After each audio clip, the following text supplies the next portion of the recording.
Yo, what's up, everybody? Good morning. Good morning. Good day to you. Welcome to the gym. Thank you so much for being here. Hopefully, you had a nice weekend and ready to participate in some Pokemon themed activities, because that's what we got going on today. Huge thank you to everybody who subbed and getting the stream kicked off. Stimulate with the Prime sub over the weekend. Lance with the sub in the 59 months. And Ewok Hunglo with the Prime sub in the 9 months. Ewok claiming that Blissey EX is the BDIF. BDIF. Woo-wee! Yeah, I mean, Blissey sure is something, that's for sure. It is definitely a deck that beats Dragapult, so you got that matchup locked down. But really curious to see what other decks kind of, pop up as being popular come NAIC. Is it going to be many of the kind of same old decks from our current format, or are we going to see the return of some decks? Is it going to be Miraidon all over again? We'll see. We'll see. Had a great weekend. Oh, I had a great weekend. I did. What's up, Amy, with the sub and the 41 months. Thank you, Amy. Appreciate the sub. And hopefully you had a nice weekend as well. Oh, no. Here we go. I got to open chat. Chatterino. Get that going. Here we are. Great pre-release weekend. That's what's up. Mohar won your local pre-release. Congratulations. You were able to build Dragapult and Blissey from your pulls. That's pretty hype. For sure. I played a little Pokemon Go over the weekend, and I rewatched the movie Zoolander.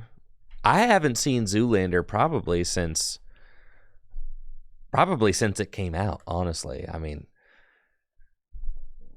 man, they don't make comedies like they used to, folks. Tell you what. Sheesh. Comedy movie. Why are all the best comedy movies made 15 years ago? Yeah.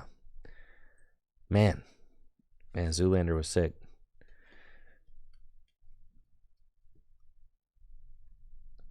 Thank you, Woos J, for the Prime sub.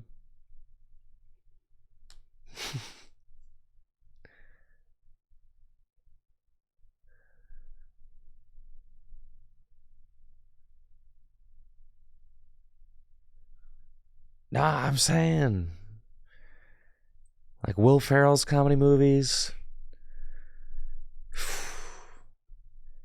they can't release a movie like Talladega Nights. Like, it's just like, you know what I mean? Talladega Nights, Anchorman, all those. Yeah. But anyways, rewatched Zoolander yesterday. Insane. Just amazing. Very funny.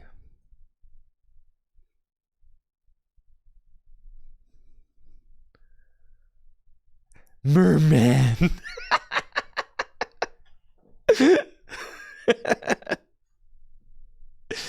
Merman. Yeah, it was good. It was good. It's funny. Yeah, dang. But that was fun. Went on a couple of runs. Ran 3 miles on Saturday. Ran 3 miles yesterday. Was feeling pretty good about that. Played Pokemon Go yesterday for Community Day.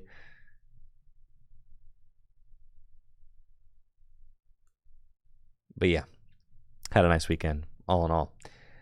I am working on putting the finishing touches on my Team Rocket themed cube. I have it right here. It is almost complete. I decided that I showed it off briefly the other day, and I'll show it off this week once I get like all the final cards put together. But I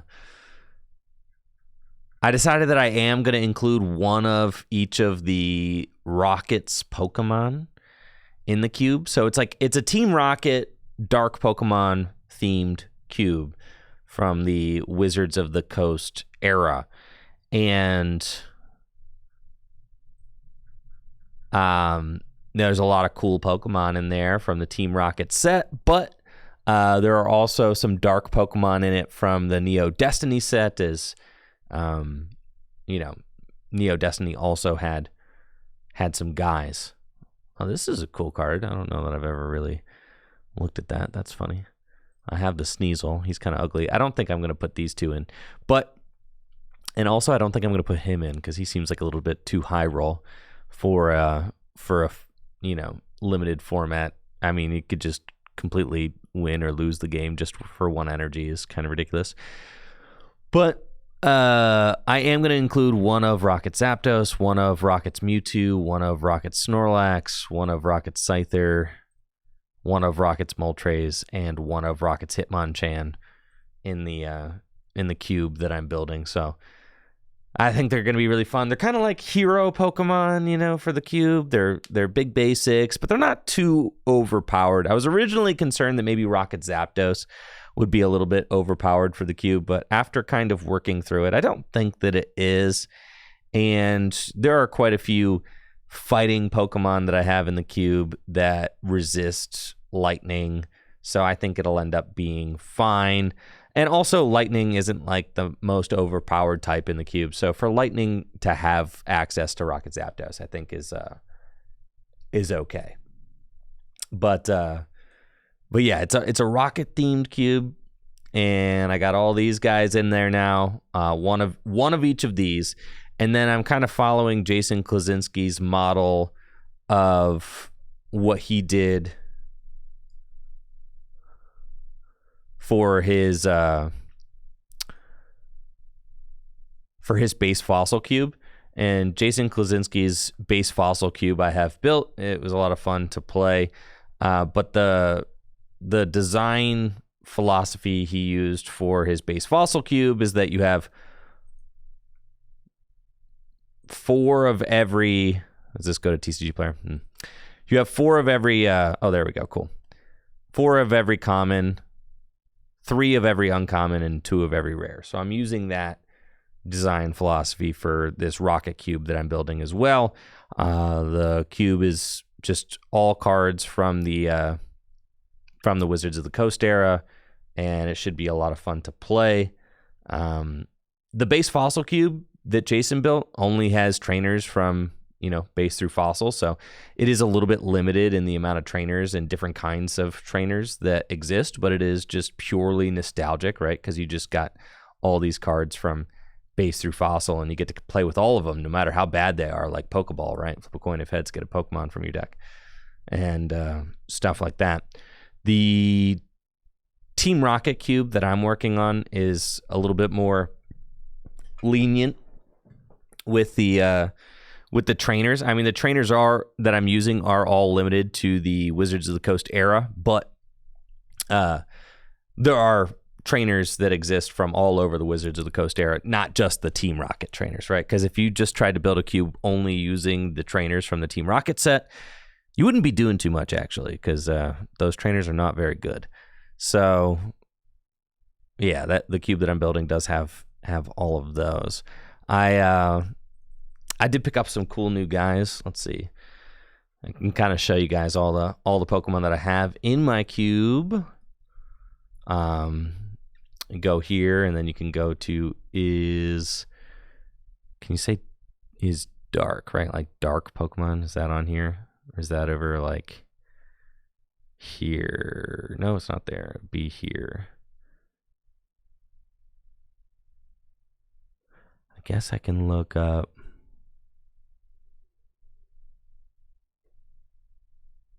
There it is. Cool.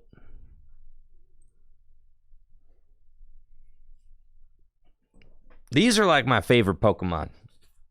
Honestly, Pokemon needs to do another real villain set. Like, I'm not talking some weak sauce villain set. And yes, I said weak sauce. I'm not talking no weak villain set like Double Crisis. Okay, I'm not talking about that. Yeah, don't tell me Double Crisis was an adequate. No. This not an adequate villain set. I mean, there were some cool cards here, don't get me wrong, but like they all were terrible. It's the smallest set ever. There are literally 30 cards in it. And all the cards are bad. But yeah, these guys look amazing. A lot of the dark cards are from the Team Rocket Return set. The Team Rocket Return set, I just absolutely love that set. It's one of the coolest sets I think that's ever been made.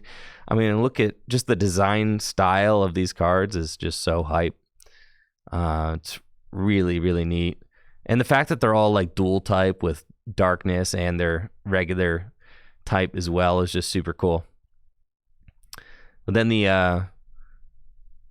like I said, my cube includes a lot of cards from Neo Destiny because there were some dark Pokemon printed in Neo Destiny, which is like the last Wizards of the Coast set. I'm not sure. Did Wizards of the Coast do the e-reader stuff? I'm not actually sure. It's the last pre-e-reader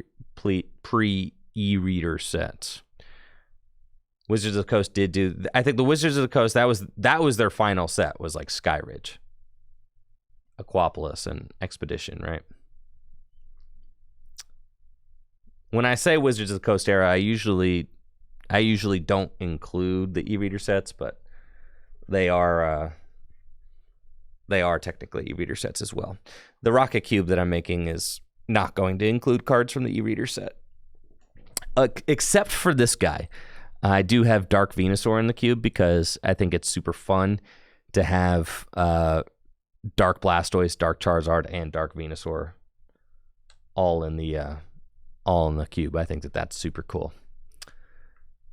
Yeah, I've got Dark Octillery, I've got Dark Wigglytuff in there.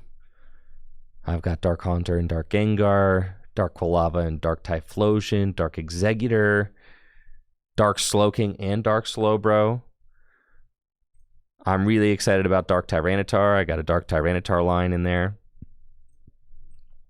Dark Typhlosion as well. I'm even throwing Dark Scizor in. I decided at the last minute to put Dark Scizor in the cube with Scyther.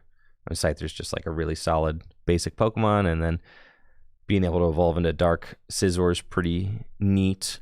I got Dark Porygon 2 in there, and Dark Porygon 2 evolves from this Porygon from the Team Rocket set, which is actually pretty neat. I'm kind of excited about this combo. I mean, this is just a good basic Pokemon in limited formats because it's got free retreats, nice psychic resistance, 40 hit points, and then the conversion 1 attack. If the defending Pokemon has a weakness, you can change it to a type of your choice other than colorless, right? Thank you, Anthony G, for that Prime sub. Appreciate it. You finally joined your local league. Yo, that's sick. So yeah, I think this is really cool because you can pop in with Porygon and then like change the defending Pokemon's weakness and then free retreat into like whatever attacker you want. And in a limited format, that's actually like a viable kind of path to take. Got Dark Gengar in the cube. This is like one of my favorite cards like ever. It's so freaking sick. I just picked up a couple of Dark Donphan that are going to be in there as well. I got the lightning resistance. I have a Dark Espeon that's going to be in the cube, along with Dark Flareon, Dark Jolteon, and Dark Vaporeon. I got Dark Ampharos in there. Dark Raichu. And I included most of the Pokemon from most of the Pokemon from the Team Rocket set, but not all of them. Some of them are so kind of underwhelming, they're not really worth including. I do have Dark Rapidash, Dark Primeape, Dark Persian. Even though Dark Persian kind of stinks, it's got free retreat and nice psychic resistance. And Pokemon with free retreat are always like something. And there's Dark Alakazam has like a hit and run attack that you could like hit and run into Dark Persian. I think that'd be pretty cool. I think I've decided that I'm not going to have Dark Machamp in the cube just because I picked up these Dark Donphan, and I think I like Dark Donphan better than Dark Machamp. So for the guys that I don't end up including, like Dark Machamp, I do just have the line, and if I ever want to sub it in if I ever want to sub in the Dark Machamp for a playthrough, like that'll be really easy to do. You just take out 4, 5, 6, 7, 8, 9, take out 9 cards, put in the Dark Machamp line, and it'll be like an easy kind of add. Do have Dark Magneton in there, Dark Slowbro, Dark Hypno, Dark Dugtrio, Dark Dragonite. The Dark Dragonite line is like super hype because it's got some really neat abilities. We got summon minions. You can just search your deck for 2 basic Pokemon, put them onto your bench, which is great when you evolve it. But then the Dark Dragonair is like, honestly, this is like one of the best abilities in like all of the Team Rocket set. Evolutionary Light, you get to search your deck for an evolution card once during your turn and put it into your hand. It's just like a constant search, which is so good. So like that's just like a great consistency booster. No weakness, 30 resistance to Psychic is super strong as well. Dark Alakazam's got the Teleport Blast. So yeah, you can kind of like hit and run 30 damage and switch it with one of your bench Pokemon, which is super good with free retreaters, right? So free retreaters are really valuable.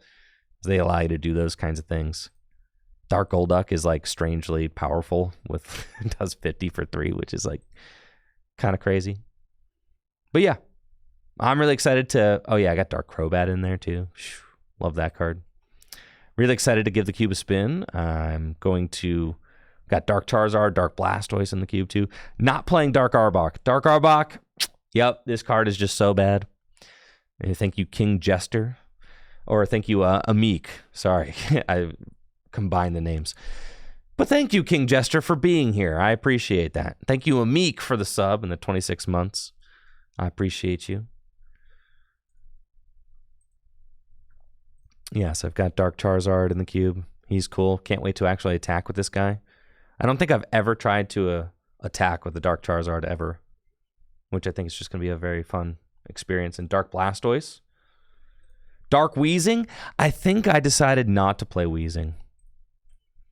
Because it's just like, I think Dark Weezing is like kind of an uninteresting strategy in the cube. I thought about it. I had him in there for the longest, and then I decided to take him out.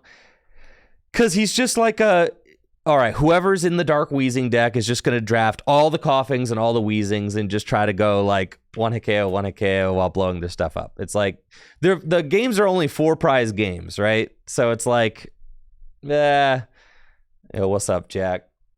Thank you so much for the sub and the 40 months. So I have the Dark Weezings. I just don't think I'm going to include them. But kind of the same deal as with the Machamp. The Dark Weezings are like a consideration. And I have them kind of off to the side with the Machamp. And like if I decide to sub them in for one playthrough, I can easily do that. The cube, if you buy the cube with all the holo cards, it's probably $1,000. That's like I had a lot. I guess I did have like a decent chunk of the cards already. But you don't have to buy all the holo cards either, because like you can just play the non-holo ones, and the non-holo ones are much cheaper. Like a non-holo Dark Machamp is like a couple bucks. So really it is cool, since the Team Rocket cards don't have to be holographic. They can just they can be non-holo, which can help with constructing it if you are interested. There are some cards that are just going to be expensive though, like Dark Gengar. Sheesh. Yeah, Thankfully, I own a couple of those already. The Dark Espeon was not super easy to get. The Dark Tyranitar is not easy to get.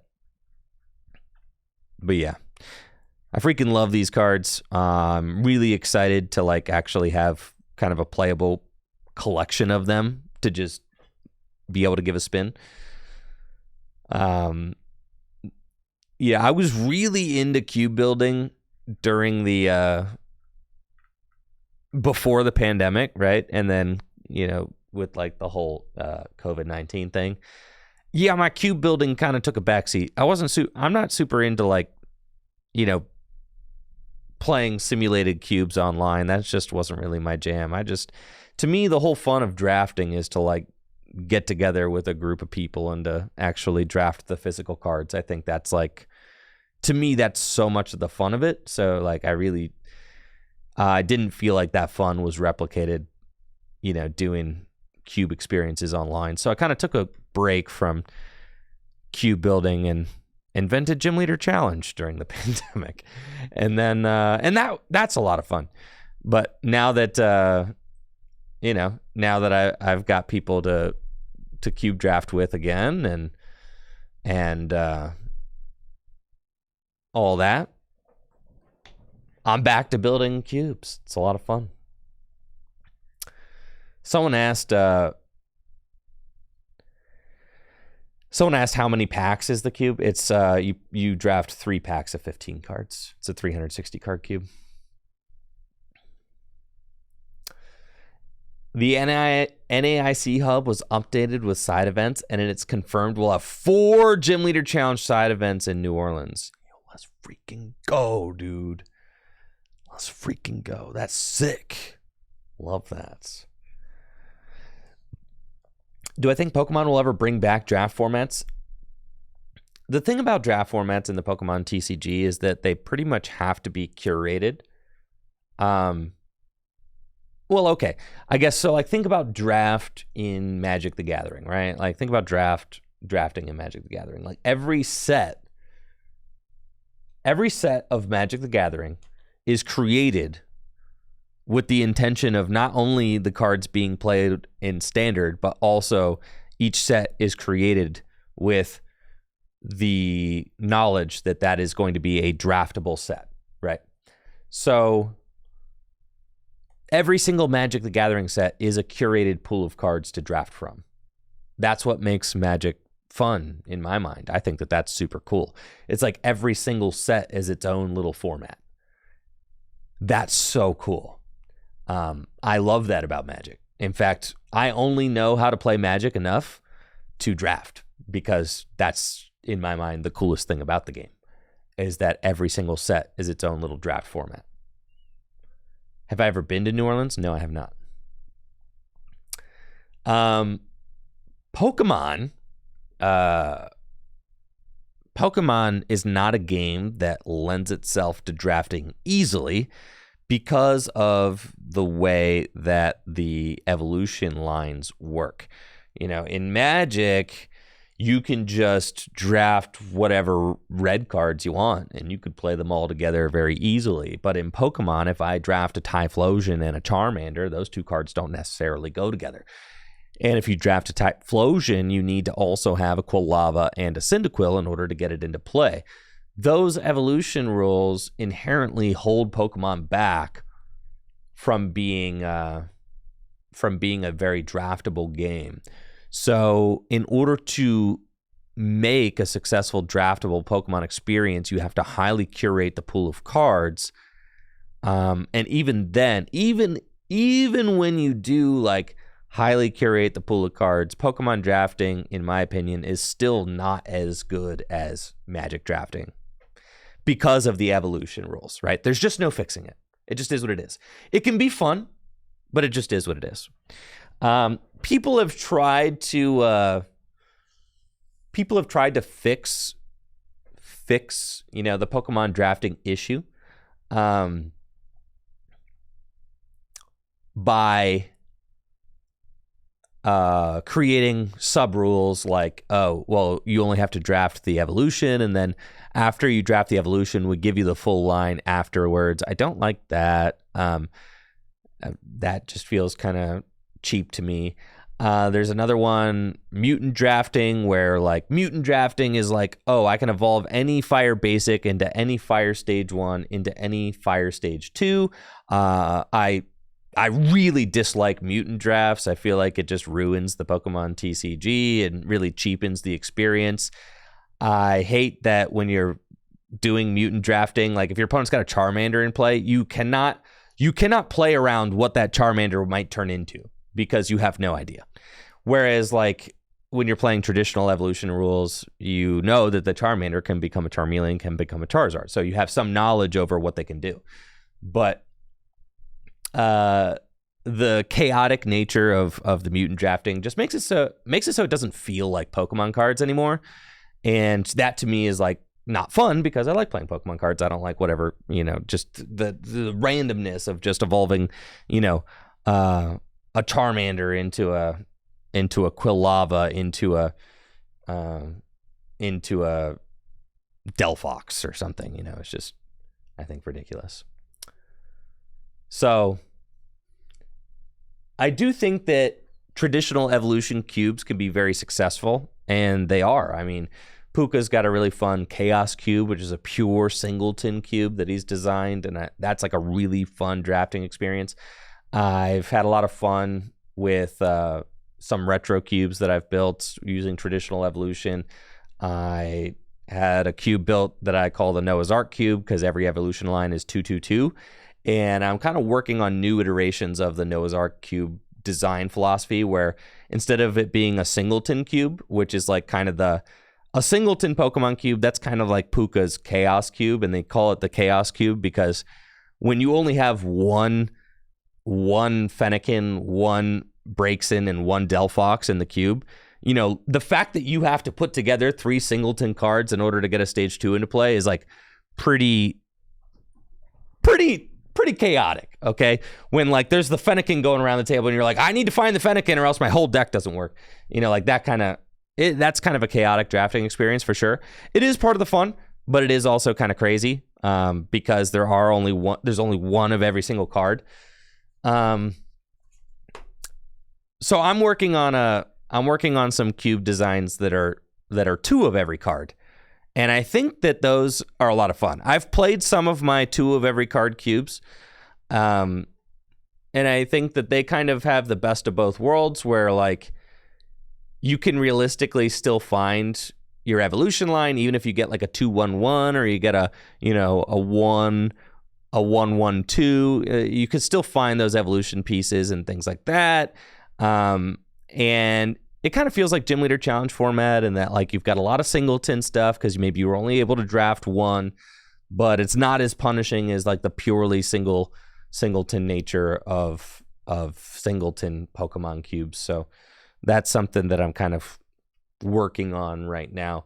I'm working on an EX era cube with the 222 design, not including Pokemon EX, I think. So like just Pokemon from the EX era, like cool guys. Lots of cool guys. It's got like the power level is like this guy, I think this card is so freaking cool, man. So like this is like the relative power level of the cube, and it's going to be a 222 design. We've got this guy. We've got Nidoqueen. The metal one I think is super cool. I've got that guy in there. I've got Blaziken. Like all the best cards from like the EX era. This guy's in there. Swampert is in there. Gardevoir's in there, the original one. Yeah, this guy's in there. Gardevoir is in there. And basically I'm taking kind of like all these kind of all-stars from the EX era and just playing them as like 2/2 lines in the cube and just let them basically get drafted and kind of see what happens. So, yeah. Anyways.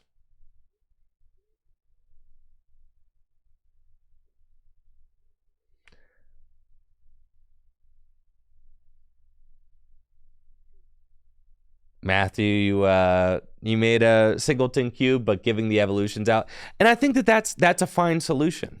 Yeah, that's a fine solution, and some people like to do it that way, and that makes sense. It's definitely a valid solution. It's a valid solution. I don't prefer to do it that way myself, but it is a valid solution for sure for building cubes. If that's the way you want to do it, that's great. I do prefer to have people draft every aspect of their deck. That's just like, maybe I'm an idealist, maybe I'm a purist. I'm like, okay, you got to draft it in order to put it in the deck. You got to draft it, right? Except for basic energy. It's the only thing you get. Maybe I'm just a little too idealist in that regard, but that's how I prefer to do my cubes. So, no, we haven't yapped about the new supporter yet. Zarosic is back in a big way. Look at his teeny tiny tie, bro. You ever notice that? Zarosic's got the smallest little red tie. That's funny. Zarosic's plan is a supporter card. Your opponent discards cards from their hand until they have 3 cards in their hand.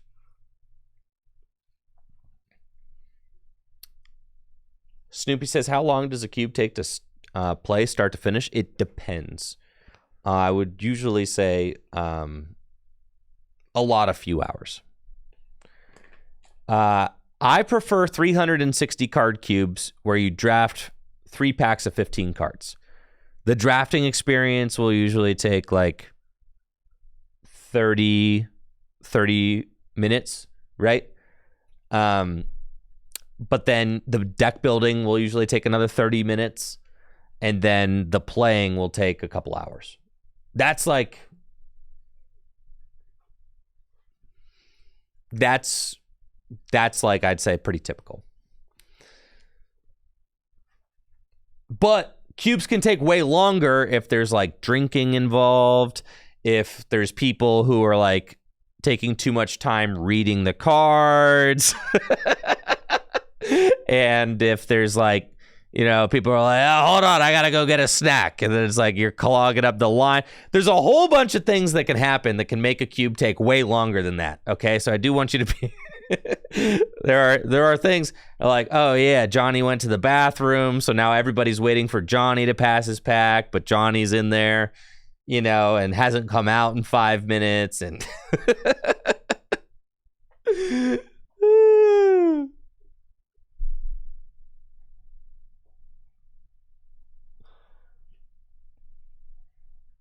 yeah, so there's a whole bunch of things that can make cube drafting take longer.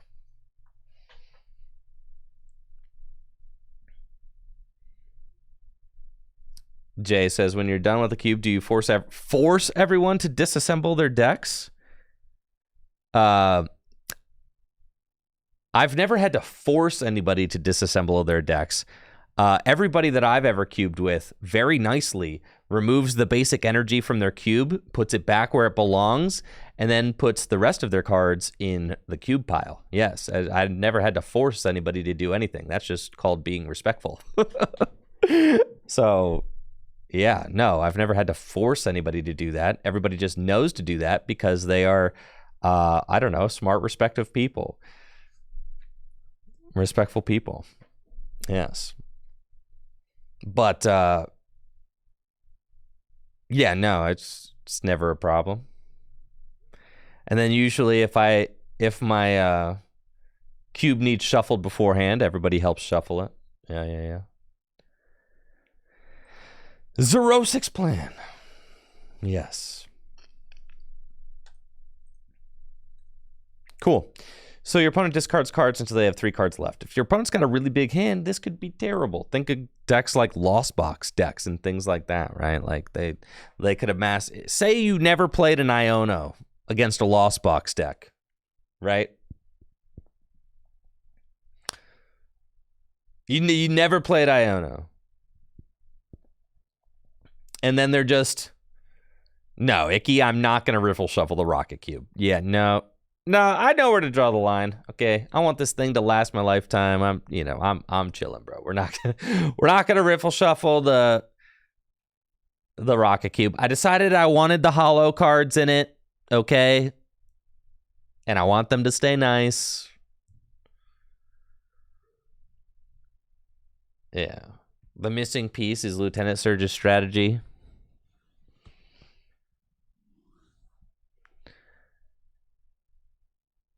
Also, not all rifflers are created equal, okay? I do have to put that out there. I know how to riffle cards, and I know I can riffle gently. I know I have the ability to do that, but if I'm playing with 7 other people, and some people are like, oh, we can riffle this, and, some people just... they're doing their best with the riffling, but they really don't know how to do it well, and their cards all end up looking like this. You know. It's just like someone's got a whole deck and they're like, dang, man, they're doing their best. They're trying.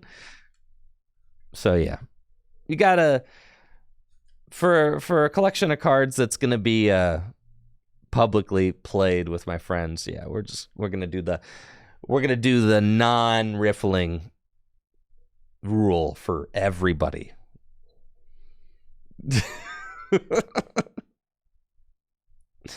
Do I do JW's water shuffle method? Of course. The moist shuffling technique?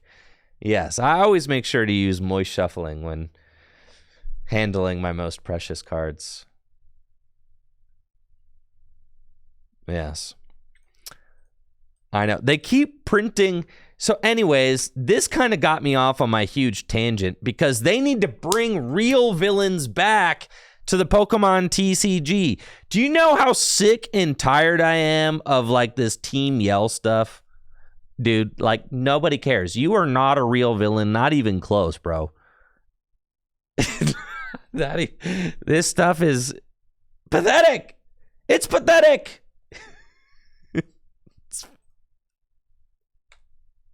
What are you? You're noisy Pokemon fans? That's what you are? Oh no. Make sure you don't cheer too loud.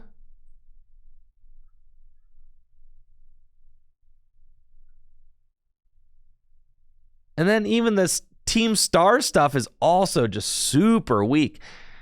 They back to back. Just these are not real villains, dude.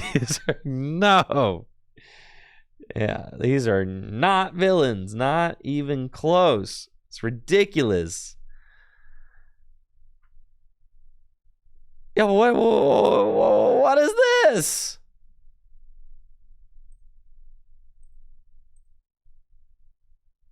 Man. So anyways, I'm really craving like I hope the next Pokemon set has some like real villains. Okay. Now, whatever this is we've been dealing with. No. They need to bring real villains back to the Pokemon franchise.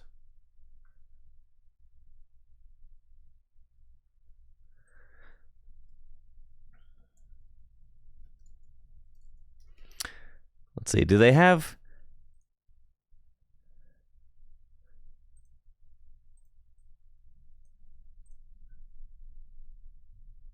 See? Like this is the blurb. This is the blurb that was printed on Team Rocket product when it was released. Team Rocket's on the loose. The number of criminal incidents involving Pokemon have been on the rise. Some suggest it may have something to do with the rash of Pokemon kidnappings that have been occurring recently. Pokemon breeders believe that to properly raise and evolve a Pokemon, you have to treat it with love and attention. But what if you abuse your Pokemon, okay? What happens if the Pokemon's not treated properly? Will it evolve differently? What's the secret behind this new threat to Pokemon and their trainers? Like this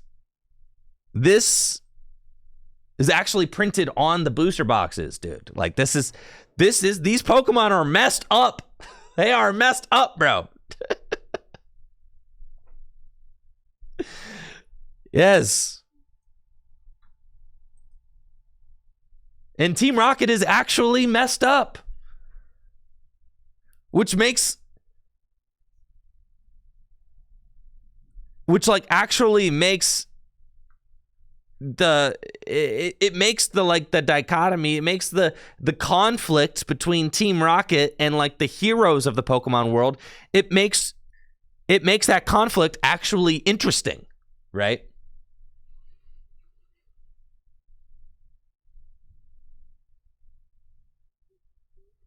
The new villains in the anime are like mind controlling and kidnapping and stuff. Okay, cool. Trevor says, I think Pokemon is too big and corporately sanitized to ever do anything like that ever again. I don't think so, actually. I think Pokemon is still edgier than you think. Yeah, Pokemon is still... Maybe they're not that edgy still, but they're still edgier than you think.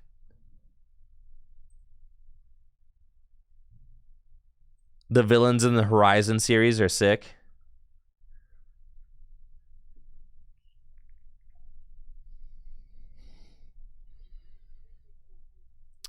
Let's see. What other... I mean, they did cool stuff. Let's see. Let's look at like the plasma sets. Like the plasma sets were kind of cool.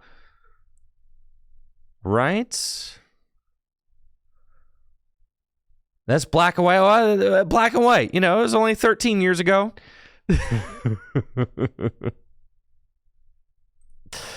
Bro, I could feel myself disintegrating as I...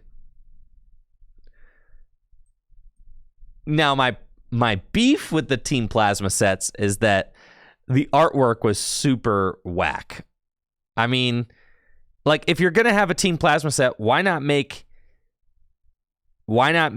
more of the Pokemon feel like they're Team Plasma's Pokemon? Like, this is a Team Plasma card, but a lot of the Team Plasma cards were just kind of like blue and yeah, they weren't like actually cool. 5-band did like a lot of it and they didn't do it very well. Yeah. Whereas, like, okay, so what I'm trying to say is that we need like a truly villain themed set. And the closest we've come to that is probably the Double Crisis set. But that set was terrible. And really was just done as kind of like a throwaway.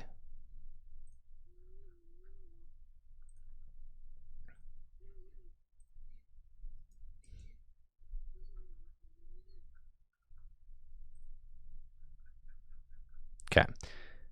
To show you what I think we ought to do, I'm going to pull up the best villain sets that the Pokemon TCG has ever had, and it just so happens that they are the two earliest villain sets, and it also just so happens that they're both Team Rocket themed, right? We've got the original Team Rocket set, and we've got the Rocket Return set. Every single card in this set feels cohesive, right? They all feel like they belong together.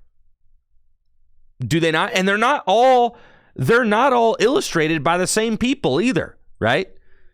This Dark Machamp is so freaking sick, honestly. Arita, one of the TCG illustrator goats. This is probably the coolest Machamp card that exists.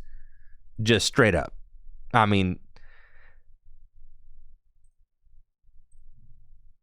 but everything feels cohesive. Even though it's not all illustrated by the same person, the cards all feel like they kind of are thematically tied together. Dang, that's crazy, Connor.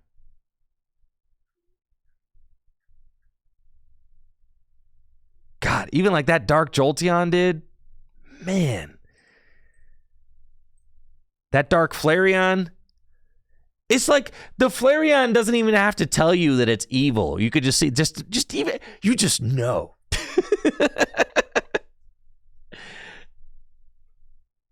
You just know, dude. This Dark Golduck, I mean, Arita did illustrate a lot of this set.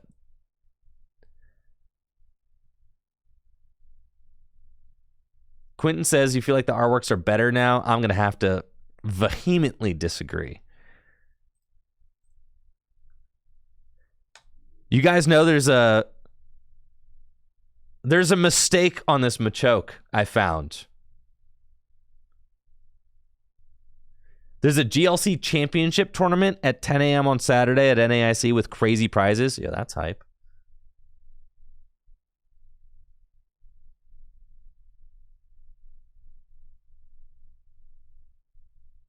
No, there's an oopsie on this. Okay, read the flavor text. While normally peaceful and friendly, the number of incidents involving cruel Machokes is rising.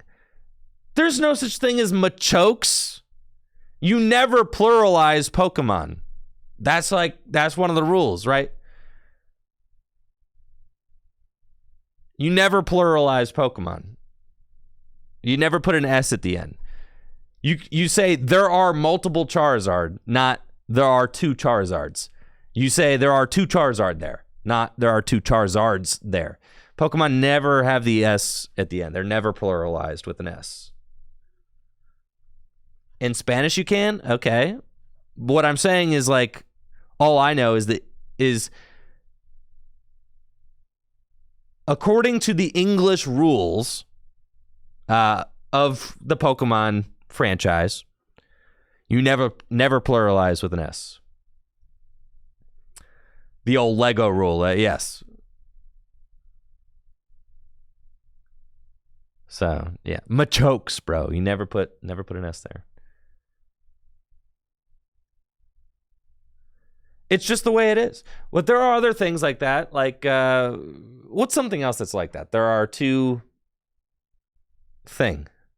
Yes, every Pokemon is singular and plural. Yes. There are two moose. Yeah, moose, sheep. Yep, deer. Right, exactly. Yes, there are lots of English words that you do not put an S at the end. You don't say there are two mooses.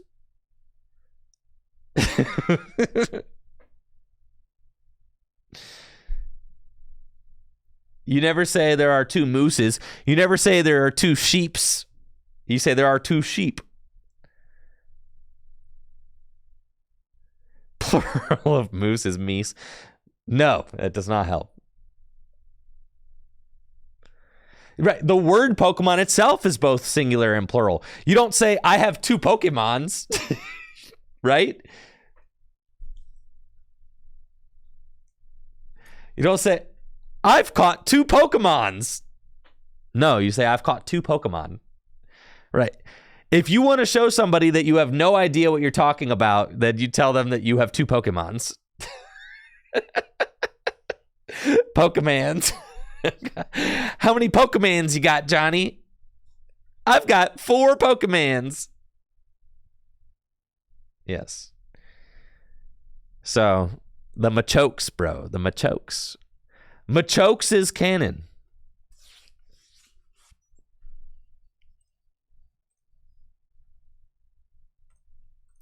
This Dark Primeape, when I was a kid, although Primapes, dude, did they pluralize like all of them? That's hilarious.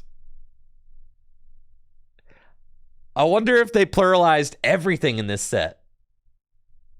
Golly, dude, they were really messing up. I just happened to notice when I was looking at Machoke the other day. Yeah, some intern at Wizards of the Coast was popping off with this one for sure.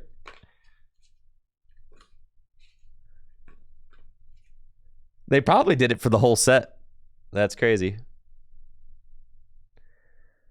Yeah, I loved this artwork as a kid. Absolutely loved it. I thought that this was so cool. I thought Primeape was like the toughest Pokemon ever.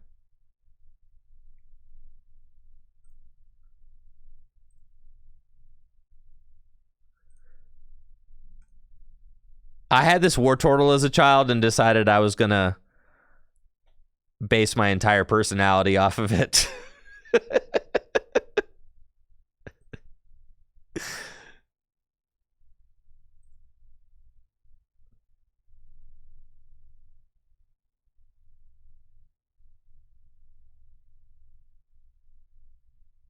But yeah, I don't know. The artwork just feels really cohesive. I think it's even like this Oddish.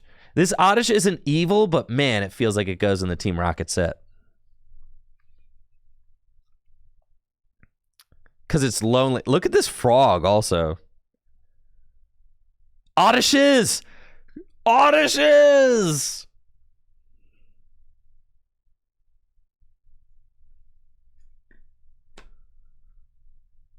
That's not a frog. That is a frog right there.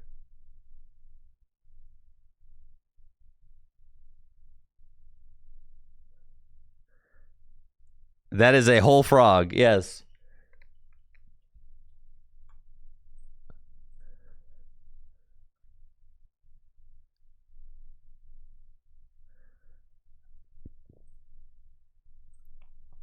Oh yeah, dude. That's Psyduck too. So yeah, the thing that I love about this original Team Rocket set, which is my favorite set ever in the Pokemon TCG, is that all the artwork just feels so cohesive, and it feels like it feels unified, right? I mean, look at even like the Charizard, right? Just so sick. All the cards feel like they kind of go together. I feel the same way about this set, the Team Rocket Return set. They kind of had a similar thing going on. All the dark Pokemon really feel like they go together well. Not every card, feels like it's a dark card. This Kingdra's kind of got like a little bit of a menacing look to it. But then you've got some cards that are just like, all right, Jumpluff is Jumpluff, Togetic is Togetic, right? They're just smiling. They're happy-go-lucky, Azumarill. But for the most part, I do really love the cohesion of the dark cards. And they look so good together. And because of like the quantity of the dark cards in the Team Rocket Return set, it did really feel like, and especially like all of the EX cards pretty much all being Rocket's Pokemon, right? Every hit that you're going to pull in the Rocket Return set is a Rocket's card. Every single one. And that's like a big deal, right? I mean, it really helps kind of like form your idea of the theme of the set. Is like every EX you pull is going to be a Rocket's Pokemon. It's going to be Darkness type. All that. So, except for the Pokemon Star, of course, but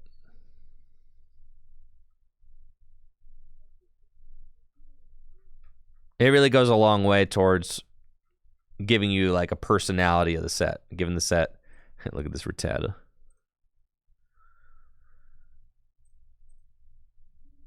You ever wish your head could be this empty?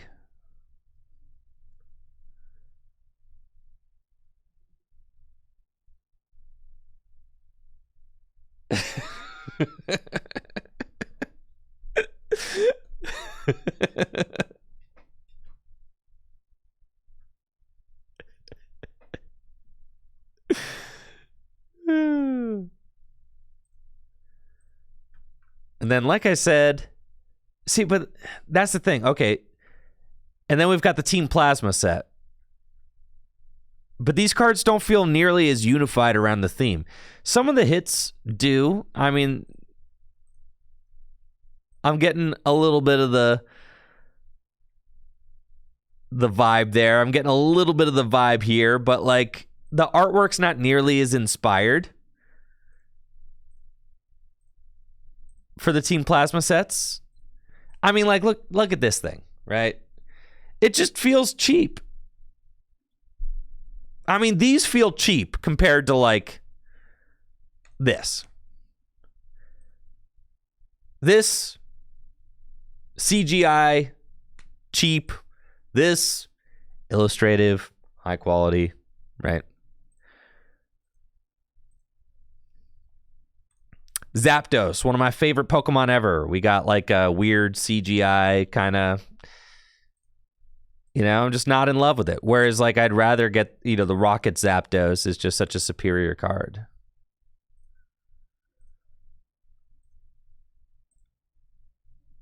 And for me, I don't think that the Team Plasma Pokemon really kind of like stood out enough. Like, look at this freaking thing, man. Like, man. Like, even just putting apples next to apples, right? Like, say,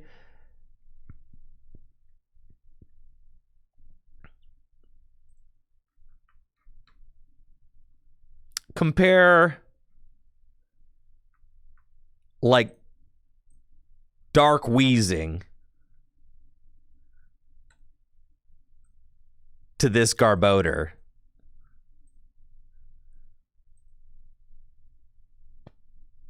Man.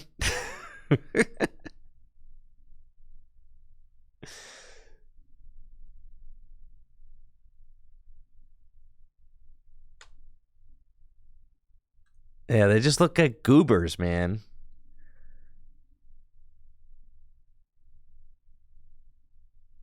Yeah, everything, they solicited 5-Band to do just like a ton of these, and they're just all kind of like CGI garbage. Not to insult the artistic capabilities of anybody who works at 5-Band, and I do think the 5-Band has done some decent work for the Pokemon Company. They definitely have. But then in like the plasma sets, I think one of the things that really detracts from like the feeling of the plasma sets being a villain set is like not every hit is a plasma card either, right? So like some of the most memorable cards from the plasma set are not plasma Pokemon. All right. 5-Band kind of nailed it with the Snorlax, though. I'll give them that. Yeah, they kind of... All right, 5-Band, they kind of hit with this.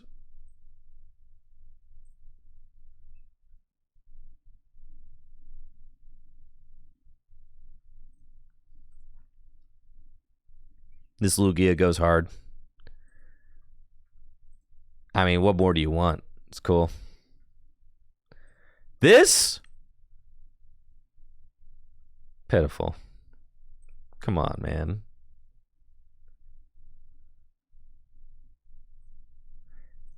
So yeah, the plasma sets, they kind of like failed at being a villain set, right? The biggest hits from the set were not even villain cards. You got your shiny Blastoise, your shiny Charizard have nothing to do with the villain stuff. It's like they thought that maybe by just like throwing the shield in the background that they could make it like feel more plasma-y, I guess, but that just wasn't really a thing that worked.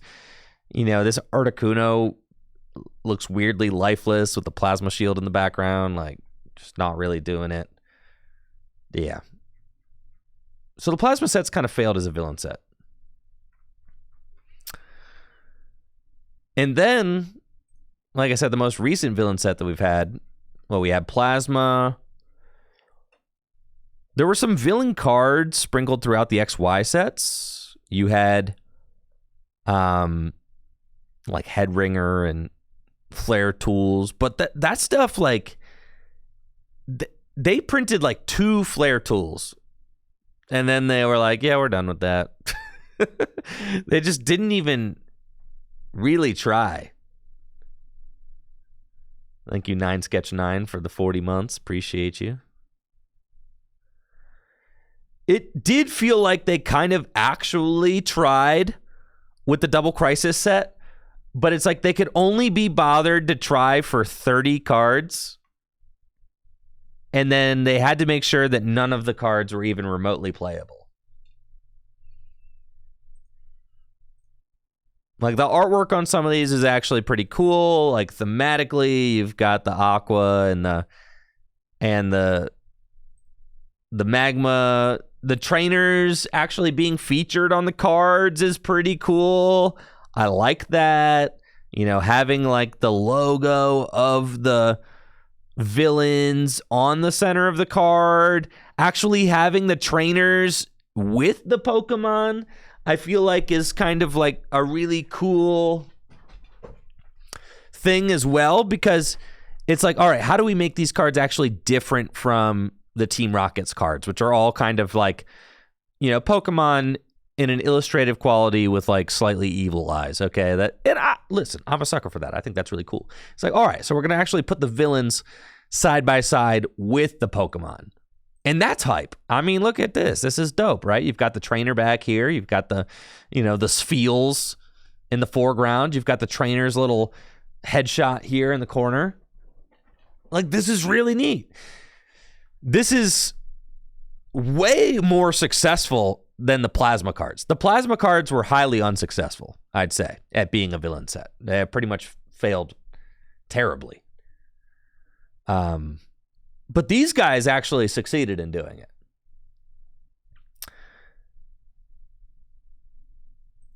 And Double Crisis is actually like a pretty cool set. Look, every single card has, and here you've got like a little bit of a story going on, because you've got Magma Grunts here, you've got an Aqua Grunt here. The Pokemon's kind of like oozing down the stairs, like they're spying on him. This is definitely an underrated set, but the set is cool, but bad. I mean, it's terrible. None of these cards were good. It's like they were printed just to be a novelty and then kind of forgotten about. Are these cards actually expensive? I was wondering. Yes. Dang, dude. What about this one? $100 card? That's crazy. Yup.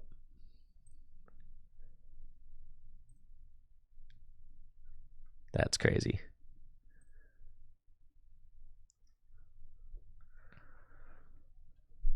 I sold so many of those for $5 in 2016. Yeah, the set was worthless in 2016. I know. Because all the cards were terrible.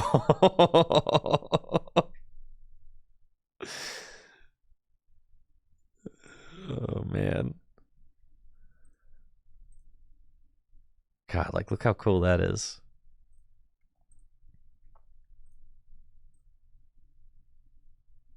Is there actually no trainer in this? Okay, I thought maybe every single card had a trainer. Not every single card, but many.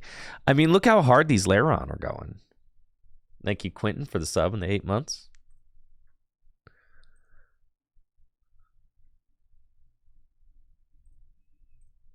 And look at that. You've got like Aqua's Sharpedo just dominating some Magma Grunts. Like, that's cool. That is cool. That is really cool. And these cards look gnarly. Like, actually,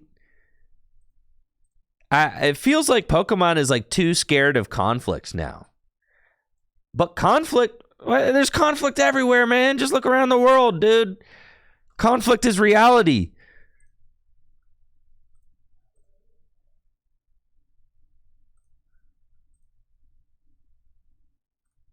It's okay. God, yeah. These are cool. These are really cool. So I'd say this is definitely the last like real villain set. All right, this is the coolest.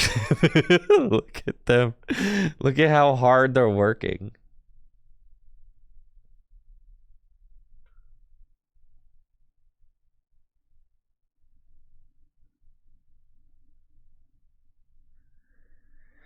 You think we'll have real villains in Legend Z to A?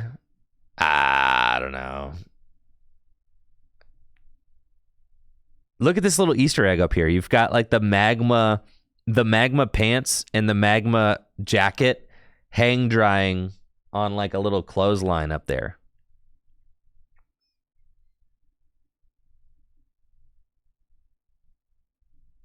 You know what? I ought to 100% this set. It's only 30 cards, and it's like a real villain set. And I'm finally working on my Emerald Nuzlocke again. I took some time off because I was just failing spectacularly at it. Spectacularly. I was failing spectacularly. Thank you, Marco Spector, for the sub in the 7 months. I have Team Rocket 100%ed in Japanese and English first edition. And I have Gym Hero and Gym Challenge 100%ed unlimited English.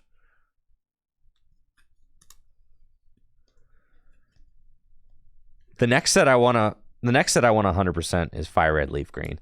And I've got almost all the EXs from Fire Red Leaf Green. The most annoying thing about Fire Red Leaf Green is like, are you going to 100% the reverse holos? That is an annoying thing about this set as well, because these cards all do come in reverse holo. So it's like, are you going to 100% the reverses?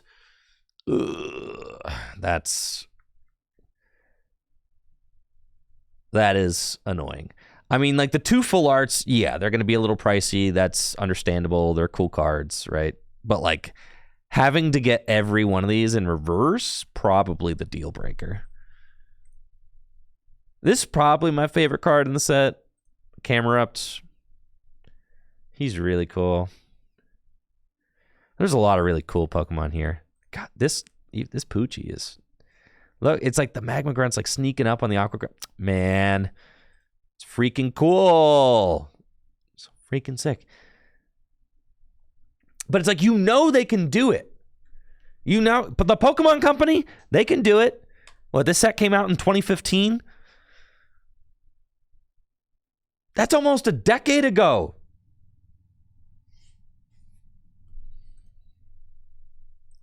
And actually, okay, so the entire set wasn't unplayable.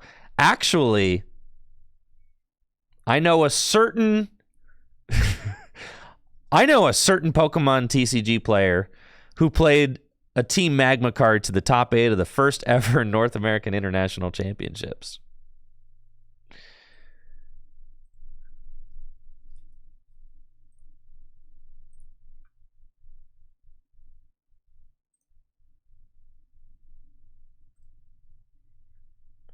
Right there, baby. There it is. That's a Team Magma card. Maybe the whole set wasn't terrible. The whole set was terrible. Yeah. But that card, like, weirdly was played. The Team Magma secret base was only played so that you could damage your own Pokemon, so that you could Berserk for 150 with Drampa. Yeah. Only playable card in the set. Literally. Team Magma secret base. And I still play this card in my Dragon Gym Leader Challenge deck for like the same reason. There's a Drampa that does more damage if your bench Pokemon have any damage counters on it. I still play Team Magma secret base to do that. Even though you could play the non-Team Magma, there's the Gapejaw Bog or whatever. But I just like playing the Team Magma secret base for the memories.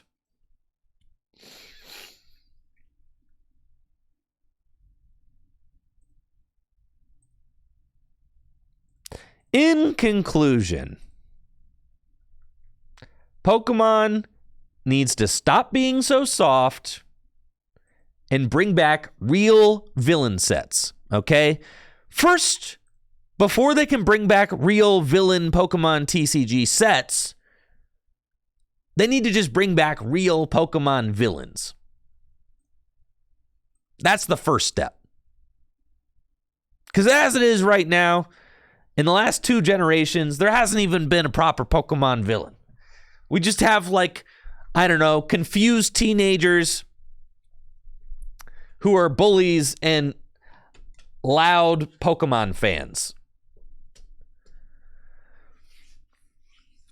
That's it.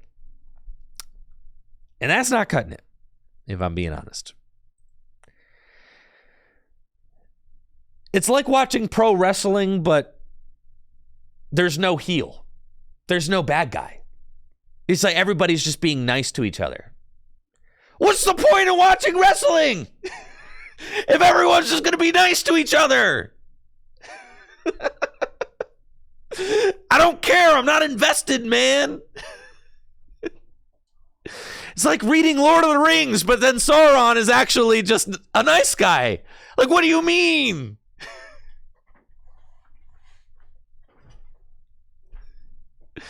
Thank you, Mr. Wesley, for the Prime sub. Appreciate it. Like, what if I got to the end of the Lord of the Rings and it was like, and then, you know, Sauron said, it's okay, you guys can destroy the ring. I was being kind of a meanie anyways. It's like, what if Darth Vader was just a great father? Like, no, dude, no.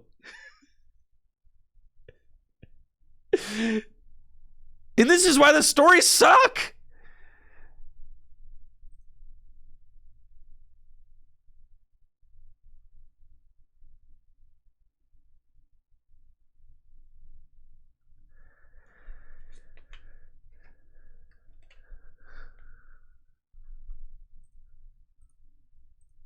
I'm not even saying that Pokemon needs to create new villains. There are already good villains in the Pokemon world. And there are some really interesting villain stories in the Pokemon world. There are. What? There was I'm pretty sure Team Aqua and Team Magma are like, they're crazy. Okay. Like, their whole deals, and they're really interesting. The fact that you have these like dueling villain powers are like really wild. And then who'd you have in Diamond and Pearl? Is that that's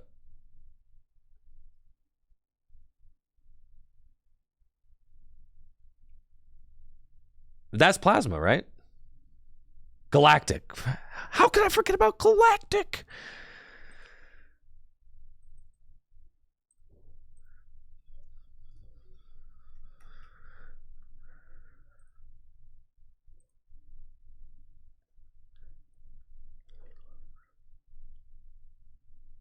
What's Team Galactic's like? What's their thing?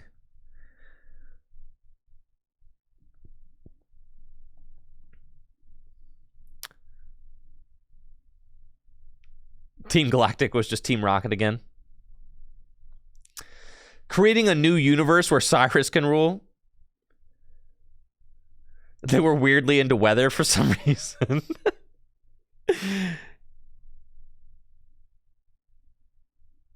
Yeah, they were trying to create a new world. No, this is different than Team Rocket. Team Rocket is just into like being bad, all right? Like Team Rocket just wants to be, they just want to steal and stuff, all right? And like they're into like kind of Pokemon genetics too. They literally created Mewtwo, which obviously Team Rocket's like the coolest villains, I think. They're just, Team Rocket's just organized crime. Right. Yeah.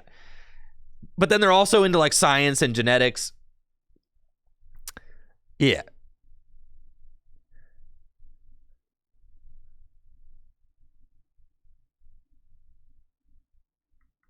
Other villains had like mission statements, right? Whereas like Team Rocket, they were just criminals. Like they were just doing crime to make money, right? That's great, you know. But other villains had more like mission statements. Whereas like Aqua and Magma obviously wanted like, okay, one wants like the world to become entirely earth, and one wants the world to become entirely water. Then you got Team Galactic. They want to create like an entirely new world. They want to dominate the world like politically, I guess, with Cyrus, and like create a whole new universe or whatever. Like that's kind of crazy. And then you got what? So Plasma X and Y. The Flare guys, I felt like Team Flare was like the first. They were like the first villains that were not really villains. Is that accurate? I felt like they were more interested in clothes. Did I forget about Plasma? I forgot about Plasma. Anyways, spent a lot of time talking about.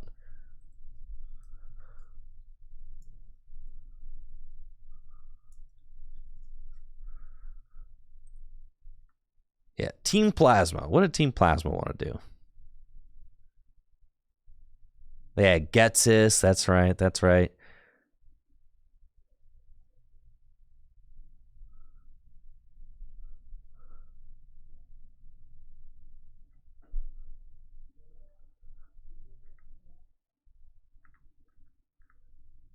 Team Plasma liberates Pokemon. Oh, that's right. That's right. Yeah. Team Plasma be liberating Pokemon. Yes. That's right. Team Plasma's original goal was to liberate all Pokemon from their trainers by either manipulating the trainer to release their Pokemon or by theft. So, and that's a really interesting kind of like villain statement, because you're kind of being meta about it. You're like, all right, do Pokemon actually like being owned by their trainers? And you're kind of confronting that issue of the Pokemon universe just head on through story. To rule Unova by freezing it using Kyurem. Yeah.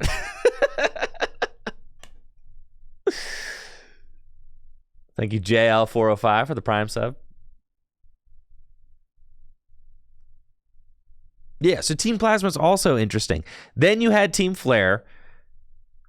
And Team Flare, they were real villains, right? Yeah, a villainous team with their organization based in the Kalos region. The goal is to create a beautiful and better world while making money and eliminating everyone who does not follow their standards. Yeah, they're real villains, right? They're real villains. They just also like clothes. And that's cool. That's fine. They're still real villains. They just really like style. That's fine. But then we started to get away from like actually being villains.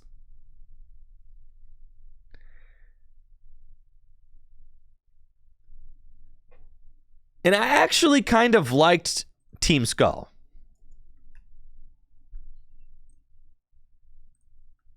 I liked Team Skull because it did feel like it was the first time that, yes, and the Aether Foundation, those guys were actually evil. Yes. Because Team Skull was like the villain team, but they weren't like the real villains. They were just kind of like misfits. But then you had like the Aether Foundation with like Lusamine, and these guys were like actually evil. So I really liked what they did here, because the Aether Foundation employees, especially Lusamine, they don't look evil, but they are evil. And then Team Skull look like bad guys, but they're not bad guys. So like that kind of commentary is really interesting, right? It's like the people you think are the bad guys are not actually the bad guys. The people who look like just business people, right, are actually evil as all get out, right? So that was actually really interesting. I mean, we're talking all the way up until Sun and Moon. The villains are actually interesting. And then that's where it ends. Ironically enough, this is also when the last good Pokemon game was made.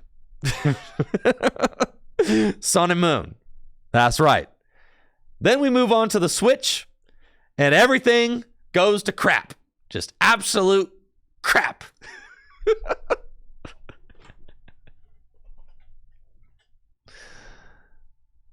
Yes. You've got Team Yell, who are all just like weird Marnie fans. Like, golly, man.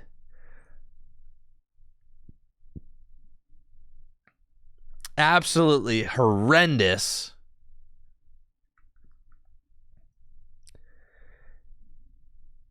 They're the villainous team, but they're not even villains. They're just fans of Marnie, and they're just really loud. They rudely obstruct Marnie's viral rivals. That's their... they're rude? That's it? That's the villain. That's the villains. They're just they rudely interrupt Marnie's rivals. That's it.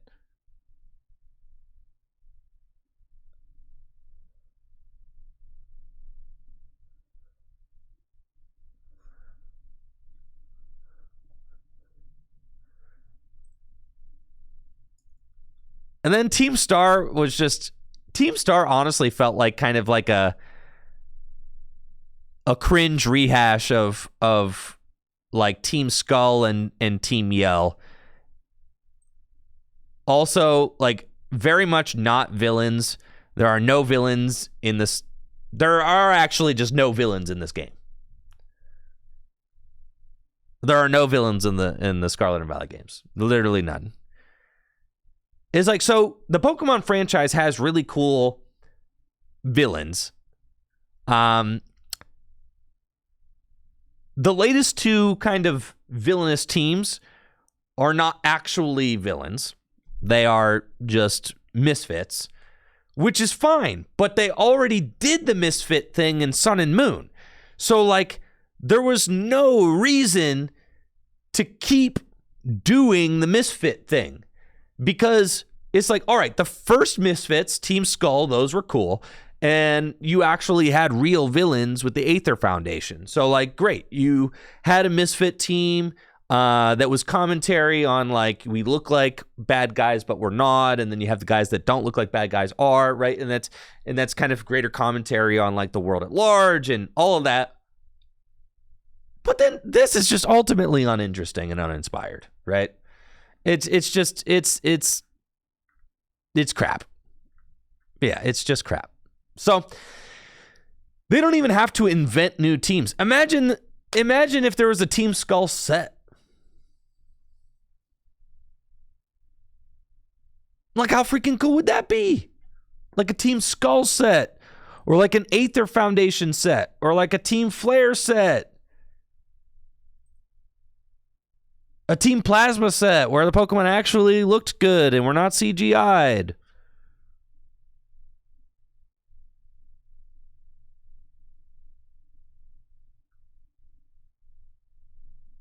They had Team Galactic sets. They could do another Gym Leader set. Oh, yeah. Just the theme stuff is all so cool. And the thing about the theme stuff is that it helps the sets to really stand apart from one another. Which is one of the reasons why I love the Team Rocket set so much, because they really stand apart from the rest of the sets. They really stand apart. And that's really, like, you just don't want every set to feel so samey, right? You want sets to be inspired and have themes and all that. So how about another shiny set? We'll mix it up by throwing in a Charizard. Yeah, see, Jesse? Yeah, I'm good, actually. I'm good on that. No more shiny sets, all right? No more shiny sets. How about just a cool themed set?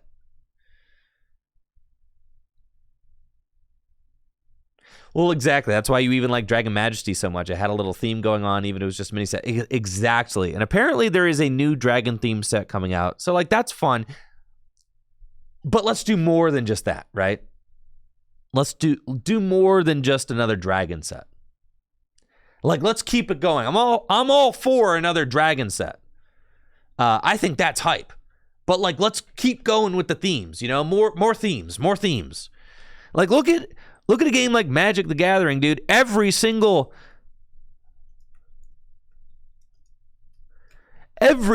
set in Magic the Gathering has, like, a theme, dude. They've got, like, the craziest themes.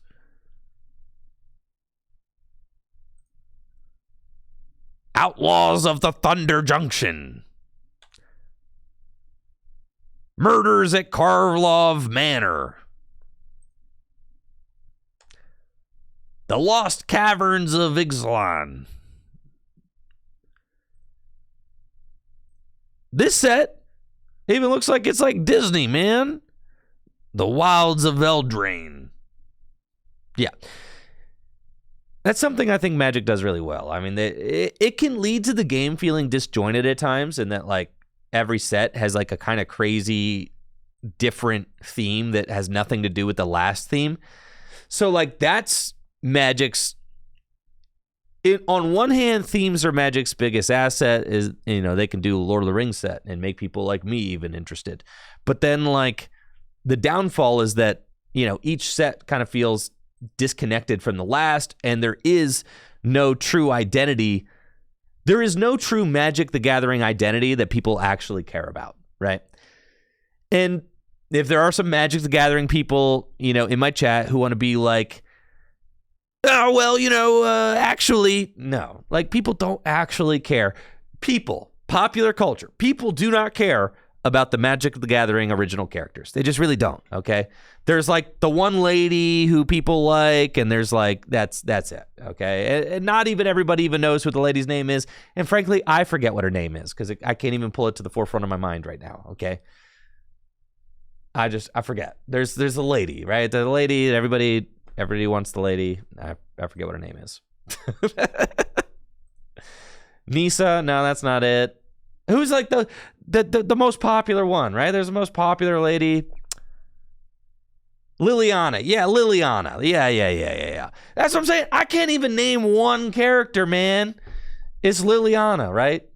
Jace, I've heard of Jace. I've heard of Liliana. But what I'm saying is that Magic doesn't have its own strong lore to pull from, right? That's like popular. She just got killed. Wait, did Liliana die? No, you can't just like kill a character like that, right?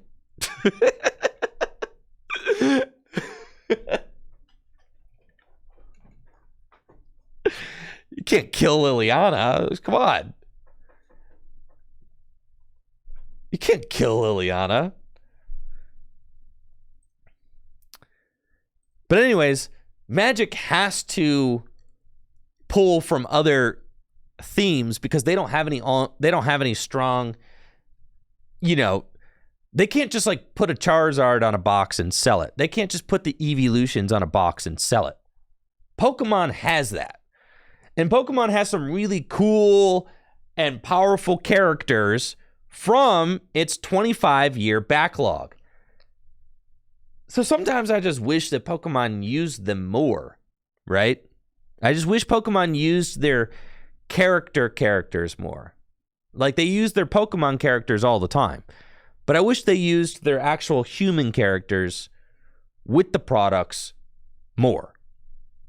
I understand that it's probably all boils down to marketing. Well, the human characters in the Pokemon world don't sell cards as strong as Pikachu does. But eventually people will just get sick and tired of you doing the same thing over and over and over again. And by now, you have put Charizard on the front of a booster pack or, on the front of a box like so many dang times that nobody actually cares. So, mix it up, man. Mix it up. Please mix it up.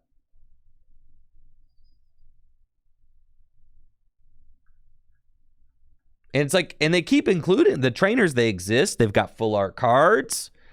They've got trainers. They're still here, but they always kind of feel like sidekicks. And I get it.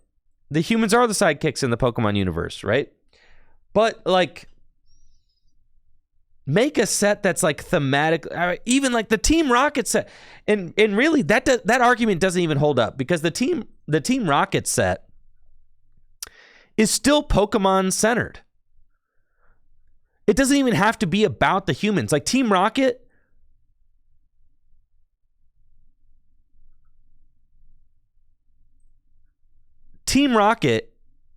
are humans. But the Team Rocket set is all centered on the Pokemon. I mean, it's all Pokemon driven. There are some cool, some cool trainers. Look, you've got Jesse and James, bro. Check that out. Cool. And the Meowth from the show. Like, neato. That's one card.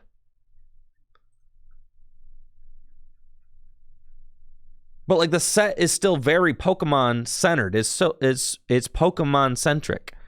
You got a Giovanni card. You've got an Imposter Oak. Like, how cool is that, man? It's freaking sick, dude.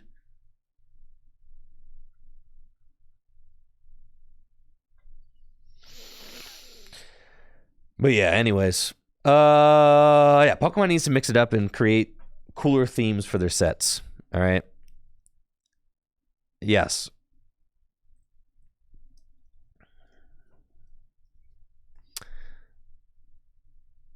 Like, we just go through a list of Pokemon trading card game expansions. All right, cool. Like, it really just feels like, all right, base set Jungle Fossil, just establishing the game, cool, right? Rocket, that's a themed set. Gym, those are themed sets. Those were hype. All these kind of just establishing the Heart Gold, all right, not the Heart Gold, the Gold and Silver Pokemon. Then we had a Magma vs. Aqua set. That's a themed set. Rocket Returns. That's a themed set.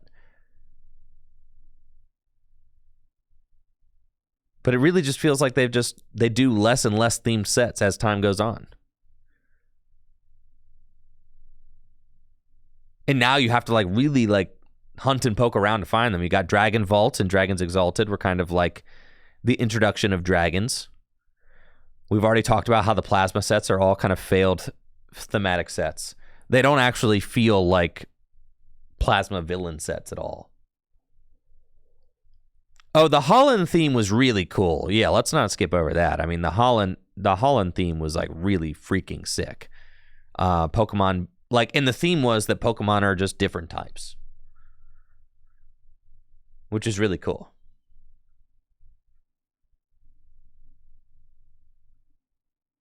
The dragon stuff, plasma stuff was like failed villain sets. Then you had Double Crisis was a themed set of only 30 cards.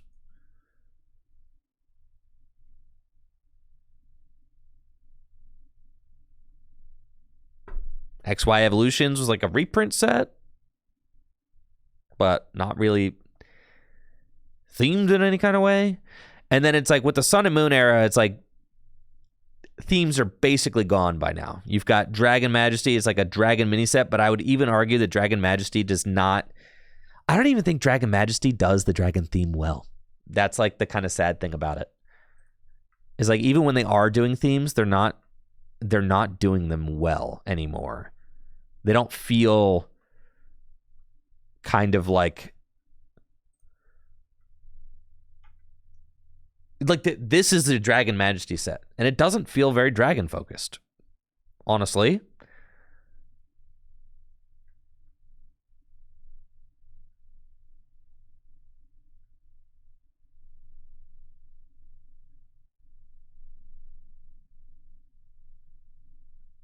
Just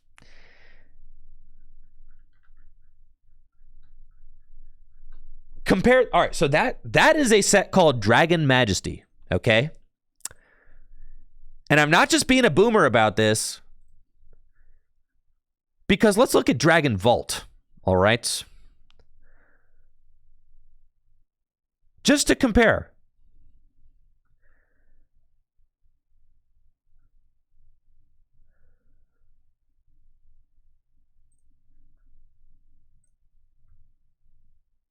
Oh, that looks like a dragon theme set. Yes. Every single card is a holographic dragon, okay? Every single card in Dragon Vault was a holographic dragon card. The Dratinis were holographic. The Dragonair is holographic. Every single card is a holographic card. Booster packs came with like 5 cards in them. There's 21 cards. I don't care how many cards are in the set. It was a theme. All I'm saying is it was a cohesive theme. This was a cohesive theme done successfully. The number doesn't matter. Double Crisis only had 35 cards in it, but it was a cohesive theme, right? I'm saying they don't do themes anymore. They just don't. The themes they try to do are weak.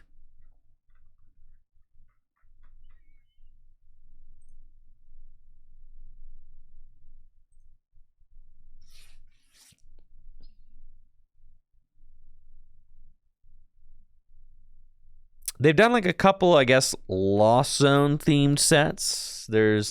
You had Lost Thunder was like the Lost Zone theme coming back, but then it's like you bring back the Lost Zone for one set and then kind of immediately do away with it.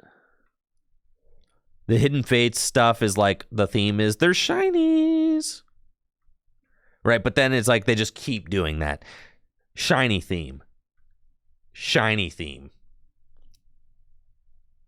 Champion's Path was literally just an odds and ends set to just catch up to Japan, and they slapped a Charizard on it. One of the worst sets of all time. Celebrations was cool, obviously. So, like, that was dope. Evolving Skies is like... And I would even say Evolving Skies ruined the theme of the set. Because the set was... in Japan, it was an Evolutions theme set. And Evolving Skies just diluted it. So... What was it called? It was called Eevee Heroes Japan. Yeah.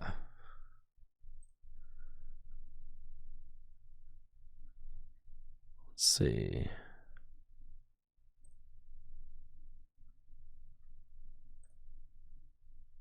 Yes.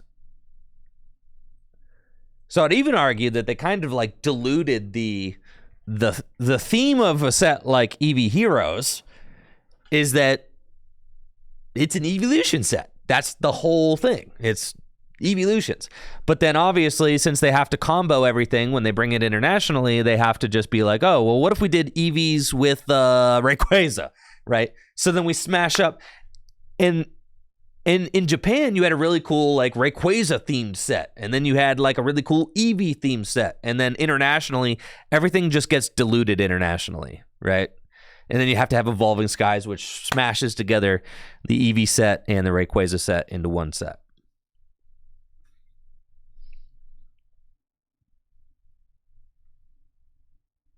$151, really freaking cool set, right? And part of what made Pokemon 151 so successful is that they didn't freaking combo it with anything else, right?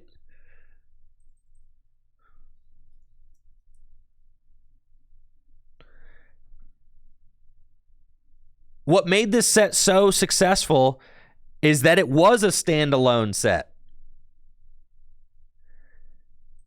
They didn't try to combo it with anything. And I was so thrilled that they did that.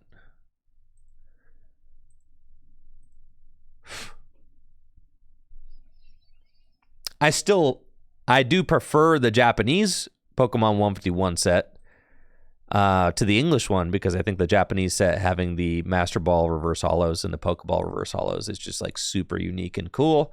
But I digress. Still a very cool and I would say successful thematic set.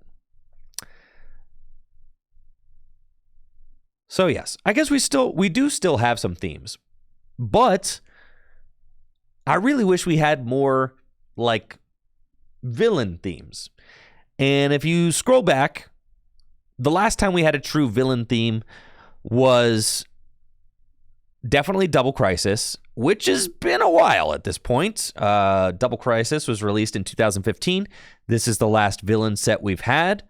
It only had 34 cards in it, and all of them were pretty much printed to be gimmicks and not actually playable in standard format whatsoever. The Plasma Block was an attempt at like a Plasma kind of villain set, but it was also not successful.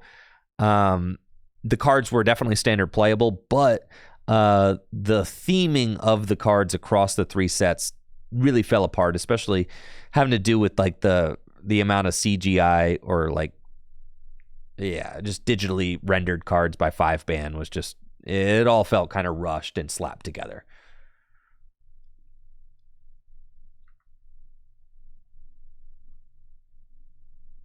So yeah, I think we need something proper, man, like Rocket Returns. Even like, you know, what I don't get is how come each, and I know I'm doing a lot of ranting right now, but that's what streaming is, okay? Streaming is all about yapping. I'm here to yap. So I'm going to keep yapping. But why doesn't every time a new game comes out, why don't we get a villain set for that game? Why? Why is there... Why? Why don't we get like just a dedicated villain set? Like, why isn't there a Team Skull set?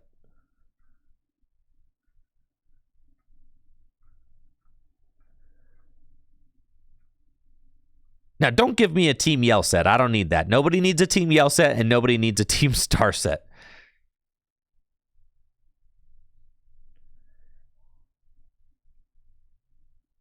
But, yeah.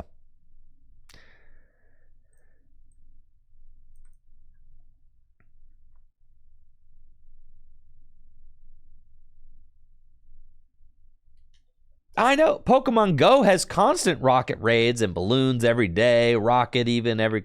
I know.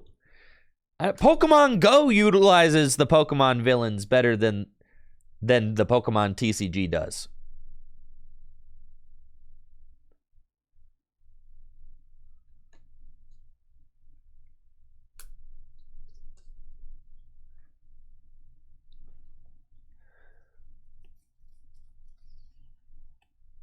And maybe it's possible they have moved away from conflict-driven games, but they've also moved towards creating worse games. So hopefully they fix that and bring some real villains back. You can have villains and still have fun. It's all make-believe, all right? It is all fantasy. You imagine a fantasy world.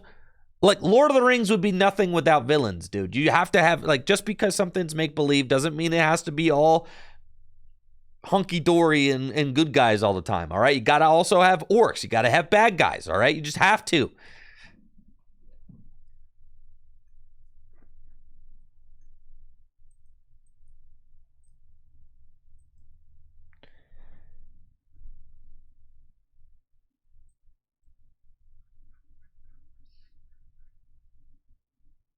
They should make a ball guy themed set.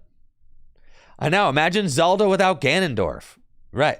We're just going around trying to solve puzzles for the funsies. For the funsies. Yeah. I know, right? Like, yeah. So that's what Pokemon games feel like. It's like there's not anything driving me, or there's nothing driving the stories even. Orcs are just misunderstood, and that's okay. Maybe they are. But there's conflict. It's the conflict. I don't care. Like, you don't have to have one side be 100% good and another side be 100% evil. I don't really care about that. It's just that there has to be conflict. And conflict is what creates interest.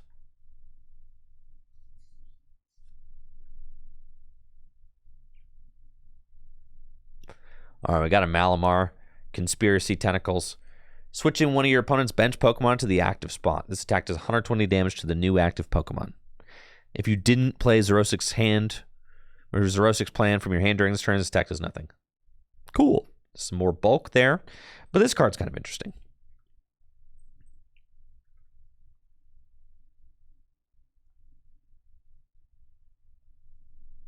Anyways, who's ready to game? So, I mean, I used to play Warhammer. Sometimes I dream of just selling all my Pokemon cards and creating a huge Warhammer 40K army, you know?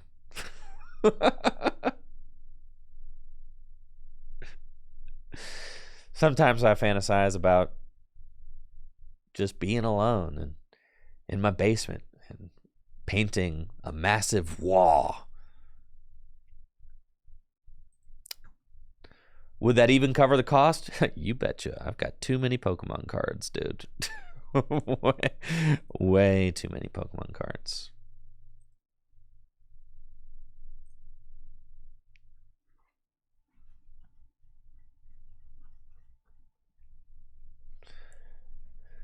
I know. The painting is what I know. I used to have a little painting set up in the basement of my childhood home where I used to paint all my minis, and yeah, dude. Sheesh.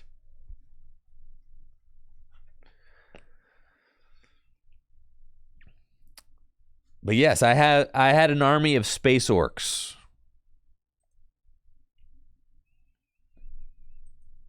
But imagine if there were no conflicting sides in Warhammer. What would you even do? It's like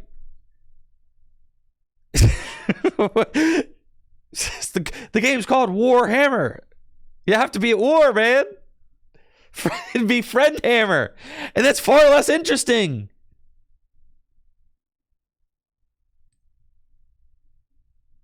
Friend Hammer. You guys want to come over and play Friend Hammer? Oh, what's that? It's kind of like Warhammer, but instead of attacking each other, we just move our minis around the map and, I don't know, make cupcakes and stuff.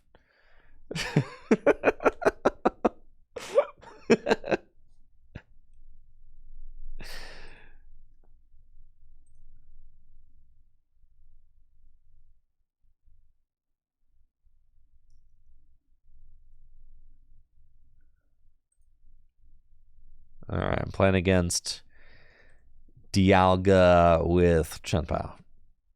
Cool. Seems good. Going first in this matchup's great. Love it. Lightning's there. Radiant Greninja's there. We got a Baxcalibur there. I'm just warming up with Chien Pao. That's it. Don't mind me.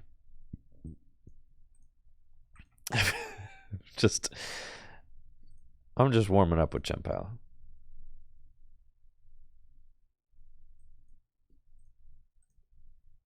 And we'll do that. Nar. Yeah, Frigibax. And then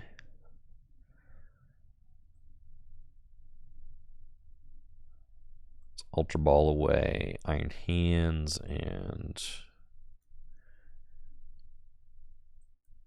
Water Energy. We're going to go get Bidoof. Cool. Water to the active. Pass. And honestly, going first in this matchup, I feel like we should just be insanely favored if we go first, because we should be able to take the first two prize turn and kind of chase them down. I mean, it's a sketchy matchup, obviously, as we saw that Andrew Hedrick was able to beat me and Jishin en route to his Indy regional win. But if you go first and you set up fine, it should be fine.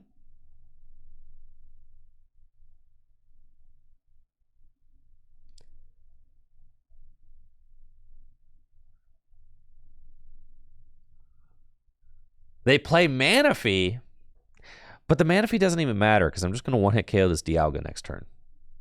So I guess it matters somewhat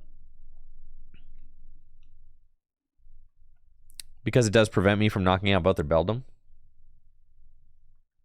But I do think that this card will end up being, kind of a waste for them to have in play. And that's the reason we don't play this card, is because it's a waste of a bench space.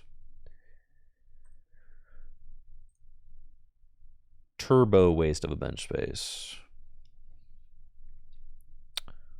Okay.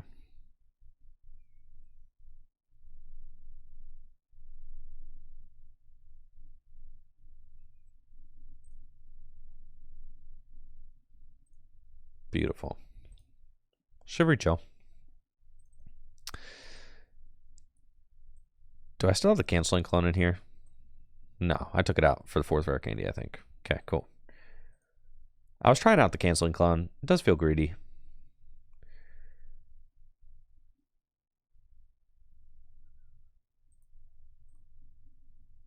Let's conceal cards. I love it when I have just all of my superiors in my hand. That's always kind of sick. Honestly goated.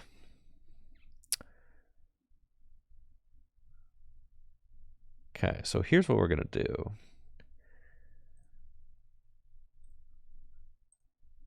Let's get that guy down.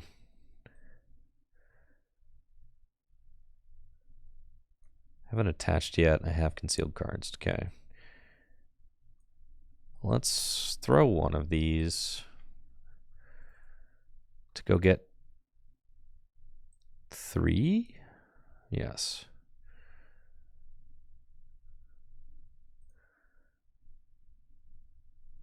Okay. Ultra Ball away those. Go get back Excalibur. Attach here. Incisors for 2. Cool. And then Irida. And get the rare candy. And then Pokestop. Cool. And then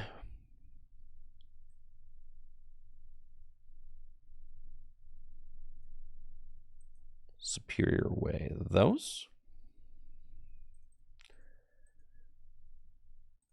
Thoughts on ways to fund the purchase of 4 Rocket Sneasel EX for the 06 deck? I don't know how much a kidney's going for these days. Yeah.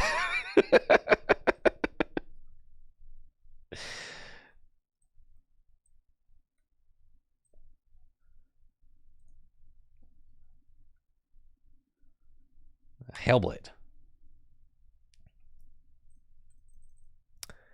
How does Chien Pao beat Ancient Box? It doesn't. But that's okay. If you want to do well at a tournament, you don't have to be able to beat bad decks.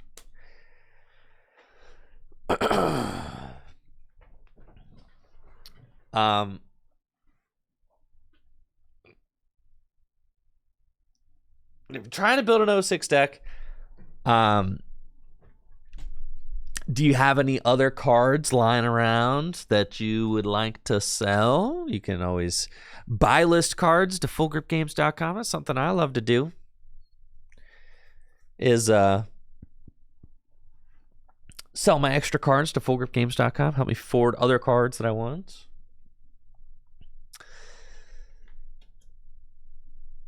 Also, you could wait until you do well at an event.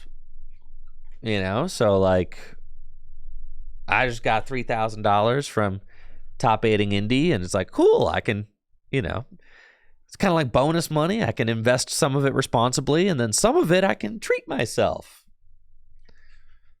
to some Pokemon cards.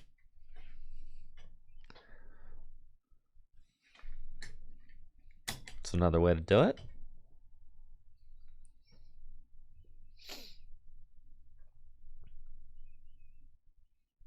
Or you could just save up. Save up, say, I'm going to put away $20 a week.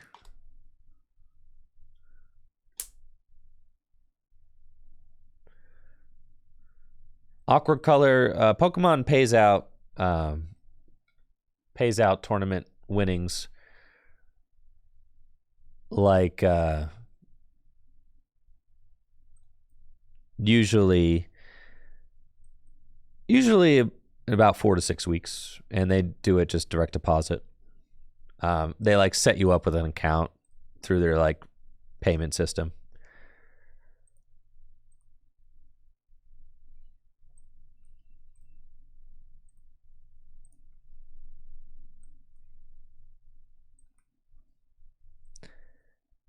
Do, do, do, do, do, do.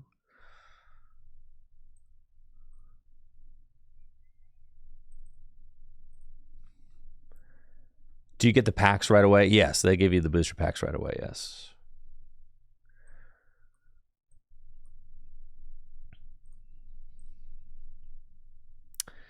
Yes, you do. Man, this matchup is free, dude. Just free, man.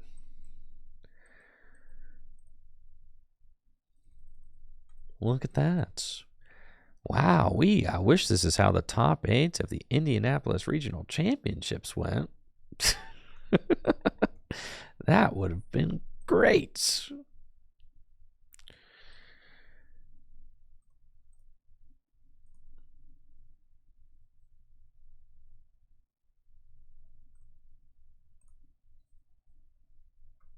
Golly.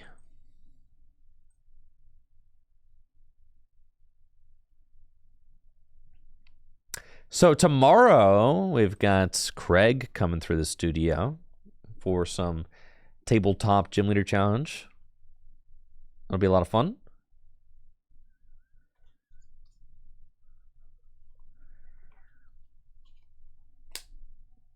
That's what we got going on tomorrow. Craig's gonna be coming through for some GLC. So that's what we're doing. And then apparently the set goes live on TCG Live Wednesday. There's maintenance tomorrow, so I can't stream during the day.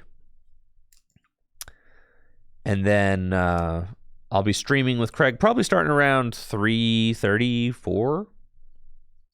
So it's going to be an afternoon stream. And yeah, 3:34 Eastern. And then, we'll stream for a handful of hours playing Gym Leader Challenge featuring new cards from Twilight Masquerade. Thank you, Big Ben team, for the sub on the 40 months. Yes, Schwa, you also need a Rocket Scyther EX. Uh-huh.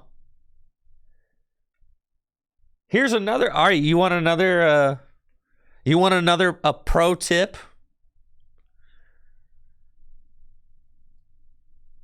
You want another pro tip on affording retro decks?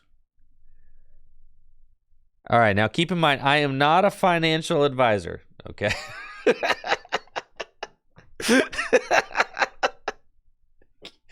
Keep that in mind, all right? Keep that in mind. I am not a financial advisor. However, and let me preface this with saying, if Tricky Jim ever gets you into any deep water with your credit, that is not the fault of Tricky Jim. Okay. But PayPal does have like a 6 months no interest thing that I've used sometimes to finance stuff. If you're confident in your ability to like maintain your payments and stuff and keep track of it. Really, you just have to keep track of it, right? So, but yeah, 6 months no interest is like super nice. Even if it's like, I want to buy a $200 card or whatever, it's like you can put that on 6 months no interest on PayPal and then just make sure you nix it by the time 6 months is up. Yeah. But obviously be careful with that. Don't ever do anything that you can't, don't ever do anything that you can't do.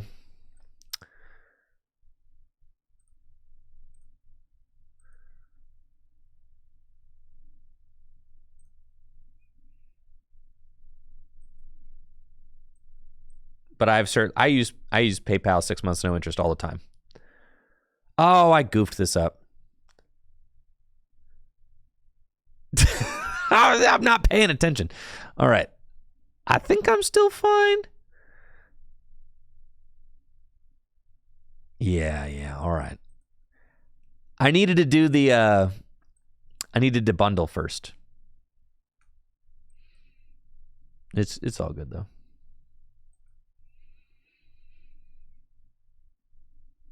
So what I meant to do was Iron Bundle.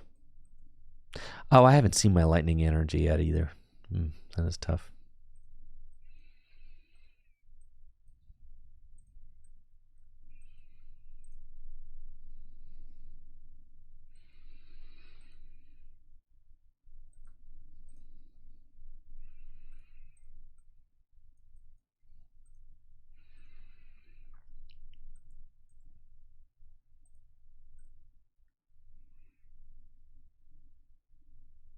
I probably would have had it if I didn't bench that guy already, but it's all good.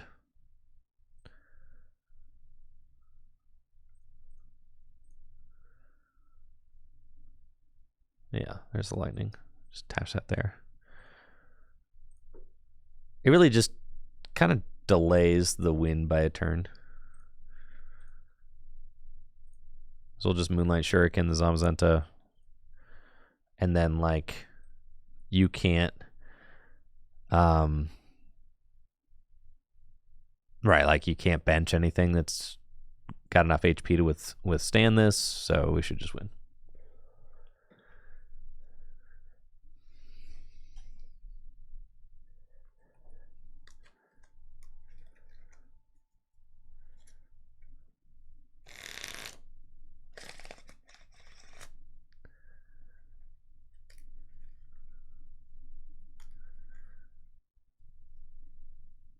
But the best way, if you want to know the best way to afford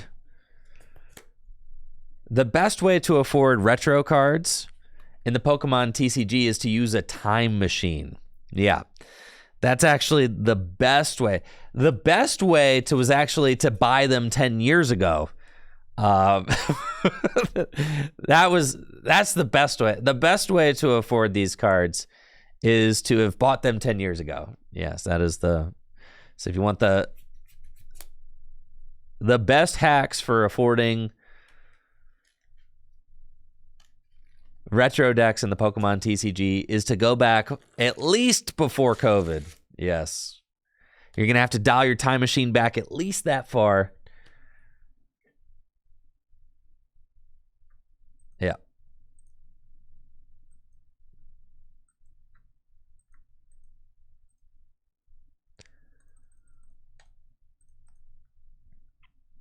And then yeah, just buy them when they're cheap, you know? Or, yeah, I was going to say, I didn't goof the math, right? No. Or what you can do, another great way to afford retro decks is to buy decks now. Oh, I do have the canceling on here. Is to buy decks now. That card's got to go. Buy decks now and then wait long enough for them to turn into retro decks. You know what I'm saying? Like, that's a pretty valid strategy right there. You know, just buy your favorite decks now, and then in 20 years, you'll have a great retro deck collection.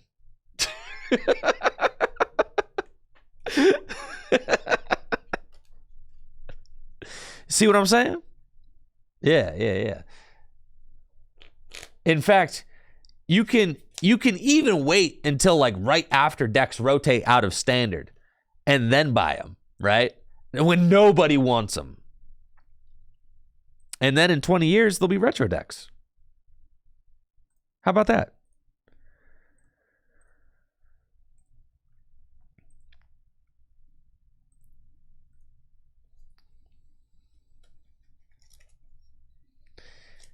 You think they'll be playing the 2022 format in 2042? No, I do not, actually.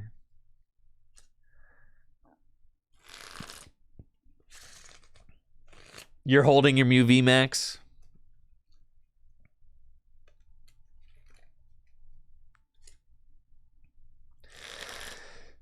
Jokes aside, that is why the World's decks are really cool. Agree 100%. The World's decks are like incredibly cool.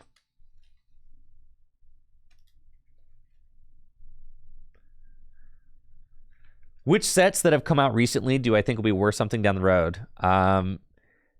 Evolving Skies is already pretty expensive. Lost Origin and Silver Tempest. Those are my three. Evolving Skies, Lost Origin, Silver Tempest. Those are big money sets for show. For show. How could they not be? Silver Tempest is literally all about Lugia.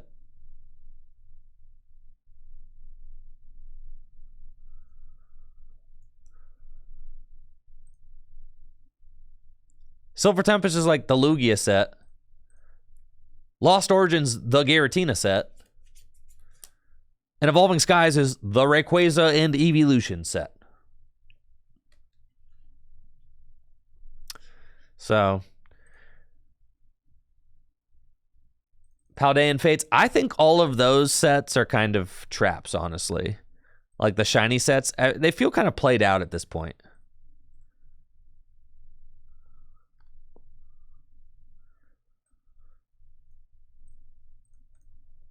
I didn't even check my prizes.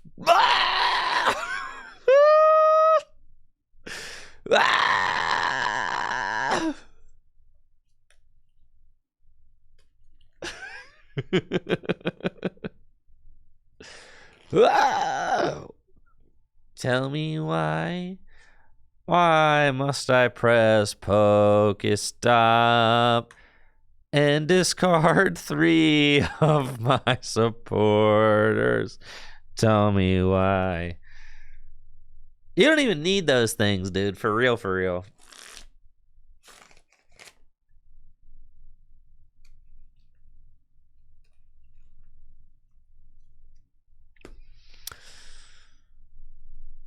Shit, you're done for sure.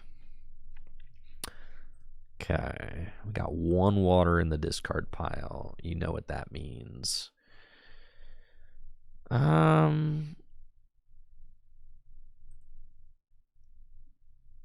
Yeah, check this out. All right, Shivery Chill. Get me 2. I'll check my deck now. Fine. Oh, yeah. This is free. You're bodied for sure. And then we're going to go Superior Way those. Oh, yeah. Pro Strats, blammo. Then we're going to go Prime Catcher, ya boy, Alolan Vulpix. Attach here.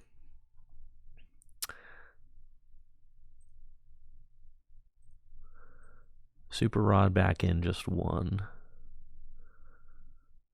And Industrious Incisors.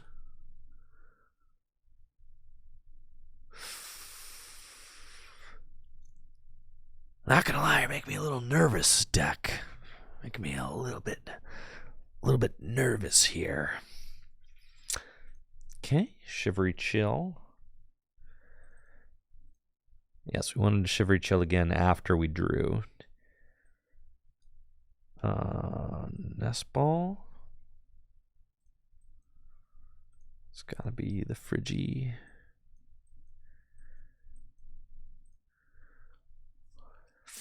Okay, time to conceal some cards. Come on. Hey, you're bodied, you're bodied, you're bodied, you're bodied. You're bodied, you're bodied, you're bodied, you're bodied. I found an Irida. Okay. And then we super cold. French baguette. What do you mean? Why do I hide the cards? What do you mean? What do you mean? There we go. Blammo. Okay. Knockout. Oh, why do I keep concealing the cards? It's what Greninja does. He conceals them. Yes. Everything Arceus tries to do, to make this matchup stomachable is just pure copium. Yeah. It is just not a good matchup. And that's okay. You can have bad matchups. People ask me, how do you beat Ancient Box with Chien Pao? You don't. How do you beat the control matchup with Chien Pao? You also don't.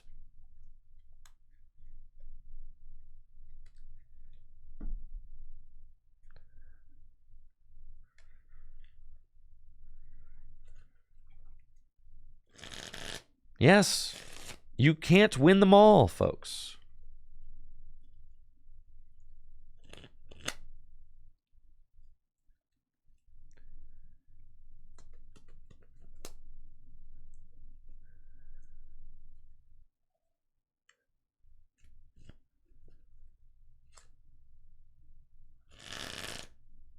Right. You just have to make sure that you're winning more than you're losing.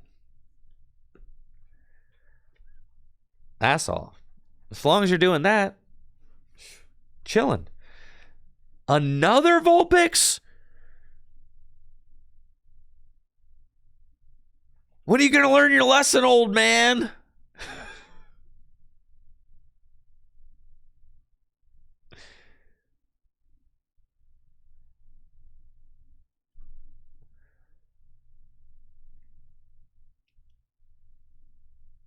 All right, so the funny thing about the Alolan Vulpix is that I can just 2-hit KO it with Iron Hands. So that's probably what we're going to do here. Lightning's already been found. That's fine. I mean, obviously, if I find my Silene and can do that, I will. But I'm not going to hold my breath for it.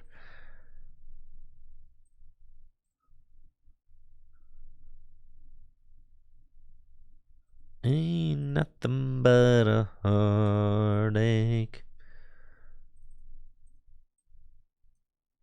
Yeah, Silene's in there.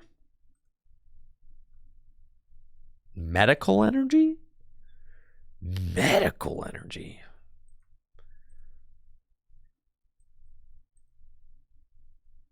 I goofed. I meant to get... Well, I guess I could have rotted the Baxcalibur back in. That's all good.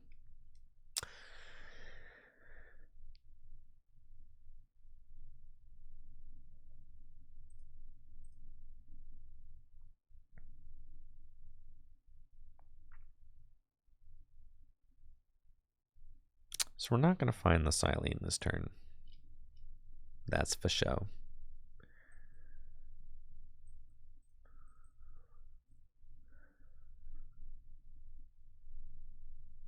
I mean, I guess not for show. I mean, it's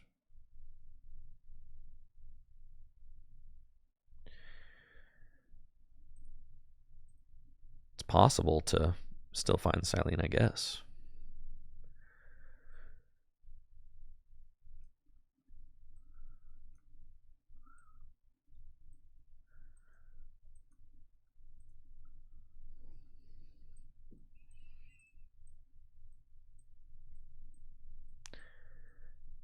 All right, no more rods left, so...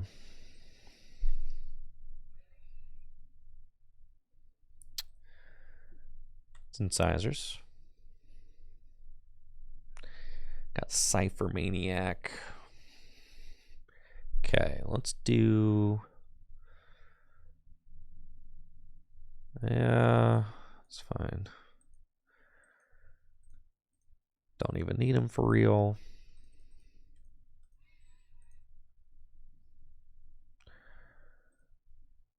Not going to use the Pokestops just in case I want it. And just go blammo.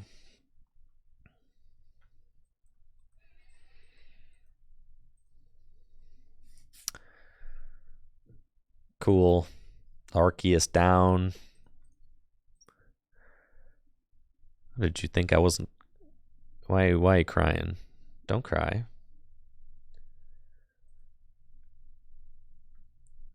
Don't cry. Come on. Show me that Alolan Vulpix V-Star. Okay. Here we are. And judge. Alrighty.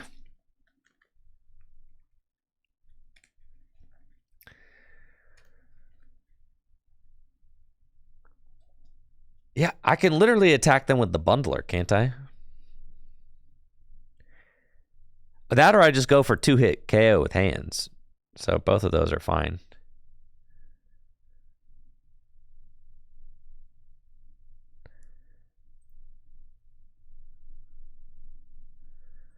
I think I like just going for the 2-hit KO with hands. Like, why not, right?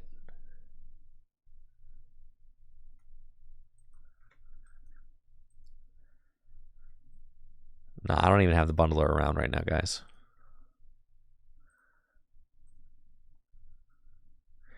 Plays around healing.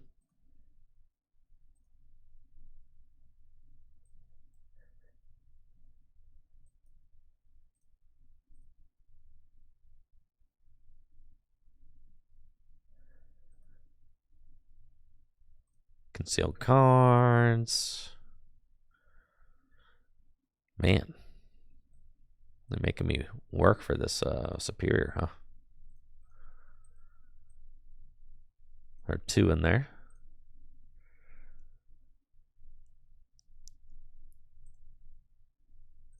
Pokestop. Easy money.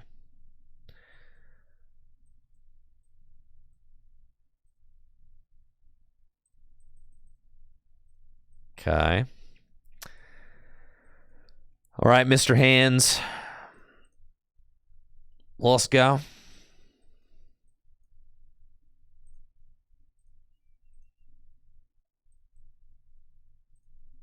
Amp you very much.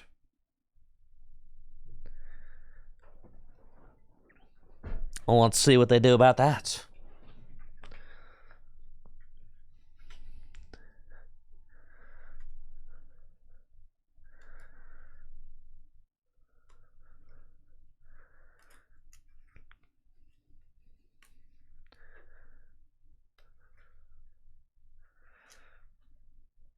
Probably have to go get another Pokemon. Noibats.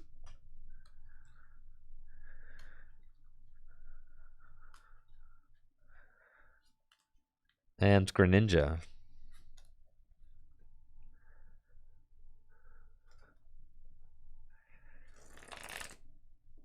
Dude, if you retreat into Noibat, you just lose.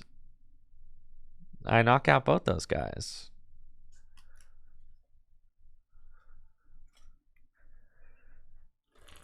A tough choice, I know.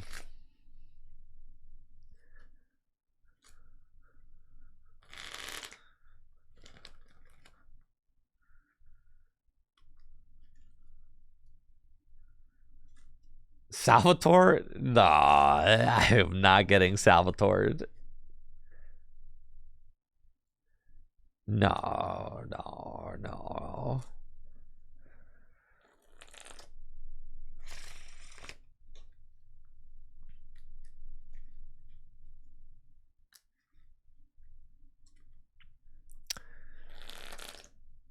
Come on, Zaid. You're leaving me hanging, man.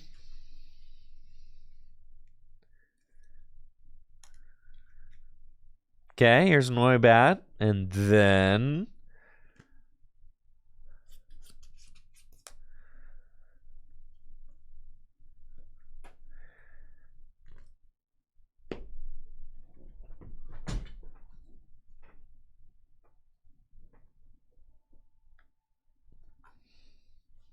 stalling out the timer strategy. A classic.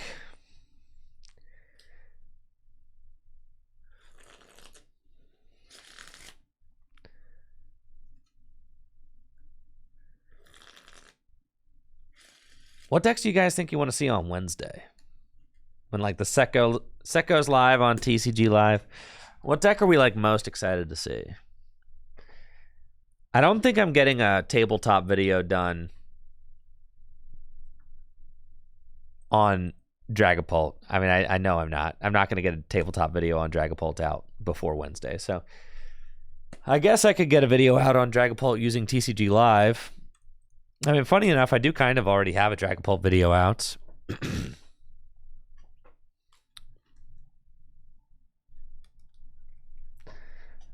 Hoagie Man says, just more Chien Pao. Yeah, let's go.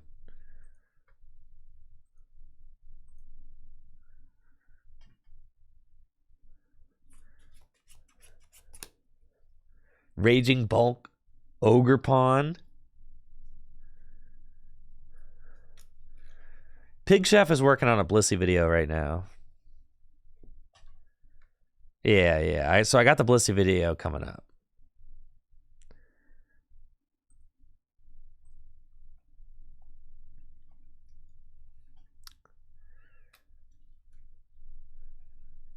Dragapult will make sense. People will want Dragapult.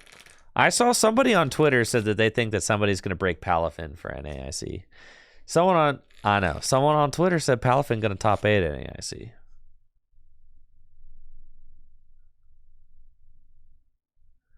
What's the top finish of Blissey at NAIC? I don't know that Blissey has any good matchups outside of Dragapults. I guess I feel the same way about Blissey than I feel about Arceus. So Blissey will probably have some top 32 finishes. And there will be people who really like Blissey.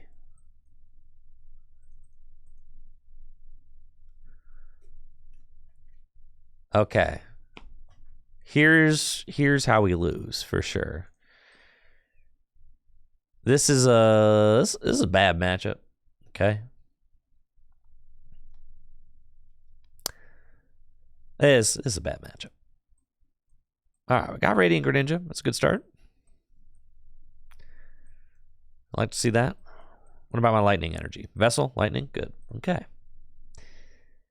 Alrighty then. I'm going to conceal some cards. Okay. Sheesh. It's not great.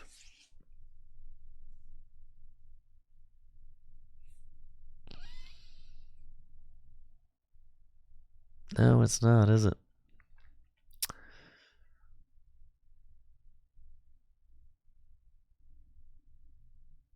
It's not good.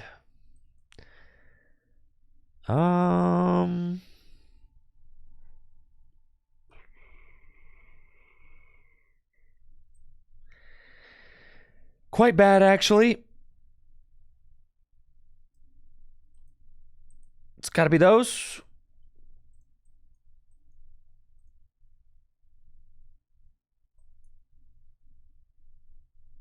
Go ahead there, partner.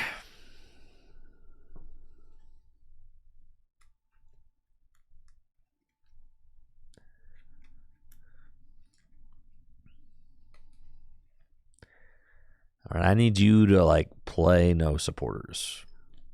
Why would you be so mean and also hurtful to my Bidoof? Why would you do that? Okay, Vessel, that's a good top deck right there.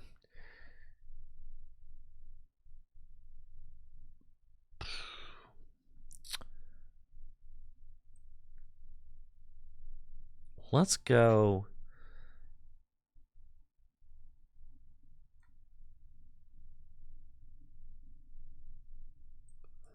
Weirdly Vessel away. Yeah, that's fine. Okay. Gotta get those. And let's conceal. Thank you, Blizzy, for the sub in the 56 months. Appreciate it. Oh, what do you know? That Bibero. Boy, it would be nice. If I had that Bidoof.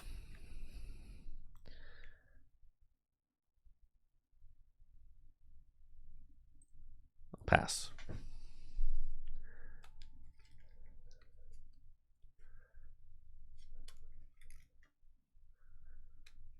They have nothing. We can do this. I simply need to find, like, those cards. Great. Okay. So let's just blast this thing to smithereens. Irida. Baxcalibur, Nestball. Rare Candy Bax. Nestball. Chien Pao.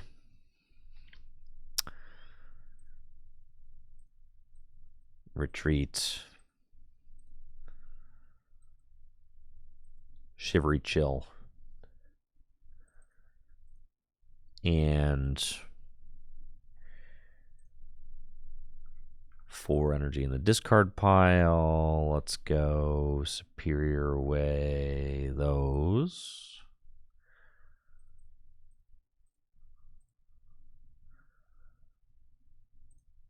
Super Cold.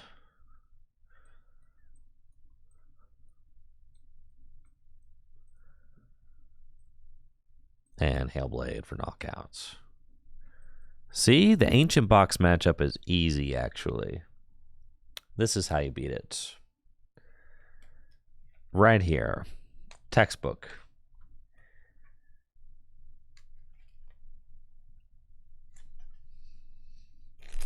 Your opponent does nothing and you win.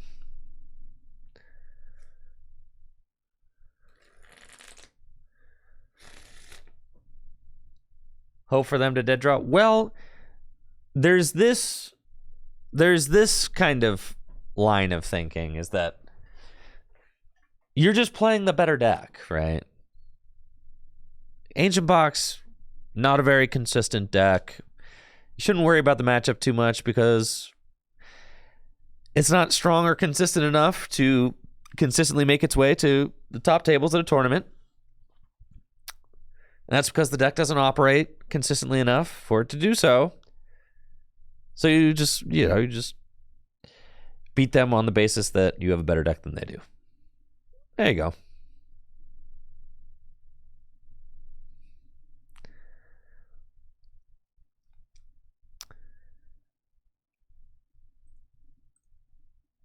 Okay.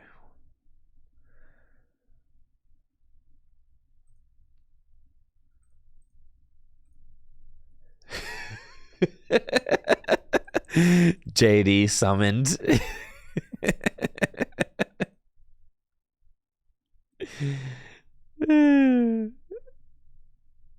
Yes, I have summoned Dino Box Defender JD to the chats. Oh, you know I'm a Dino Box hater through and through. I wanted to love the deck, but I could not.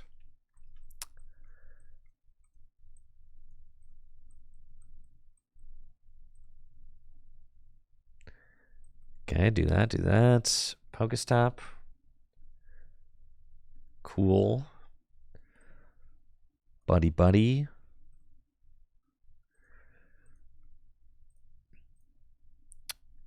Get those two. That's fine. Superior away those.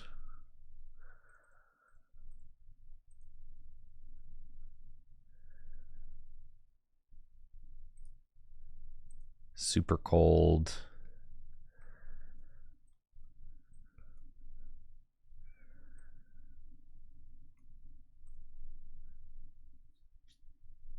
All right. Yeah, we actually just kind of win here, I think. Well, it's not that easy.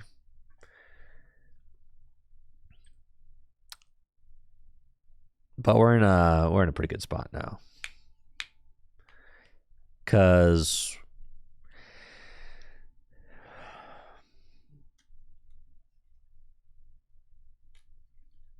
they can take this knockout and go to 3. Then I go Radiant Greninja. No, yeah, this matchup's still pretty much unwinnable, yeah. Well, yeah, it's terrible, huh? Dang, man, this matchup's so bad. I still think I lose, bro. Bax Caliber Knockout Ninja? No, you need to go Hands Knockout Ninja. At some point. Now, they're only doing 160 damage right now.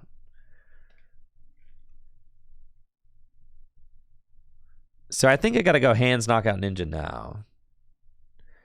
And then I need them to, like, miss a knockout. Because if I go Ninja now...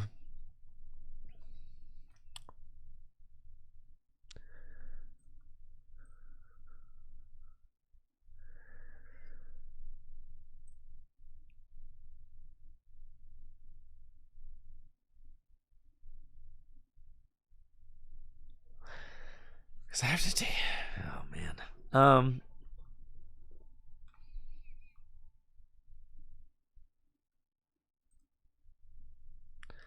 Greninja, then double amp for game. Yes. Okay, so if I attack with Greninja, then they go to 2, and then I amp once, then they knock it out and win, right? So that's why that doesn't just work.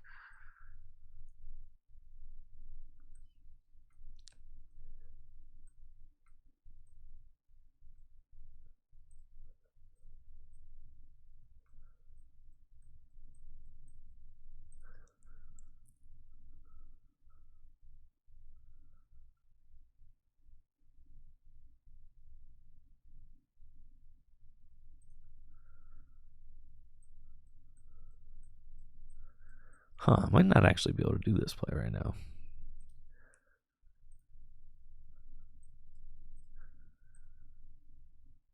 They're only down 1 Sada. See, I put Rod and Ultra Ball.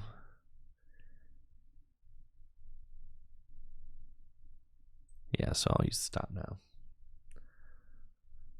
Nice. And we got the Nest Ball. That's actually kind of crazy. Okay, so we're going to Rod back in.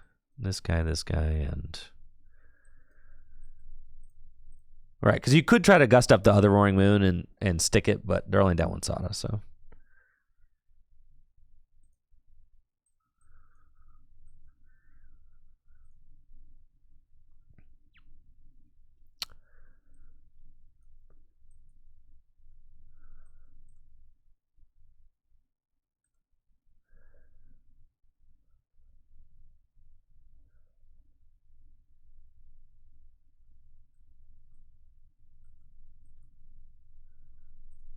Okay, get Beaverell, and then we're going here.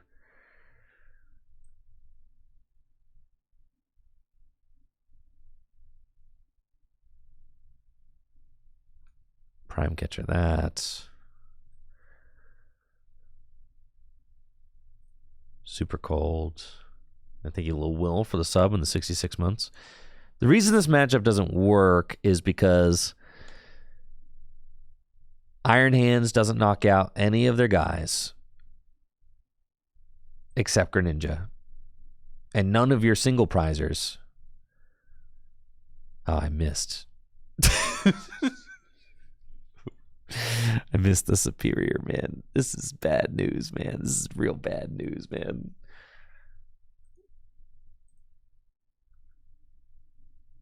All right, yeah, we'll concede.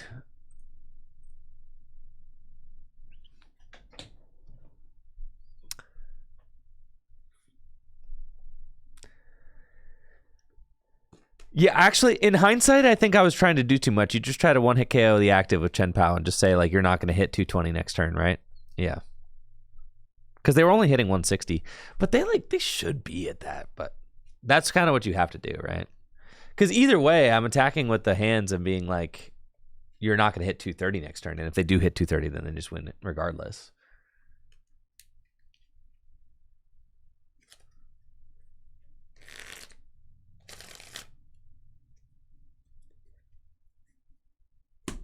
Yeah, that's sick, Lucid.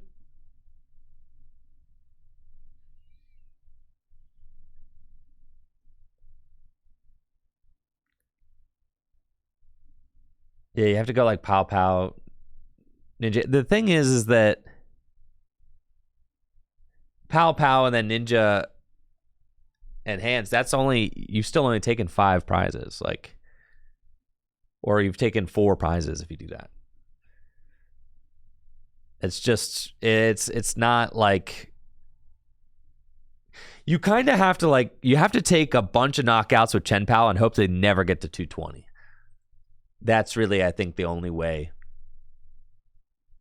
The only way to really, you have to like go in with Chien Pao for like a lot. That, or you have to go like turn 2 Ninja into like Hands and then go hands, and then you can win, right?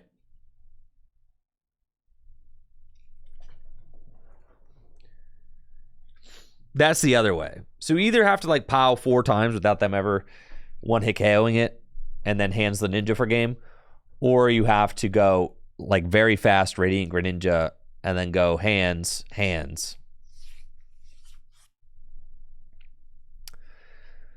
do it that way. What about Turbo Hands? Everybody forgot about Turbo Hands. Why did we stop playing Turbo Hands, huh?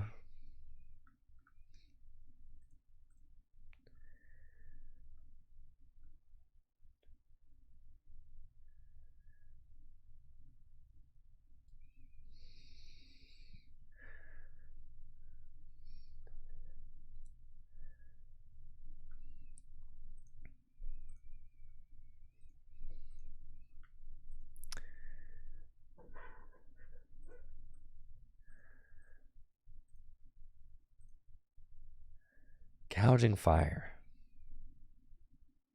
Yo, Gouging Fire, though? Sheesh.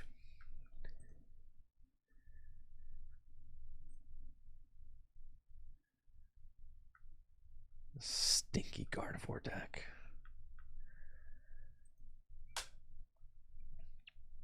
Stinky, no good. Gardevoir deck. There's no way this deck is fun to play.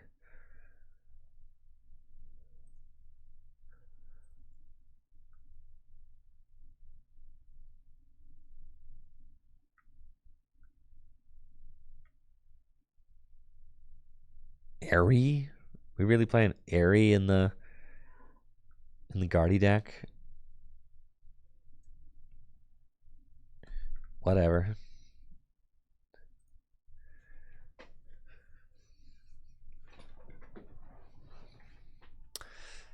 I'm just gonna be playing this thing, not attacking till turn 3. Just wishing I was playing Chien Pao.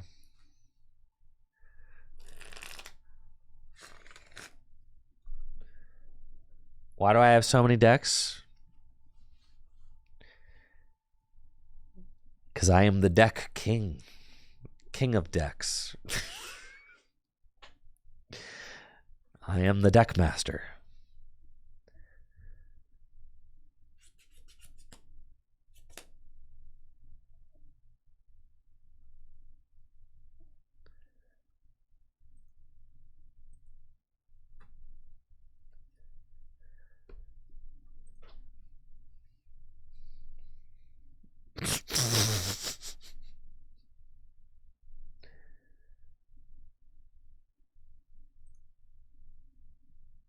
All right, let's go.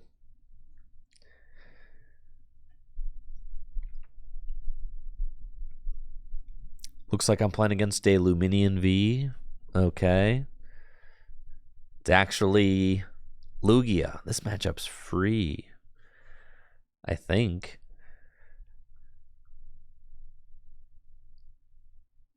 Seems good. You're going to fail it? Oh, yeah. Gardevoir's broken, man. What the heck? I should have been playing this deck the whole time. Deck's incredible.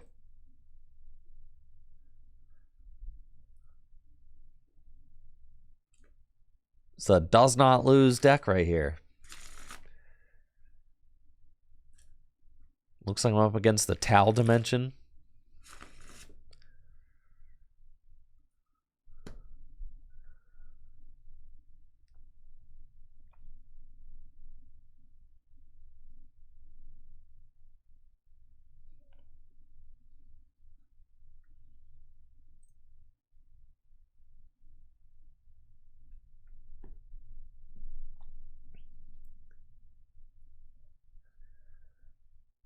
All right, 3 Ultra Ball. Sheesh, man. What do you think I'm going to do with all those balls in my hand?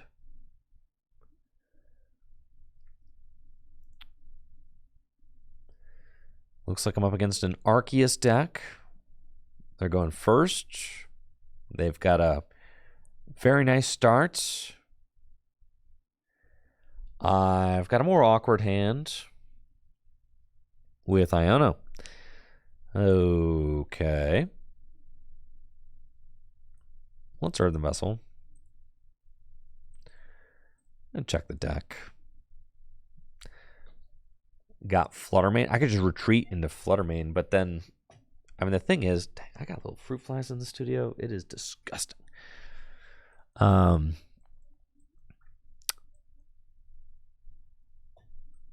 thing about Fluttermane is that Arceus only needs an Arceus V-Star, so like, and an energy. So it's not like they actually need anything to get moving here. So we'll grab these. And then Ultra Ball away these. And then I think I'm going to get Radiant Greninja first. I've only got 2 other Ralts in my deck. Yeah, I'm going to go for Ninja.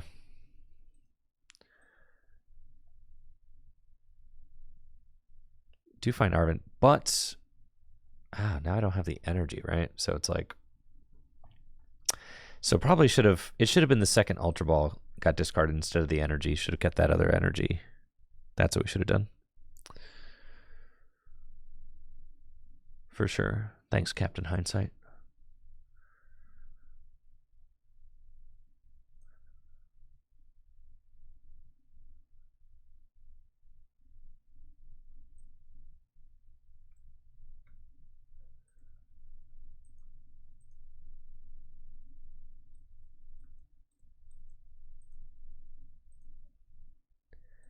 That's cool. We're chilling.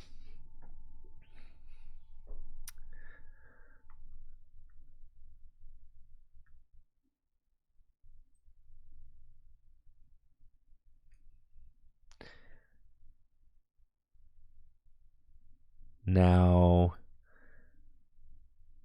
that's fine.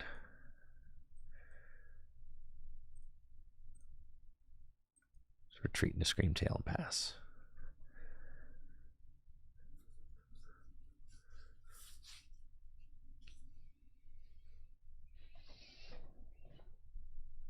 Yes. If I needed to keep another energy in my hand to give myself the chance to maybe draw Arven off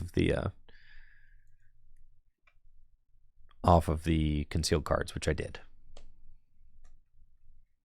For sure. Memory skip, not nearly as useful against Pokemon that's about to evolve, no.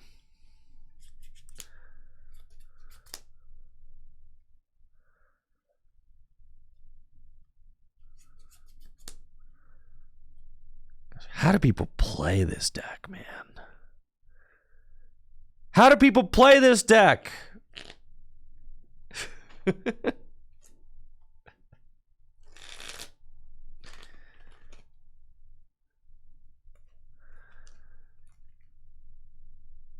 Losing to Arceus? This is something I'm never supposed to do on stream.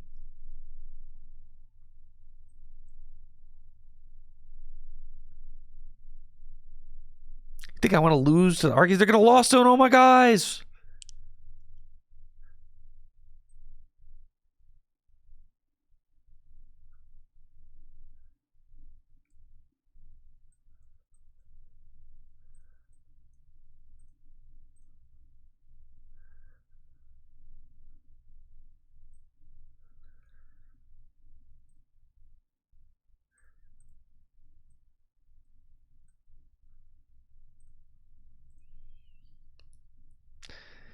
I need to find an energy.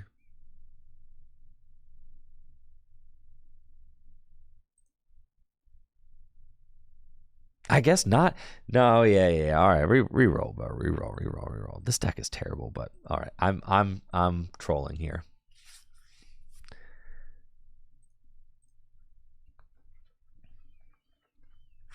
Okay.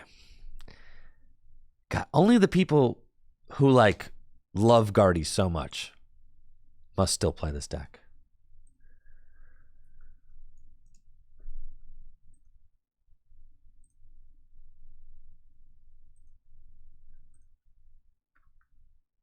You think the Santiago list is the list? Sure.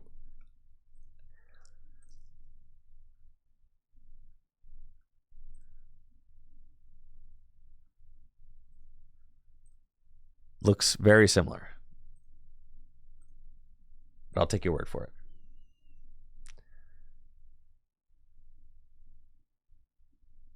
Any tips for an Incineroar EX deck?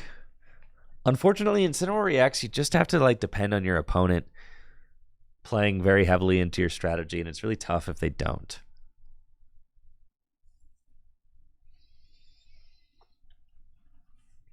I'll let you guys predict on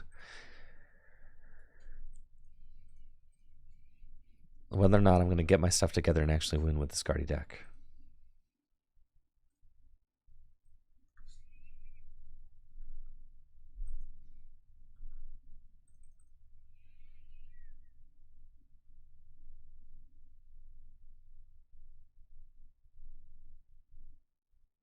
I can't believe I'm playing the Guardy deck.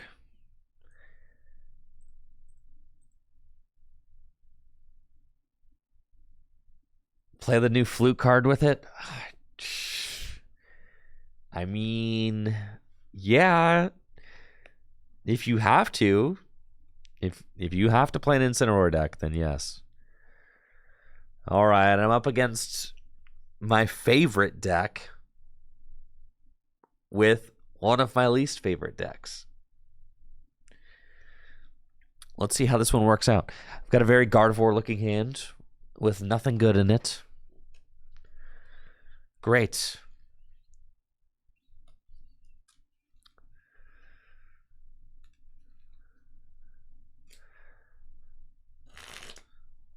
Well, doesn't Incineroar do like, it doesn't even one hit KO anything. It's got like 150, does 250 damage or something.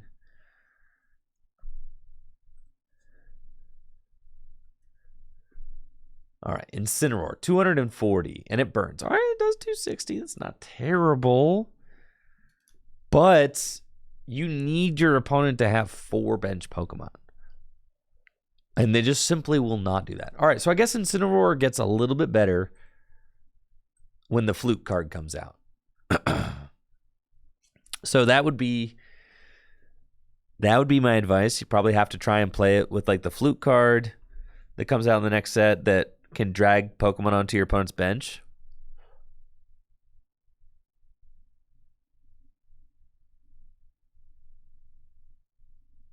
All right, I've got all the buddies, but nothing else going on.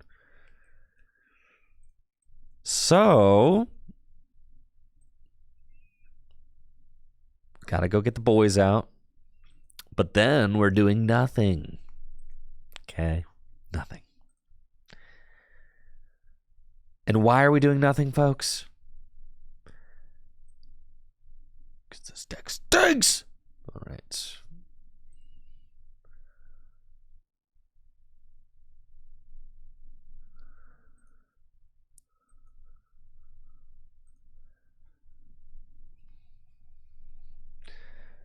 Do I think we'll have a different tournament structure next season? Or will we have another season with best of 3 50 minutes? I mean, I think the 50-minute best of 3 tournament structure has been like not great for over a decade now. So what makes me think that they'll change it next year? Yeah, it's just, they'll probably just keep it.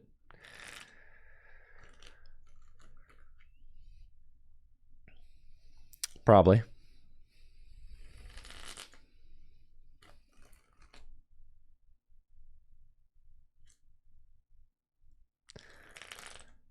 Man. Hope I top deck a card.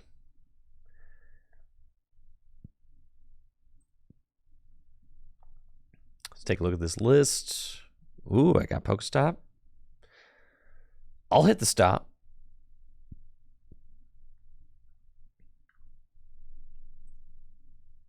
Don't you tempt me.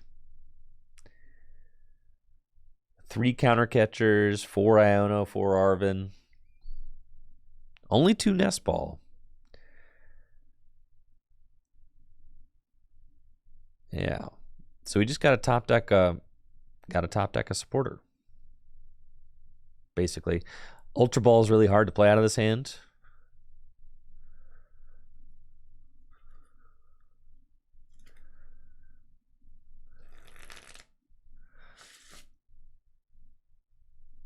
Yeah, Ultra Ball. What? I top deck an Ultra Ball, and then I have to like Ultra Ball for a Kirlia, and then discard 1 card. That feels horrendous.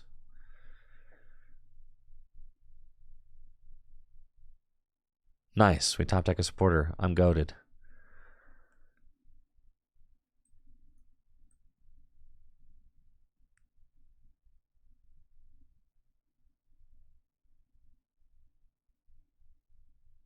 Yep. Here we go. What's the reason I don't like Dialga anymore? I like Dialga. But I have also spent a lot of time playing Dialga. Refinement.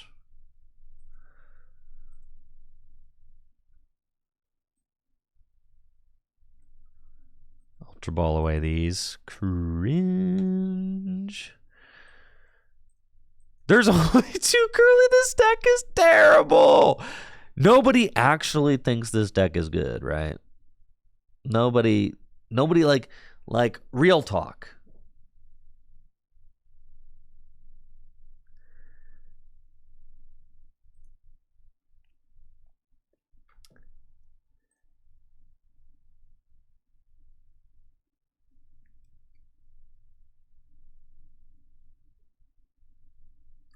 Huh. Okay.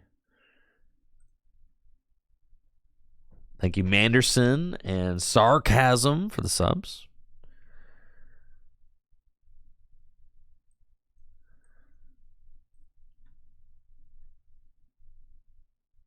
Okay.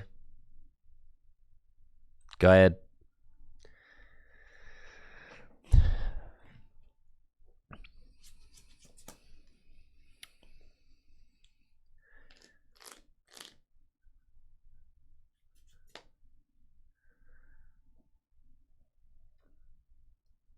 Yes, I shouldn't have all these rolls down if I have 2 curly apprised, but it's all good.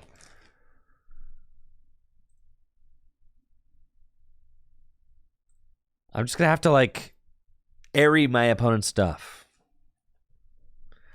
And then Iono them and knock out their Bibarel. That's our strat. Prime Catcher canceling Cologne play incoming? Goodness.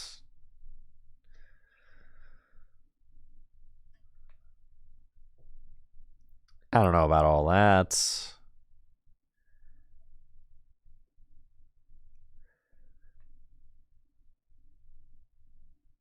They got the Cypher Maniac, so they could do whatever they want.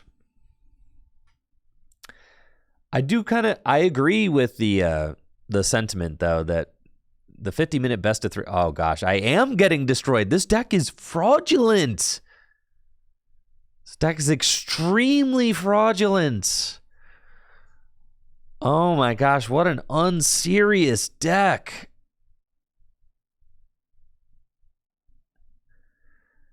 Thank you, Carzon, for the sub. Appreciate it.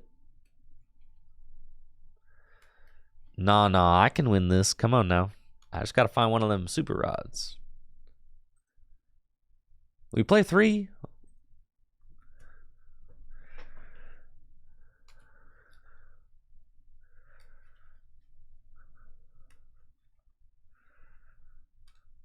Ow.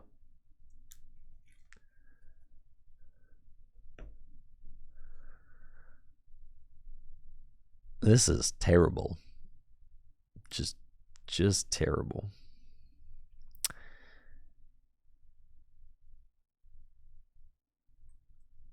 Oh, wait, I didn't realize I'm dead drawing, too. Wait, hold on. This is the worst deck I've ever played. All right, I'm out of here, dude. I'm out of here.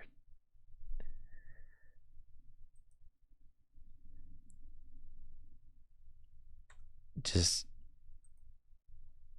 thank you, Horsey, for the sub and the 57 months.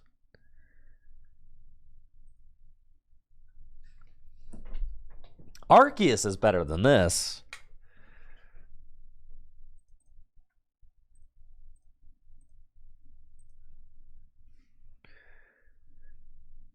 God, I'm just going to get absolutely destroyed by the same Chien Pao player.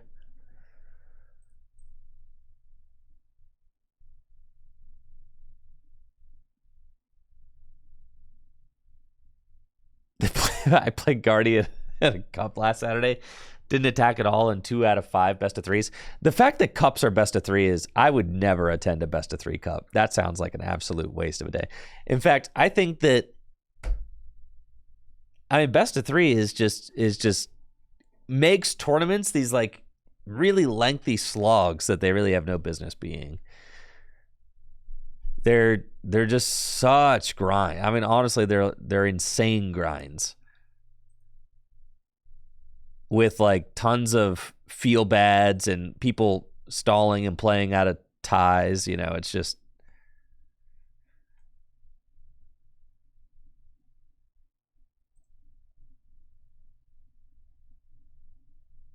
So yeah, I definitely agree with like the kind of sentiment that best of 3, 50 minutes best of 3 was designed for Magic the Gathering.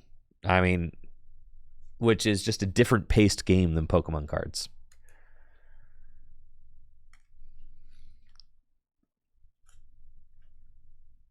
I like best of 3 for Top Cut. I mean, I do think Top Cuts should always be best of 3. I don't agree with Japan's format and that they go best of 1 all the way to the top. I don't agree with that, but I think Swiss could easily be best of 1, and that'd be fine.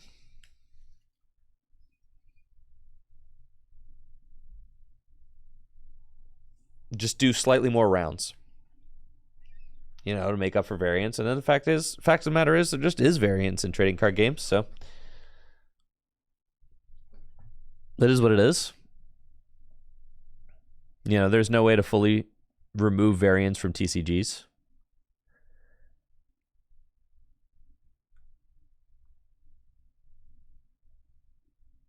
You guys can't seriously think that this is a good deck, right?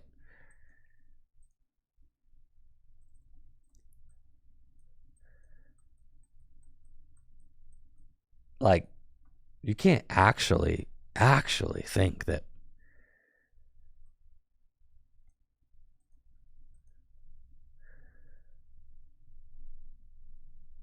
Man.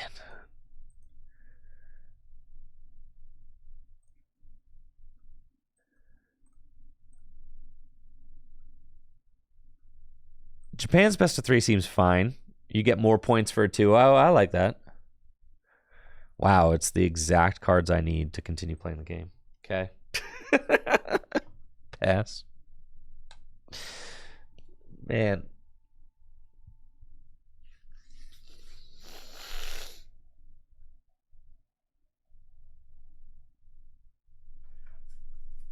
Yes, McSun, I do think that the best players are doing the best. Yes. But I think that they would continue to do the best in a best of 1 format too. Yes.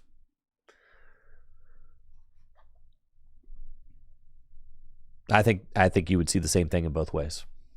Yeah. Yes, obviously, the best players are still doing the best. They've had 10 years to adapt to the 50-minute best of 3 format, and they navigate it the best. The best players navigate. They know exactly when to scoop, but it's not a matter of. The best players will always do the best, regardless if it's best of 1 or best of 3. And best players used to do the best. Like Jason Klaczynski's a 3-time world champion, and he won worlds in singleton Swiss formats, in single game Swiss formats, and in a best of 3 format. I'm pretty sure. I think his last one was it. His last one might have been. But he certainly won a nationals when it was best of 3. I think the year he won U.S. nationals, I think they had switched to. So yes. 2012? No. U.S. The year he won U.S. nationals, it was best of 3 Swiss. I think so. But anyways, the best players used to do the best back then too, and the best players do the best in Japan. Often.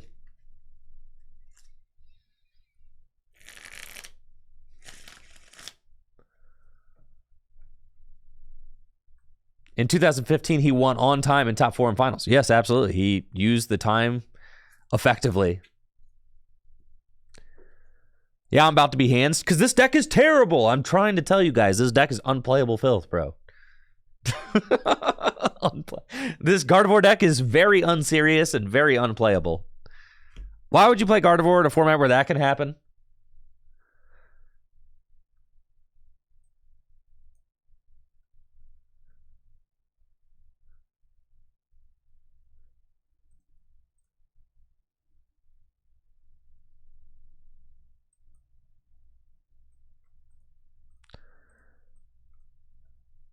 But I just lose. Yep. All right. I am never going to play this deck again.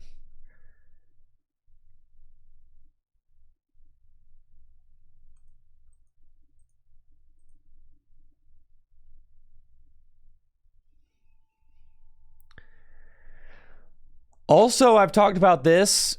Say you add a couple more rounds to a tournament, right? Right now, you may think that playing best of 3 eliminates variance, but actually it increases matchup variance because you only have 9 Swiss rounds day one. But if you had 12 Swiss rounds day one and you hit 2 bad matchups, that's not nearly as bad as hitting 2 bad matchups in a 9-round tournament, right? So your matchup variance is more highly emphasized in a 50-minute best-of-3 situation. It doesn't matter if you have 2 chances to beat them out of 3, you hit a bad matchup. So you know what I'm saying? Like that's... So there's a lot more that goes into it than just like, oh, less games, more variance. Like, it's not just that. This is the list of the third place from Santiago. Guardy list. But I don't... Honestly, I'm not a big Guardy fan. I don't think the deck is very good. 12 rounds, day one. Sounds abysmal for players and judges. No way. That not nearly as bad as 50-minute best of 3 for 9 rounds. 50-minute best of 3 is a complete slog. 12 rounds, single game Swiss will go by so much faster.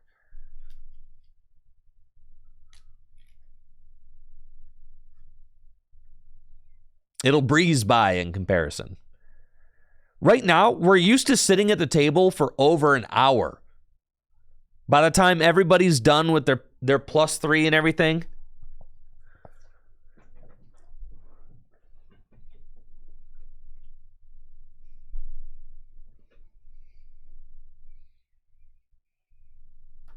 They do it in Japan. We probably should get rid of paper match slips, right? And people should, whatever input system they use in Japan, they just use their phones.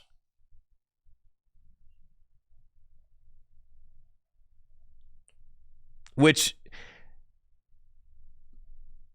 has to be more optimal than paper match slips, right?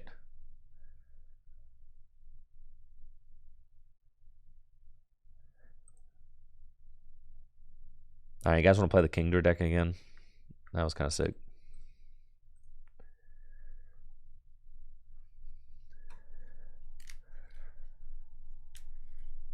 If you forget to charge your phone, that's like forgetting to bring your deck.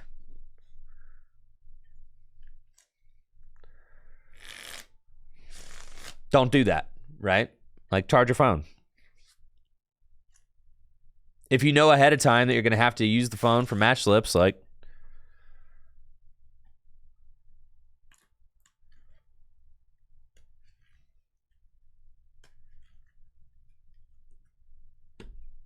What if your phone dies mid-tournament for no reason? I mean, okay, we're kind of like fishing for examples of things that could happen if your phone just randomly, spontaneously combusts. Like, okay, if your phone spontaneously combusts, then I suppose there's probably a manual input method that you could contact the tournament organizers to help you with.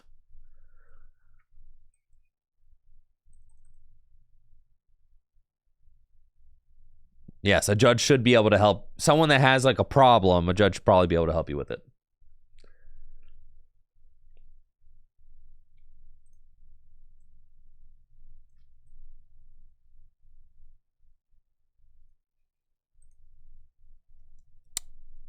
Right, and your opponents, I guess your opponents could input results too. That's cool. Yo, this deck is sick, man. Sheesh. Now I'm gathering the crew. Look at me go.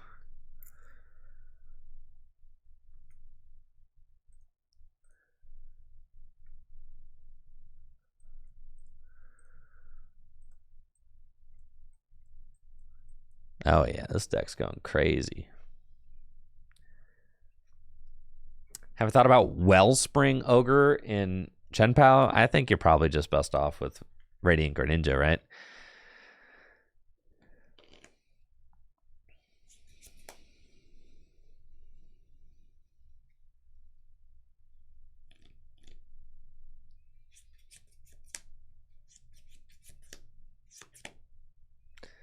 I think French Baguette, it's not a matter of whether or not you as a floor judge have a problem with the match slips. It's just that they are laborious. They are objectively laborious to input into the system, right? And time consuming, right?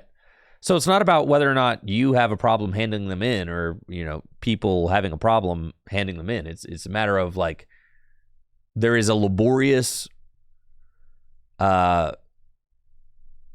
there's a laborious part of inputting them, right? That just is time. It takes time. And we're talking about how do we cut down on time.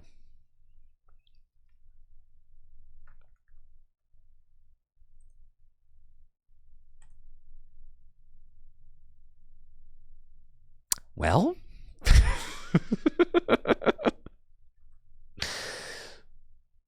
well. Welly, well. That's okay. I'm gathering crew.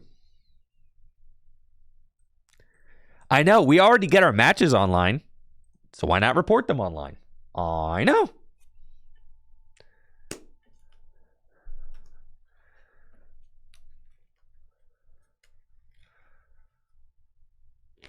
No, Thaweg, listen, everybody already uses their phones at tournaments for match results or for pairings.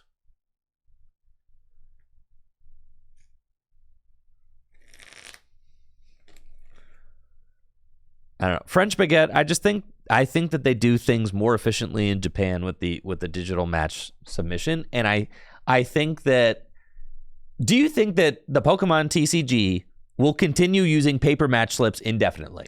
No. We will eventually switch over to digital, won't we? Yes. I think it's very, very easy to predict that we will eventually move to paper match slips. So the question is when. It's not a matter of if, it's a matter of when. We will definitely eventually move to digital input. 100%.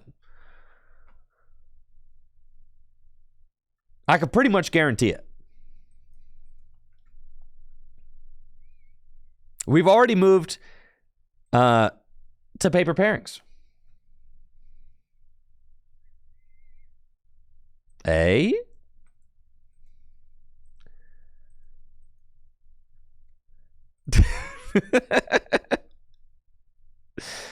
I'm so in. Let's go.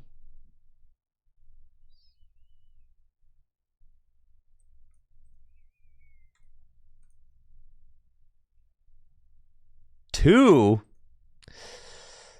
Not great. We'll knock out that guy, though. We can do better than 2.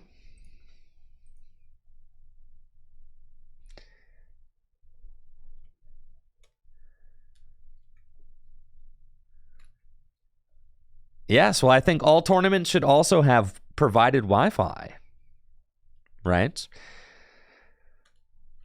That's another update. If tournaments have online pairings, which they do, they should also have Wi-Fi. I don't think it's like a crazy thing to say that like tournaments should have Wi-Fi, right?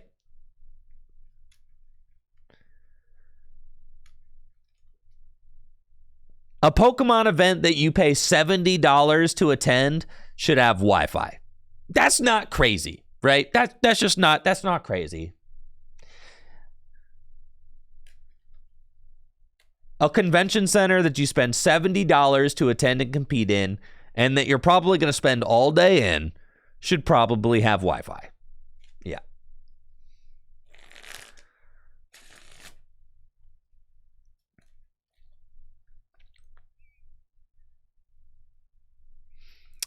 Okay, what are we doing here? How many energy are we talking? We're down 8. It's not a lot.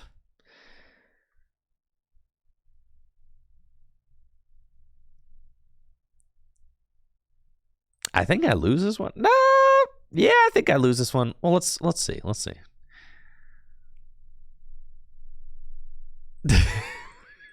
This deck is so bad. Oh my gosh.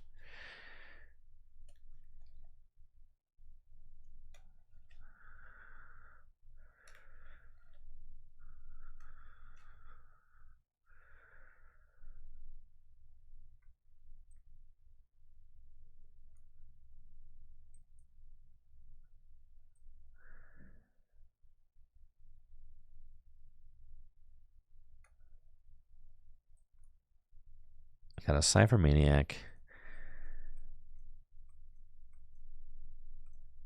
I guess I'm going to top deck that and go into that. I also need like a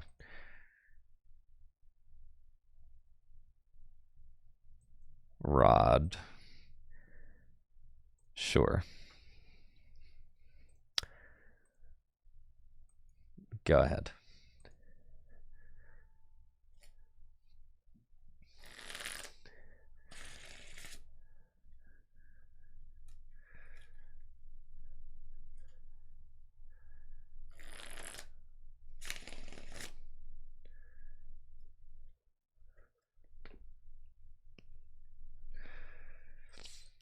All right, let's do a poll.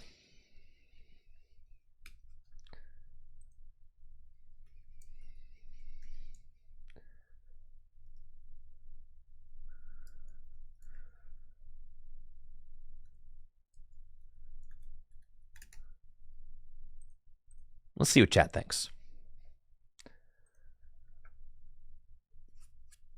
I've got 3 prizes left. I technically can still win this game. Here's how I can still win. Conceal cards. Okay. Super Rod. It's got to be Horsey. Horsey. And probably an energy. No, not an energy. Horsey, and a Seadra. Sure. Irida. Rare Candy Kingdra.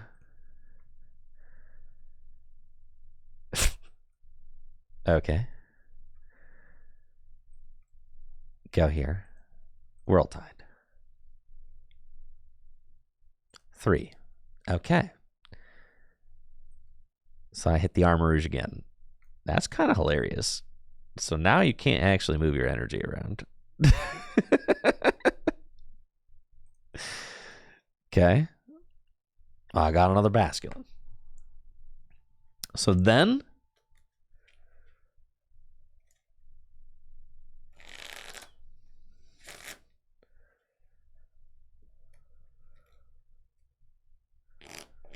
All right, we have right now 86% of respondents in our poll say that they prefer digital match reporting, and 13%, it's 87 to 13% digital versus paper match reporting.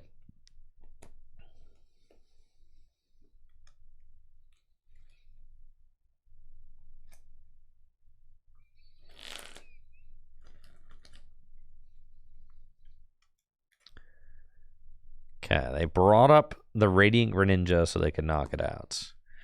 Okay, I need to hit like 4 off this Kingdra, and then I can win. I can still win this. Holy smokes. I mean, yeah. Go here. We got a stack too, bro. Okay, I'm going to need to hit 2 more. World Tide, baby. Shit, you're dead. Okay. Goodbye. And then I'll take these.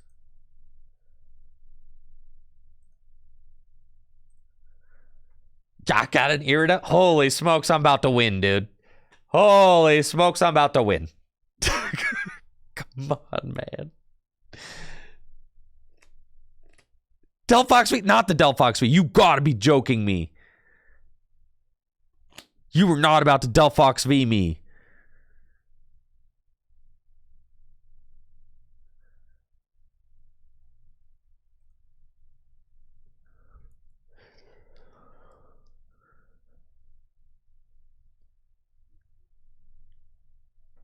You're retreating preemptively? You're just saying, I'm gonna find the boss.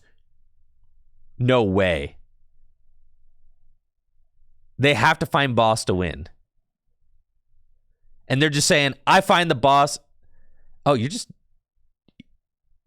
didn't even want to incisors? Like, you lose! What are you doing?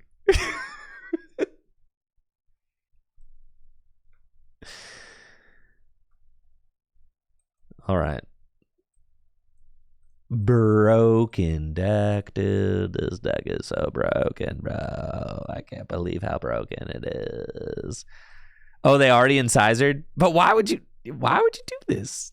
840 damage. You lose, bro. You just lose.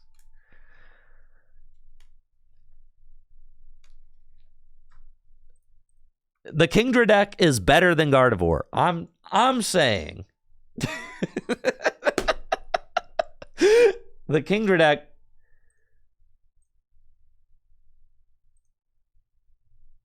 The Kingdra deck is confirmed better than Gardevoir.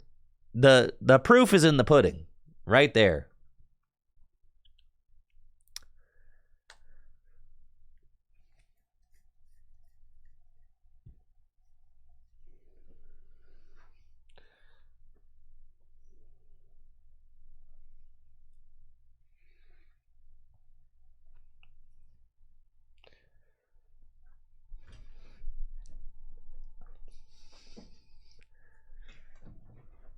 Yeah, Andres, my deck list is in the Tricky Gym Discord. I posted it after Friday's stream.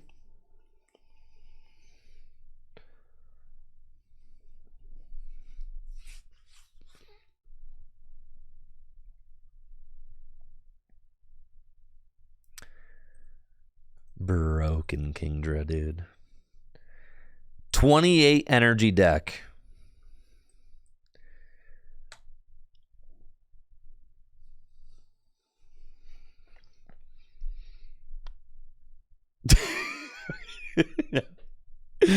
Now I'm actually playing against Gardevoir.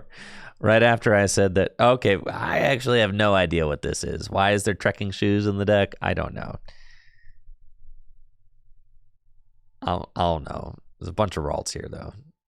All right, there's a Spiritomb, too. Okay. It's Bonnet. All right, they got to look out for this mean right hook, though. What's wrong?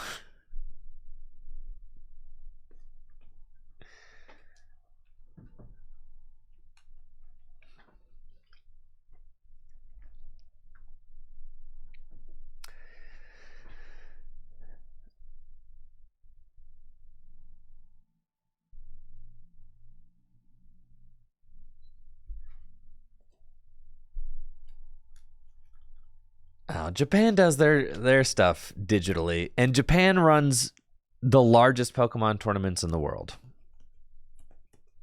So,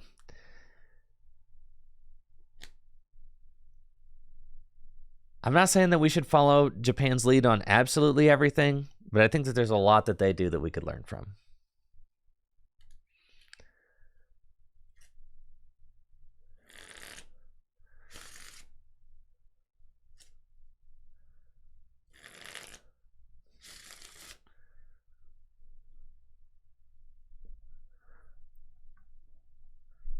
All right, I'm about to knock out that Shuppet.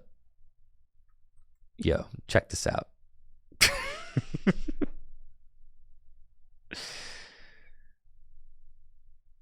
The problem is I'm going to get donked, man. I guess... Oh, no, I only hit one energy. What? This is terrible.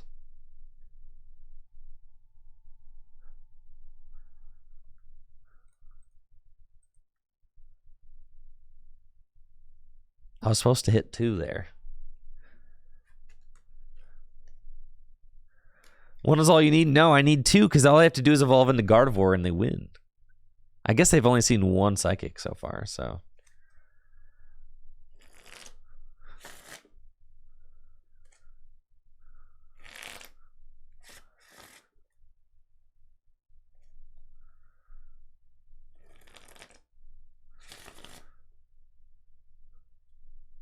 Or they're going to try the Shuppet again. Fly on the wall, calling the Kingdra deck Hopium. No, the Kingdra deck is broken now. We've got the optimal 60.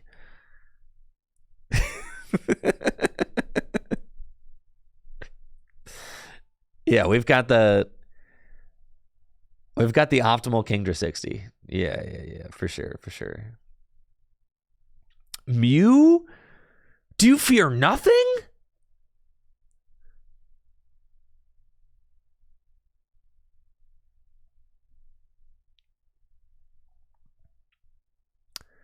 I think they just go get Guardy and they win, right? No, he didn't Ultra Ball away another energy. Never mind.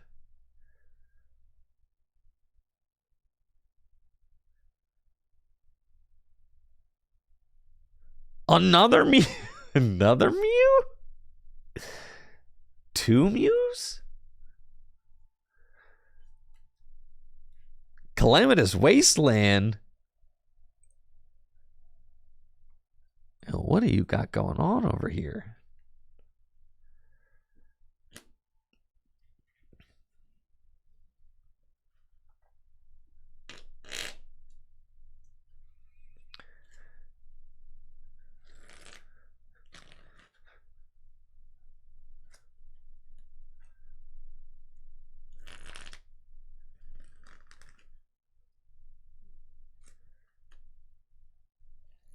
All right, there's the Shup Dogs.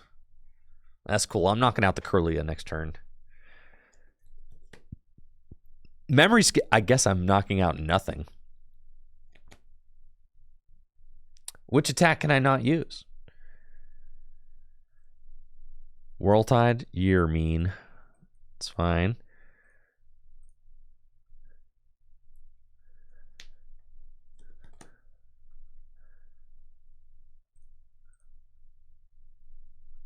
Okay.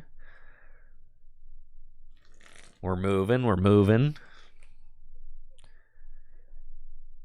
I just need to top deck and out to Radiant Greninja.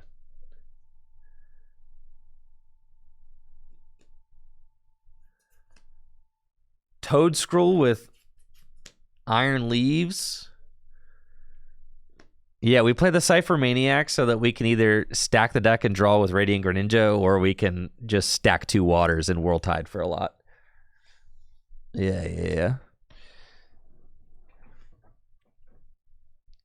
Thank you, Finny, and sub in the 19 months.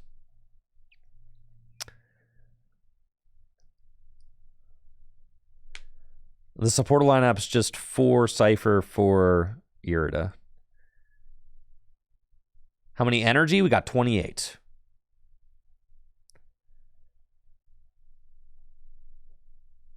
Uh-oh. All right. I have to top deck.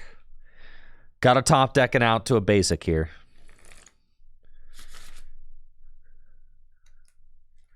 Or else we're going to have a bad time.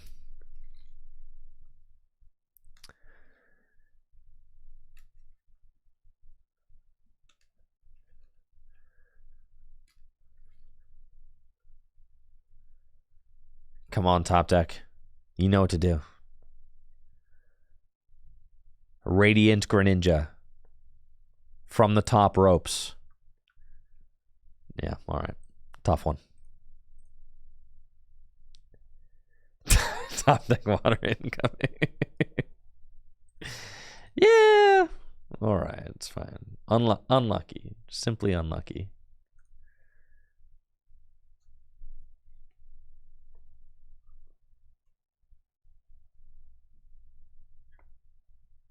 Guardy confirmed better.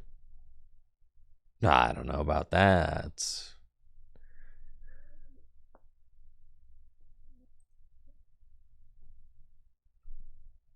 Just John says winning 1 out of 6 games is broken. We're winning at least 1 out of 5.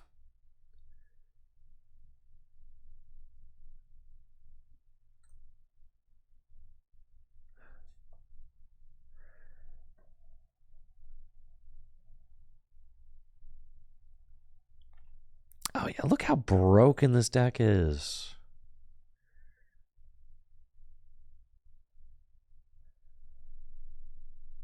Playing against Lost Box.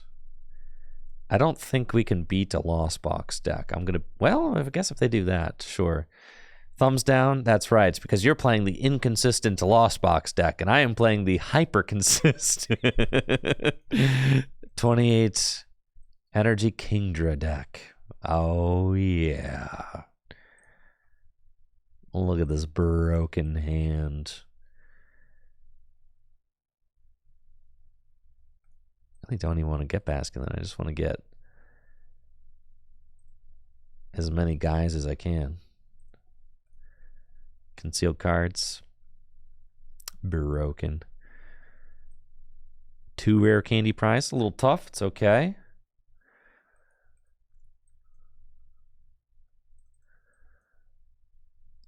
I'll eventually need Mana Fee, but I don't think I'll need it yet. We'll attach, pass. The next turn, we're popping off with a turn 2 Kingdra. Let's go.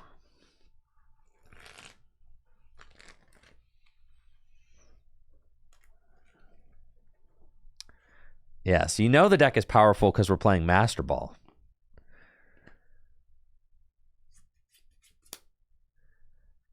The fact that I can defeat anybody in Arceus tier with the Kingdra deck is kind of hilarious, is it not?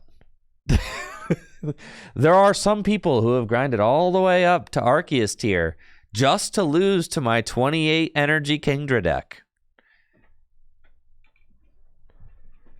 And you're telling me that's not entertaining?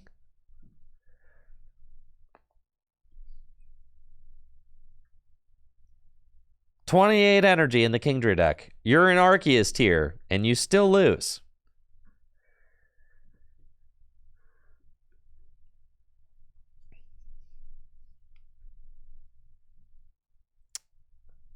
This guy probably doesn't even know what Kingdra does.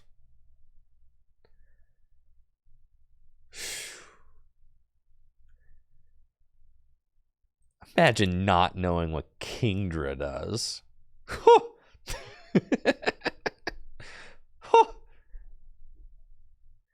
Man.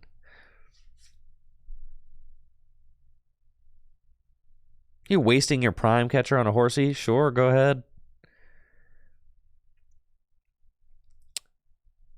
You're going to feel awfully silly when I knock out that Raikou this next turn.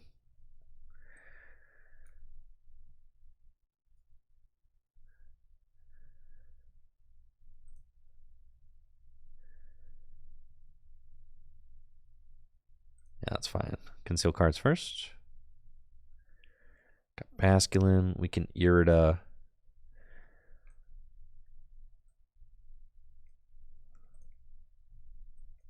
Just need the rare candy, right? Yep.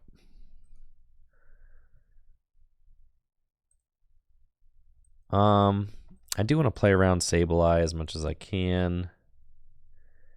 They're only at 4, so I could probably go one more turn before they're at 4. I mean, they could get to 10. If they get to 10, that's like pretty annoying if they go double knockout on Horsey. I guess they could also go Radiant Greninja, though.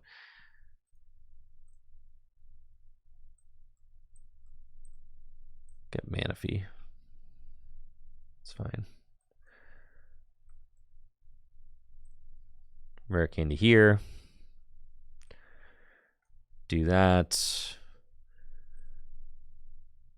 And World Tide. 3? Dang. Well, let's do...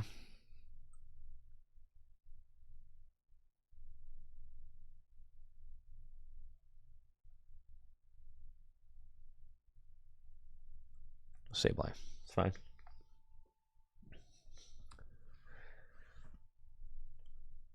And take the prize. And then I want to get out another Horsey. I would like to evolve into... I did prize 2 rare candy, so we have to like be aware of that.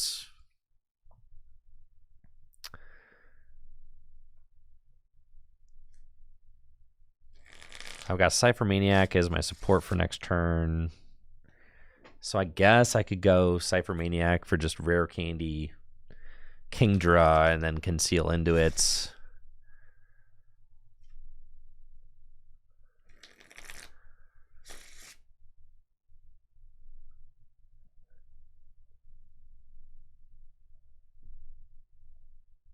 If they go onto Raikou, they can knock me out. If they get 7 and then Mirage Gates, which they can do.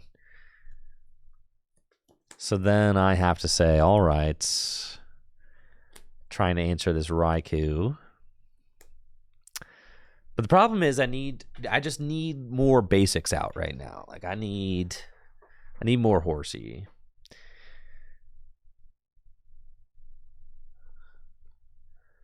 The real trouble is if they go hands. All right, so you're going hands. Okay.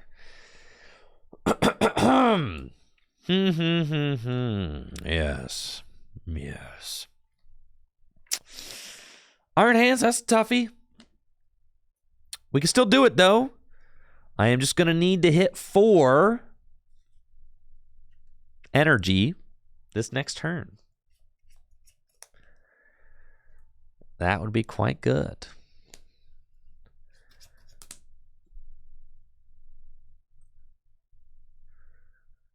Got 5 energy in the discard pile right now. All right, they have bench locked themselves currently. That's something to think about too, but it shouldn't matter because they should bring up hands, and I should have to try and knock out the hands. If we could top deck Horsey, that would be very good for us. Have I ever played the Wish Cash Mill deck? I have tried. The Wish Cash Mill deck was very bad when I played it. It was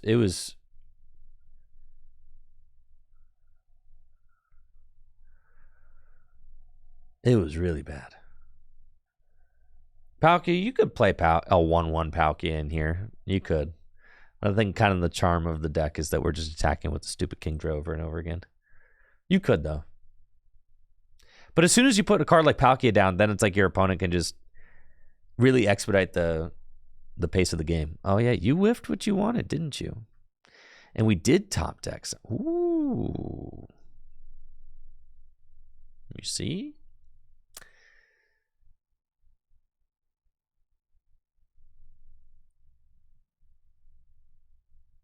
All right, we need to set up more Pokemon.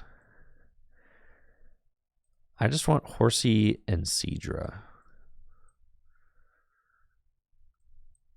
Yeah. And then I'll conceal into them. Put down Seadra. Put down Horsey. And then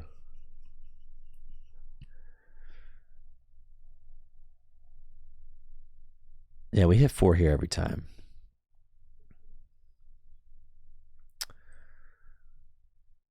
Still got Sableye and discard pile. I'm wondering if I should bench the Basculin. It just gives them an out to knock out 2 at a time, though, so I don't think I want to do that. World Tide. Easy peasy. Skadoosh. Oh, yeah! That's 300 damage! Double rare candy rip. Sheesh.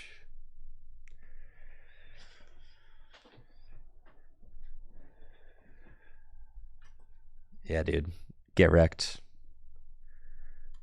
Absolutely bodied. Pokestop. That's cool. What happened to your iron hands there? I missed it. You used to have an iron hands right there on your bench, and now it doesn't seem to be there anymore. What happened? I thought there was an iron hands over there.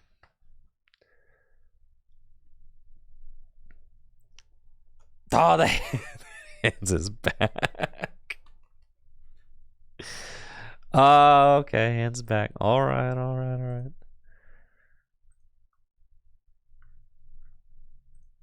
I see.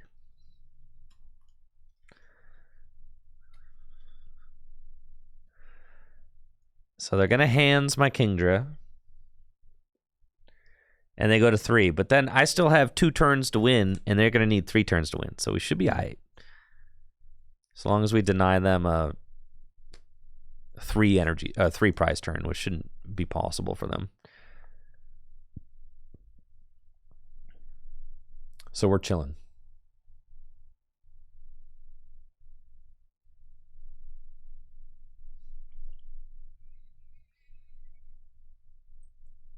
Okay, here we go.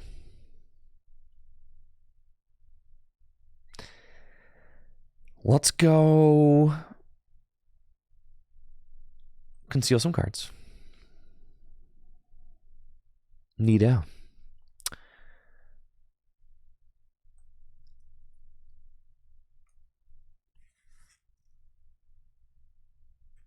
That's fine. We bench that. I do wish that I had another ball card right now. Like Master Ball. We'll see if we can hit Master Ball off this. I guess I don't want to mill more energy, but I could also find a rod. No, I can't. Yeah, it doesn't really matter what I hit. If I hit Master Ball, great. If I don't,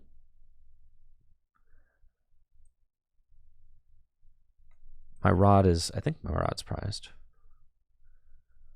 I do have to bench the Basculin now, yes.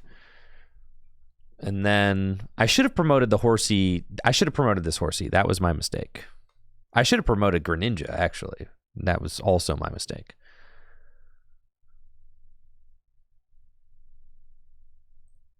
I think it's okay to hit the Pokestop. Okay, the counter catcher doesn't really matter yet. We just evolve into Kingdra.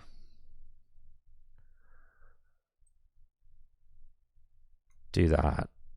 And World Tide. We've got 2.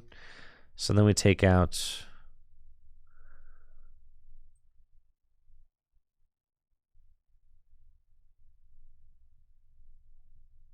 Sure, that guy. Yes, we could Basque Legion next turn, but they could retreat into Sableye and take 2 prizes with Sableye. So then we have to... Unfortunately, our Rod is prized, but that's fine. If they do that, then we could just Kingdra, Raikou, or something for game. But we have to hit 4. Unfortunately, our Rod's still in there. I would have loved to get that evolved up into Kingdra. Yeah, so I had to promote this and retreat it, but it's fine. We're still chilling. We're still chilling. We do expect that they will knock out the Basculin. Yes. But if they don't, then we just win. But we're expecting that they go Sableye, knock out Basculin, Horsey. But they did just mill their own Sableye, which is kind of funny.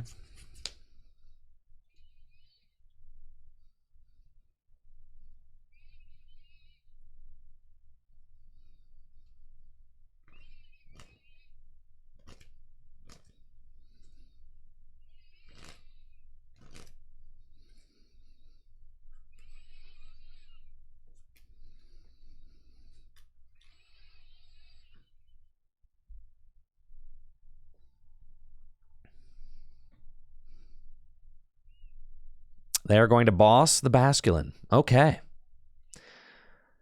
That's fine. So we just have to hit 4 and we win. No sweats.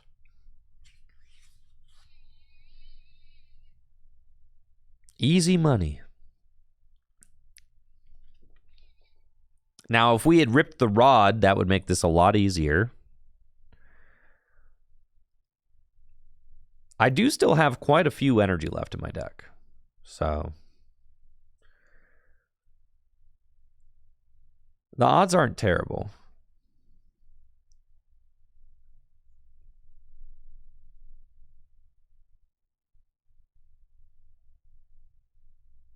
Okay, let's roll.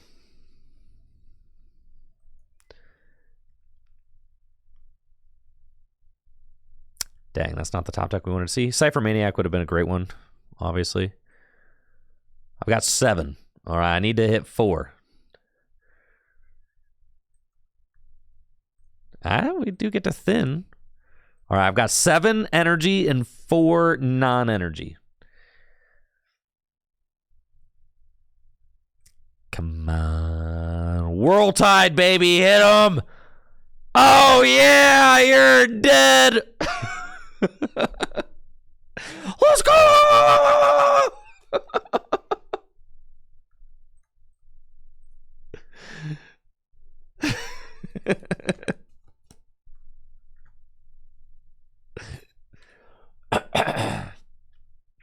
See? Broken.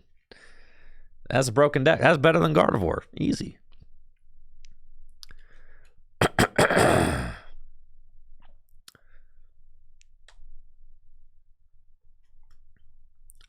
Tier 0. I know.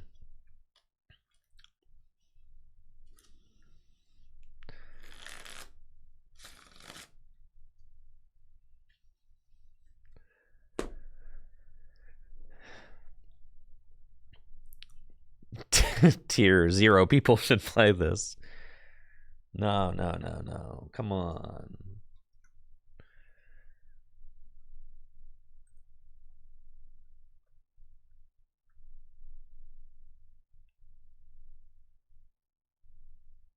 Attack is nuts.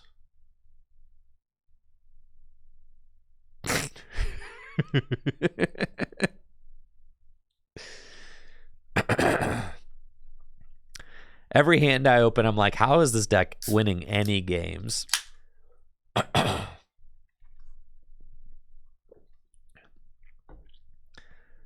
Like, how are we winning any games of Pokemon cards? I gotta stick around and see what our top deck is.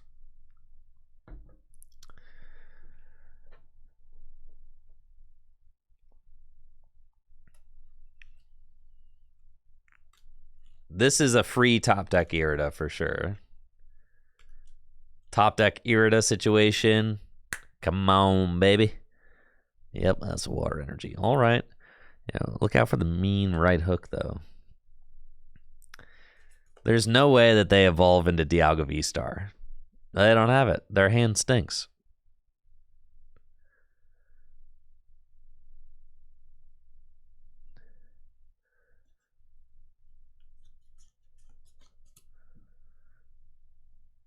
Restart for 1. Come on. Okay. All right. I'm not thinking that we have it now. Yeah. All right. You got lucky. You did. You got lucky.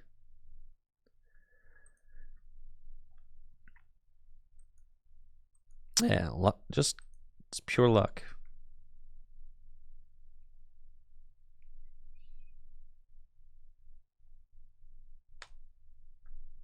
Yeah. Let my Kingdra deck set up. Then you'll see.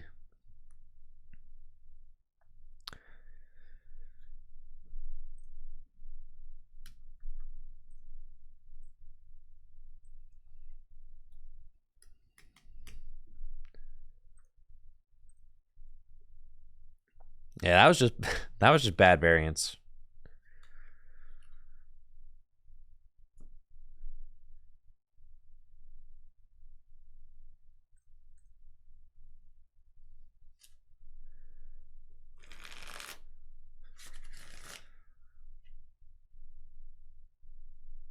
Dang. Why can't all the opening hands look like that?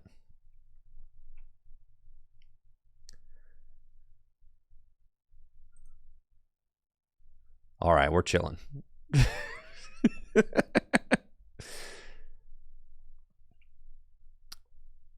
Oh, yeah. Yeah, this opening hand is broken. I don't think we beat this deck. But, I mean, we'll see. No, we should lose this. I'm going to make them do it, though. Who knows? The Ancient Box deck is not very good, so we got that going for us.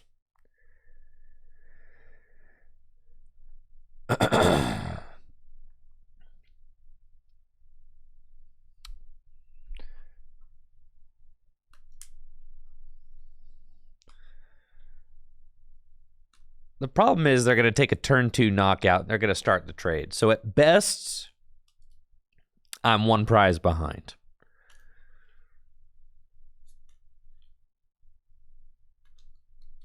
At best.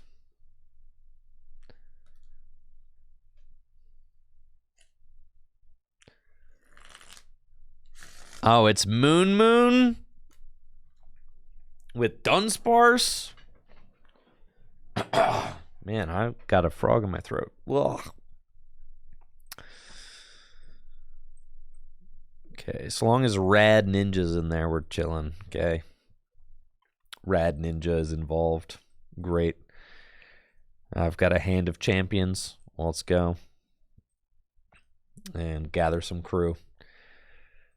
Y'all, we want these boys here. Okay.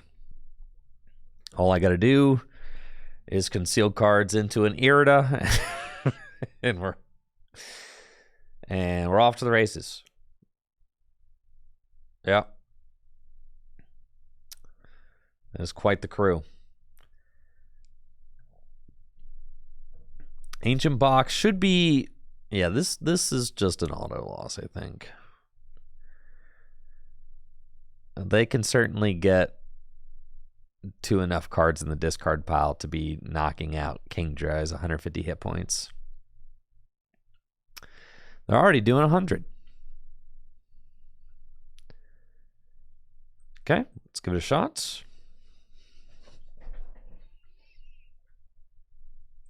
Can you give me an Irida, please? All right, you got lucky, bro.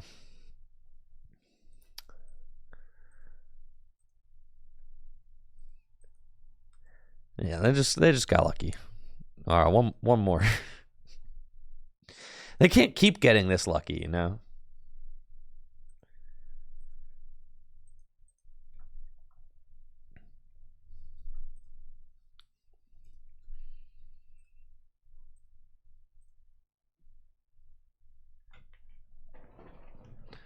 Yeah, they're just getting lucky is all, guys.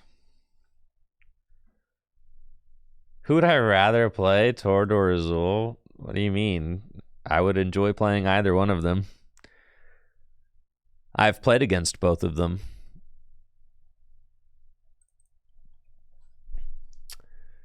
Last time I played against Tord was Worlds 2023. We had a close set.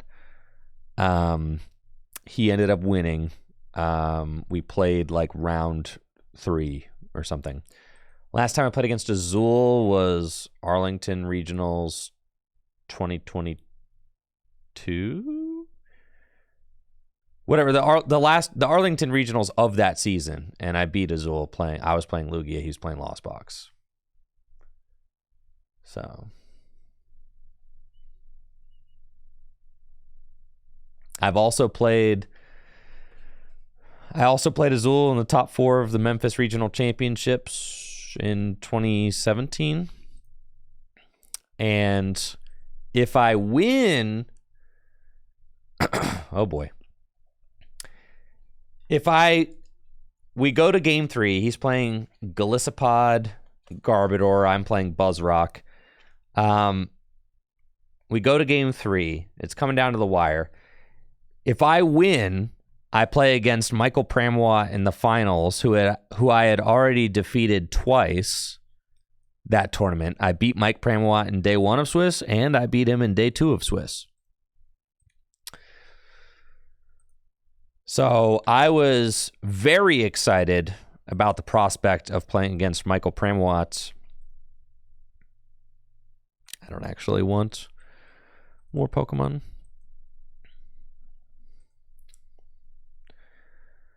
I was very excited about the prospect of playing against Michael Pramwa in the finals. Azul and I had a very close match. Really came down to the wire. But I needed one more turn to win. I stuck him off an Iono, attacked. He didn't have what he needed. He swung.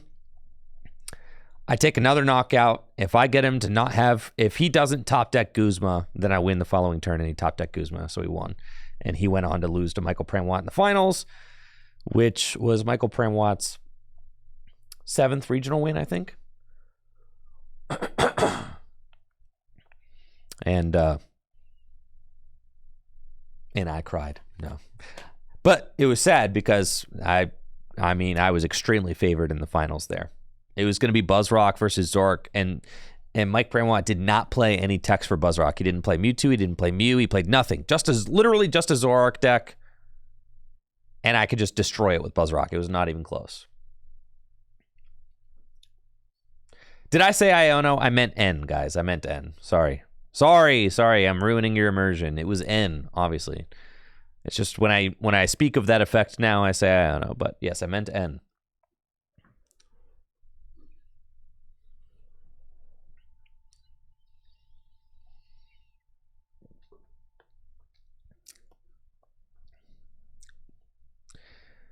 What's going on here? Anybody know?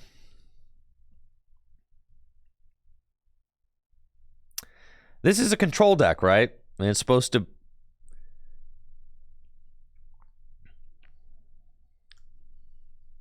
Yes.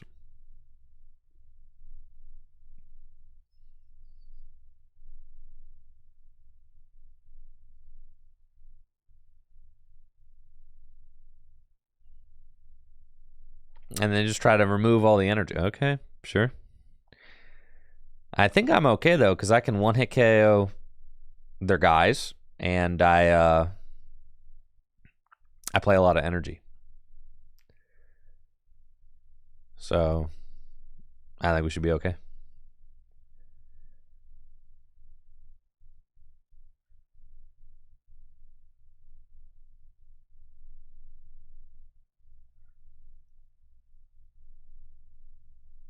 Huh.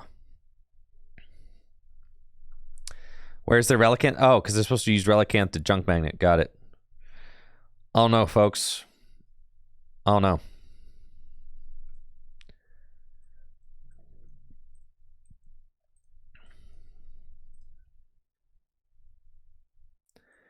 Okay, Rare Candy into Kingdra.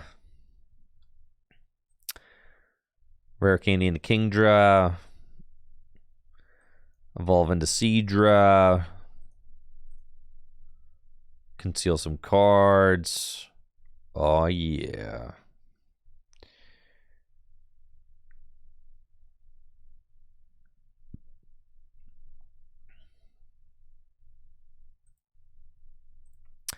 Suppose I just want to...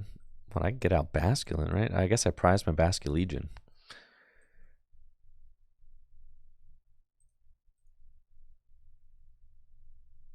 That's fine, then.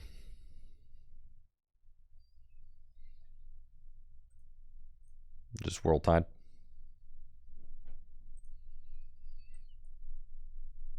Don't know when Full Grip will start shipping singles from the new set. Yes, should be today.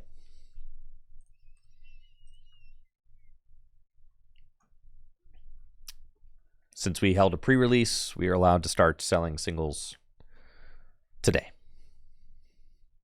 Oh, Airy. Leave my Ultra Ball and Super Rod alone.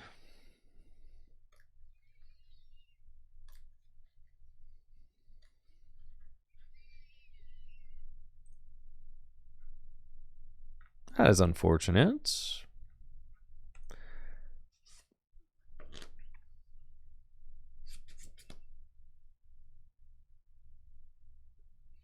I am kind of curious as to whether or not I will run out of resources. Yeah, just start hitting the basic 120. Yes, probably. Not if they do that, though.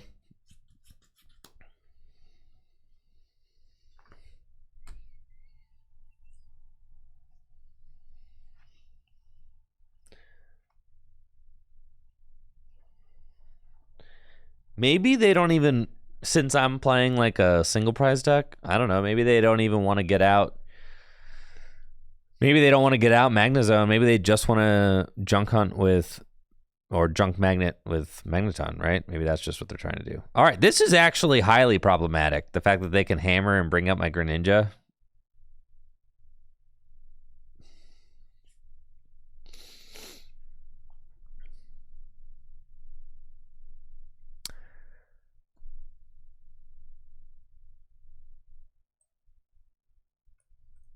But I prized my Basculegion. I should have attached last turn. Well, that's, yes, that is hindsight, yes.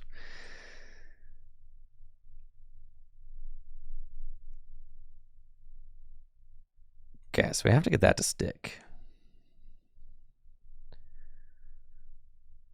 We'll bench that and pass.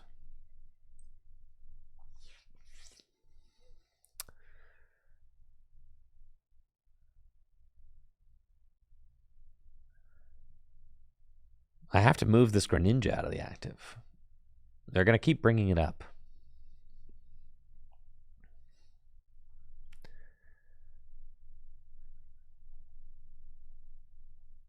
Why didn't I attach? Because ironically, the reason I didn't attach last turn was because they can Crushing Hammer. I was like, why am I going to put down an energy? They could just hammer it. But then I forgot about the fact that they could counter catcher and stick me. So like that was the situation I took. So like my initial thought was like, I don't want to pre-attach energy because they could just hammer it away before I get to use it, right? But then I forgot about the fact that they could trap my Greninja. So I kind of had like a, it wasn't the most unreasonable thought, but I forgot about this line. Obviously. But we're chilling now. Double tails on hammer. It's good. You think they're just going to energy crush me? Like, you can't junk magnet, dude.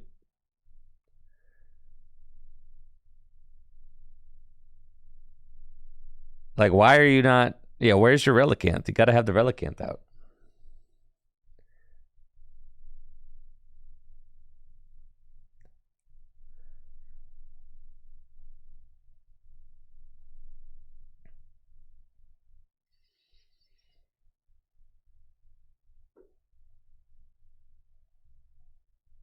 Now, unfortunately, I cannot do 430 damage, so...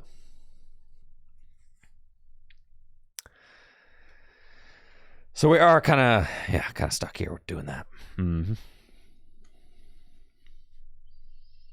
Now, don't they have like no way to reuse this cape? Do they play Roxanne or whatever it is? They are gonna energy crest for 100.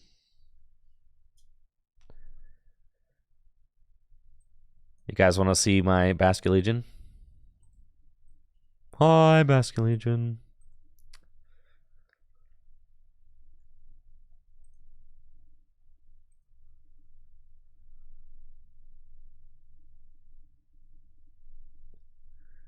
Now, I can't... I have to hit into this active.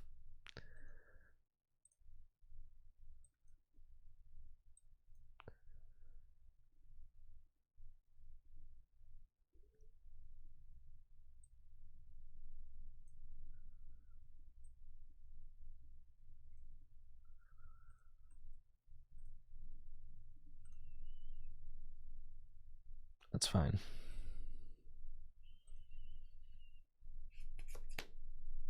Man. It's 300 damage.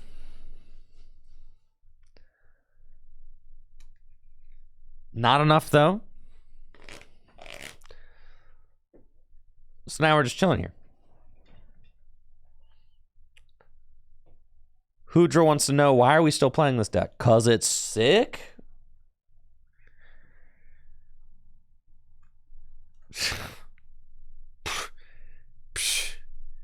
Huh. 'Cause it freaking rules?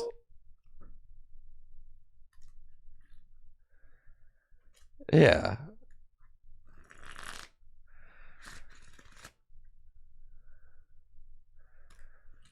All right. Confirmed better than Gardevoir? When's the new set hit TCG Live? On Wednesday. So Tomorrow I'm doing a tabletop stream in the afternoon, and then Wednesday we'll play the new sets.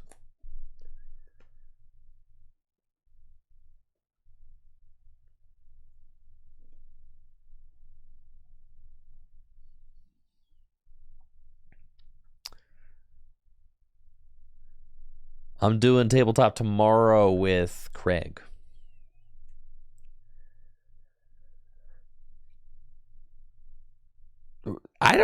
I think my opponent must have like copied the Magnezone deck and like not done all their research as to like what you were supposed to do once you got there, you know? Yeah, tomorrow's GLC, yeah.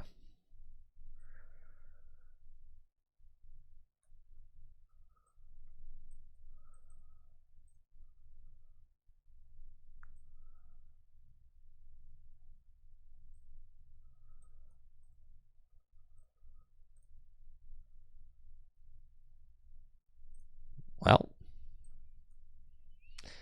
I need to find my Basculegion, or I could very easily run out of resources here. There he is.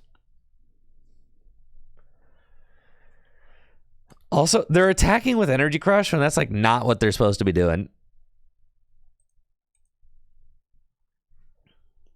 Of course I'm hyped for Dragon GLC, yes. All right, here comes the Bieberell. There's the... Oh, here he is. There's the Relicanth. All right. We got... Folks, we got him.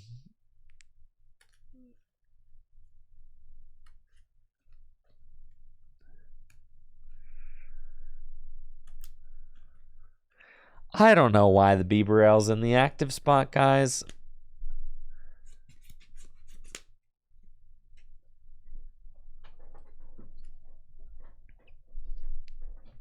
The Crushing Hammer Tails.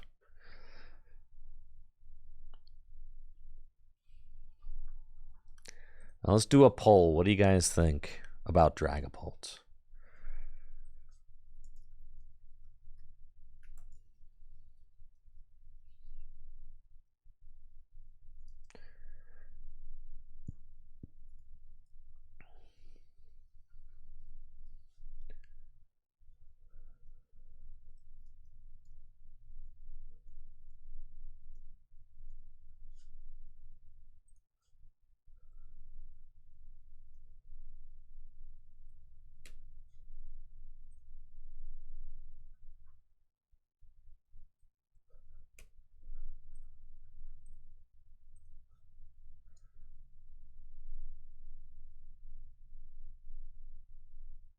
There we go.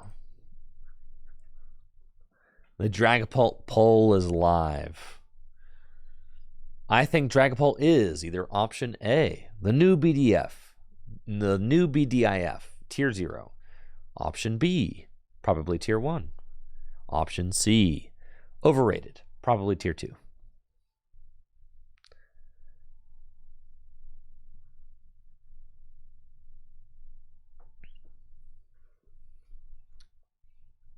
Lots of people saying that Dragapult is probably tier 1.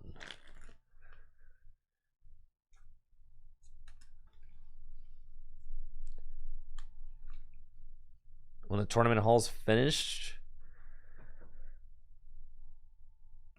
are you wanting to do the same weekend structure for the 5Ks? Yeah, we'll probably do. We're going to do big 5K, 10K, maybe even bigger tournaments than that once the tournament hall is open. Apparently, the tournament hall is supposed to be open by October at the latest. That's what the current estimate is.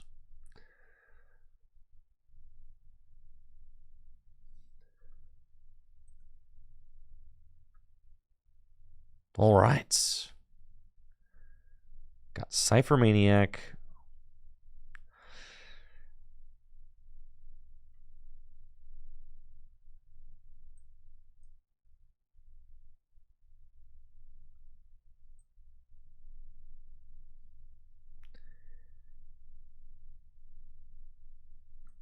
Okay.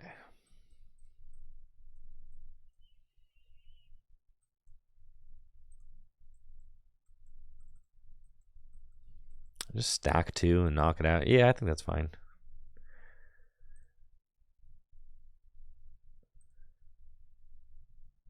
Just World Tide, guarantee the knockout on Bibarel.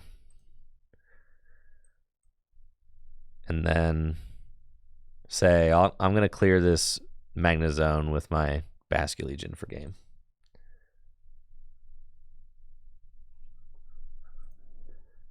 Got 20 energy in the discard pile. I could do 400 damage. 400 damage!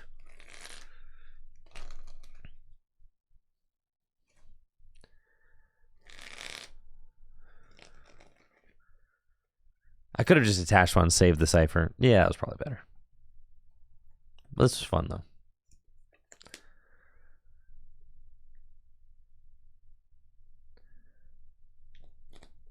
Here's another Cypher.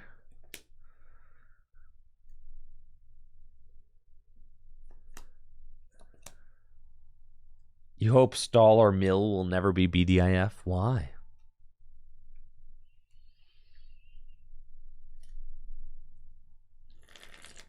What if they are? The capacity of the new tournament hall is probably going to be about 200. Somewhere in that ballpark.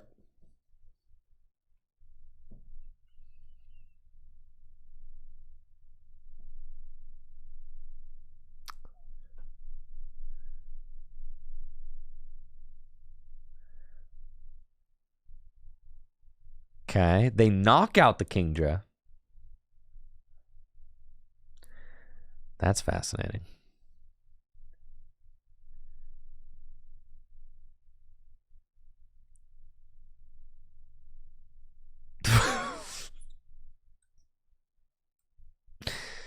Okay, so we stack Irida. We stack...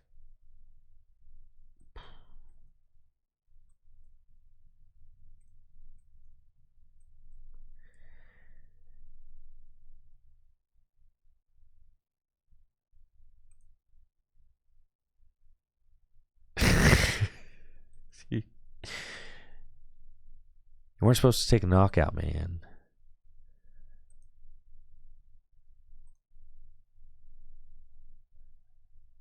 Pass.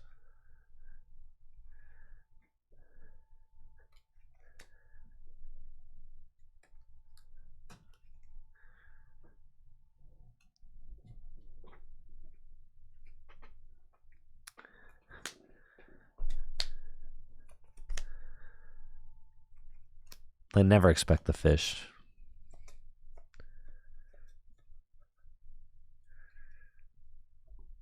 Airy? But I don't have to shuffle. All right, we're chilling.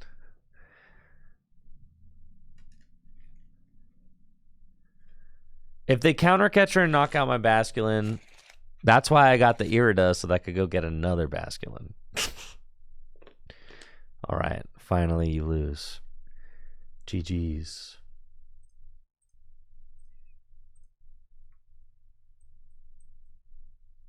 That's right.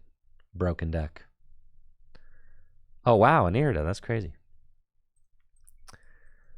I'll take my fish and evolve into Hisuian Basculegion and upstream spirits for 440 damage. That's right. Broken deck.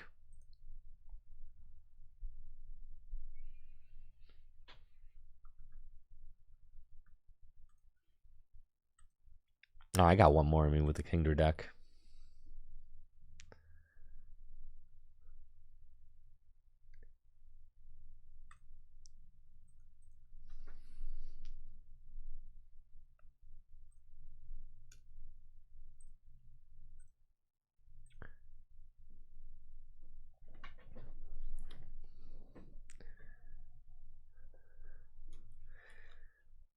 I think stall decks are fine.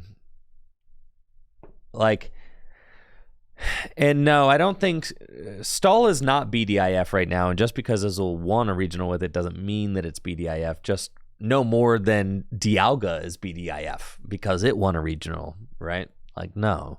Just because a deck wins a regional doesn't mean it's the best deck in the format. It could mean that it is a great call for an event, which is what I think the control deck was, right? Especially after Baxcalibur kind of showing up and being a very popular choice. Control is a very strong Baxcalibur matchup. Also, as players were starting to take out the Turo scenario and the Yell's Cheer and all that from their Charizard decks became more and more susceptible to control techniques. Yes.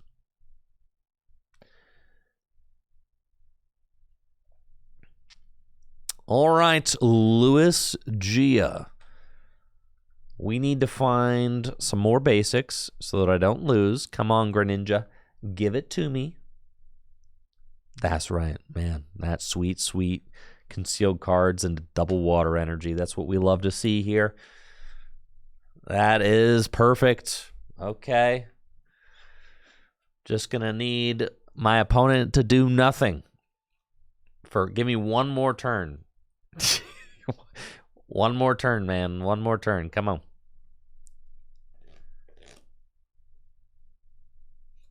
on. This is totally the turn they read the wind.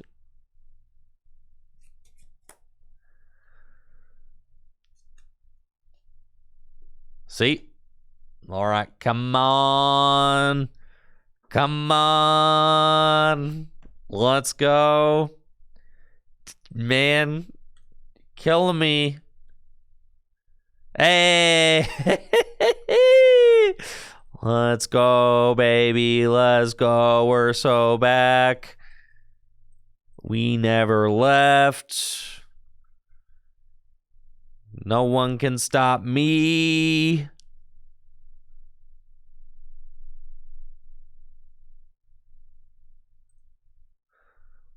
It almost feels like it should just be Basculin and like Rare Candy. Nah, we should just get the whole gang out. I was thinking Candy. Nah. We got to fill the board. Just going to get these guys now. We got time. They got two prizers on their board, so we got time. We got time to play.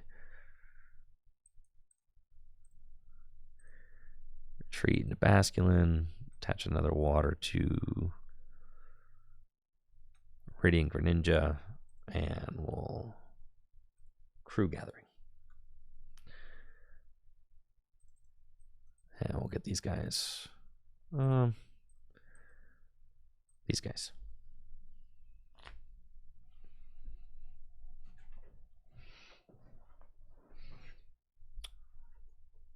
Cool. I usually choose second with this deck because I don't want to be stuck with like one basic and then my opponent play a deck that can donk me.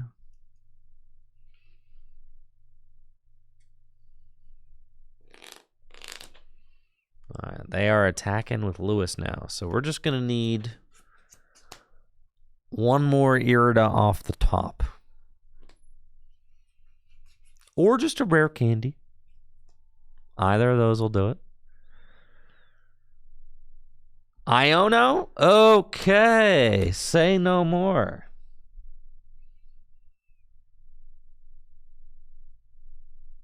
Well, let's go. Broken deck, folks. Broken deck right here.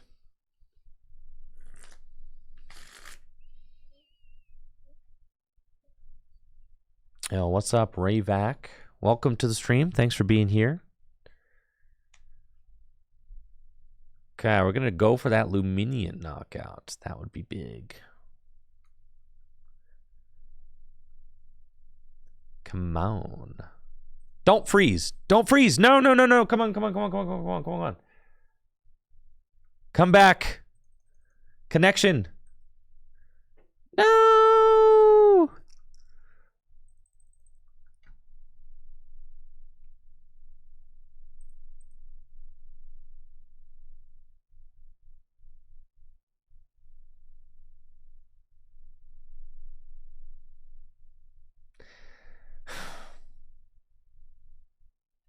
Man.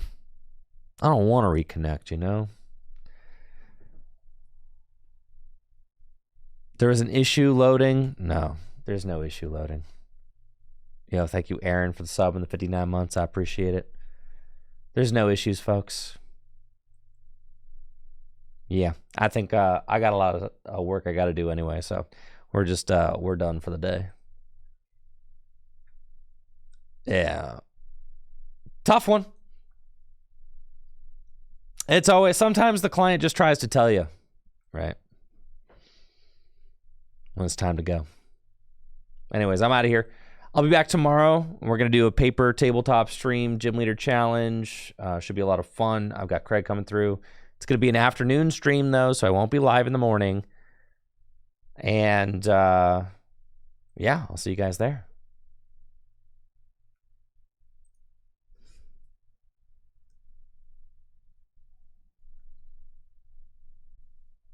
See ya.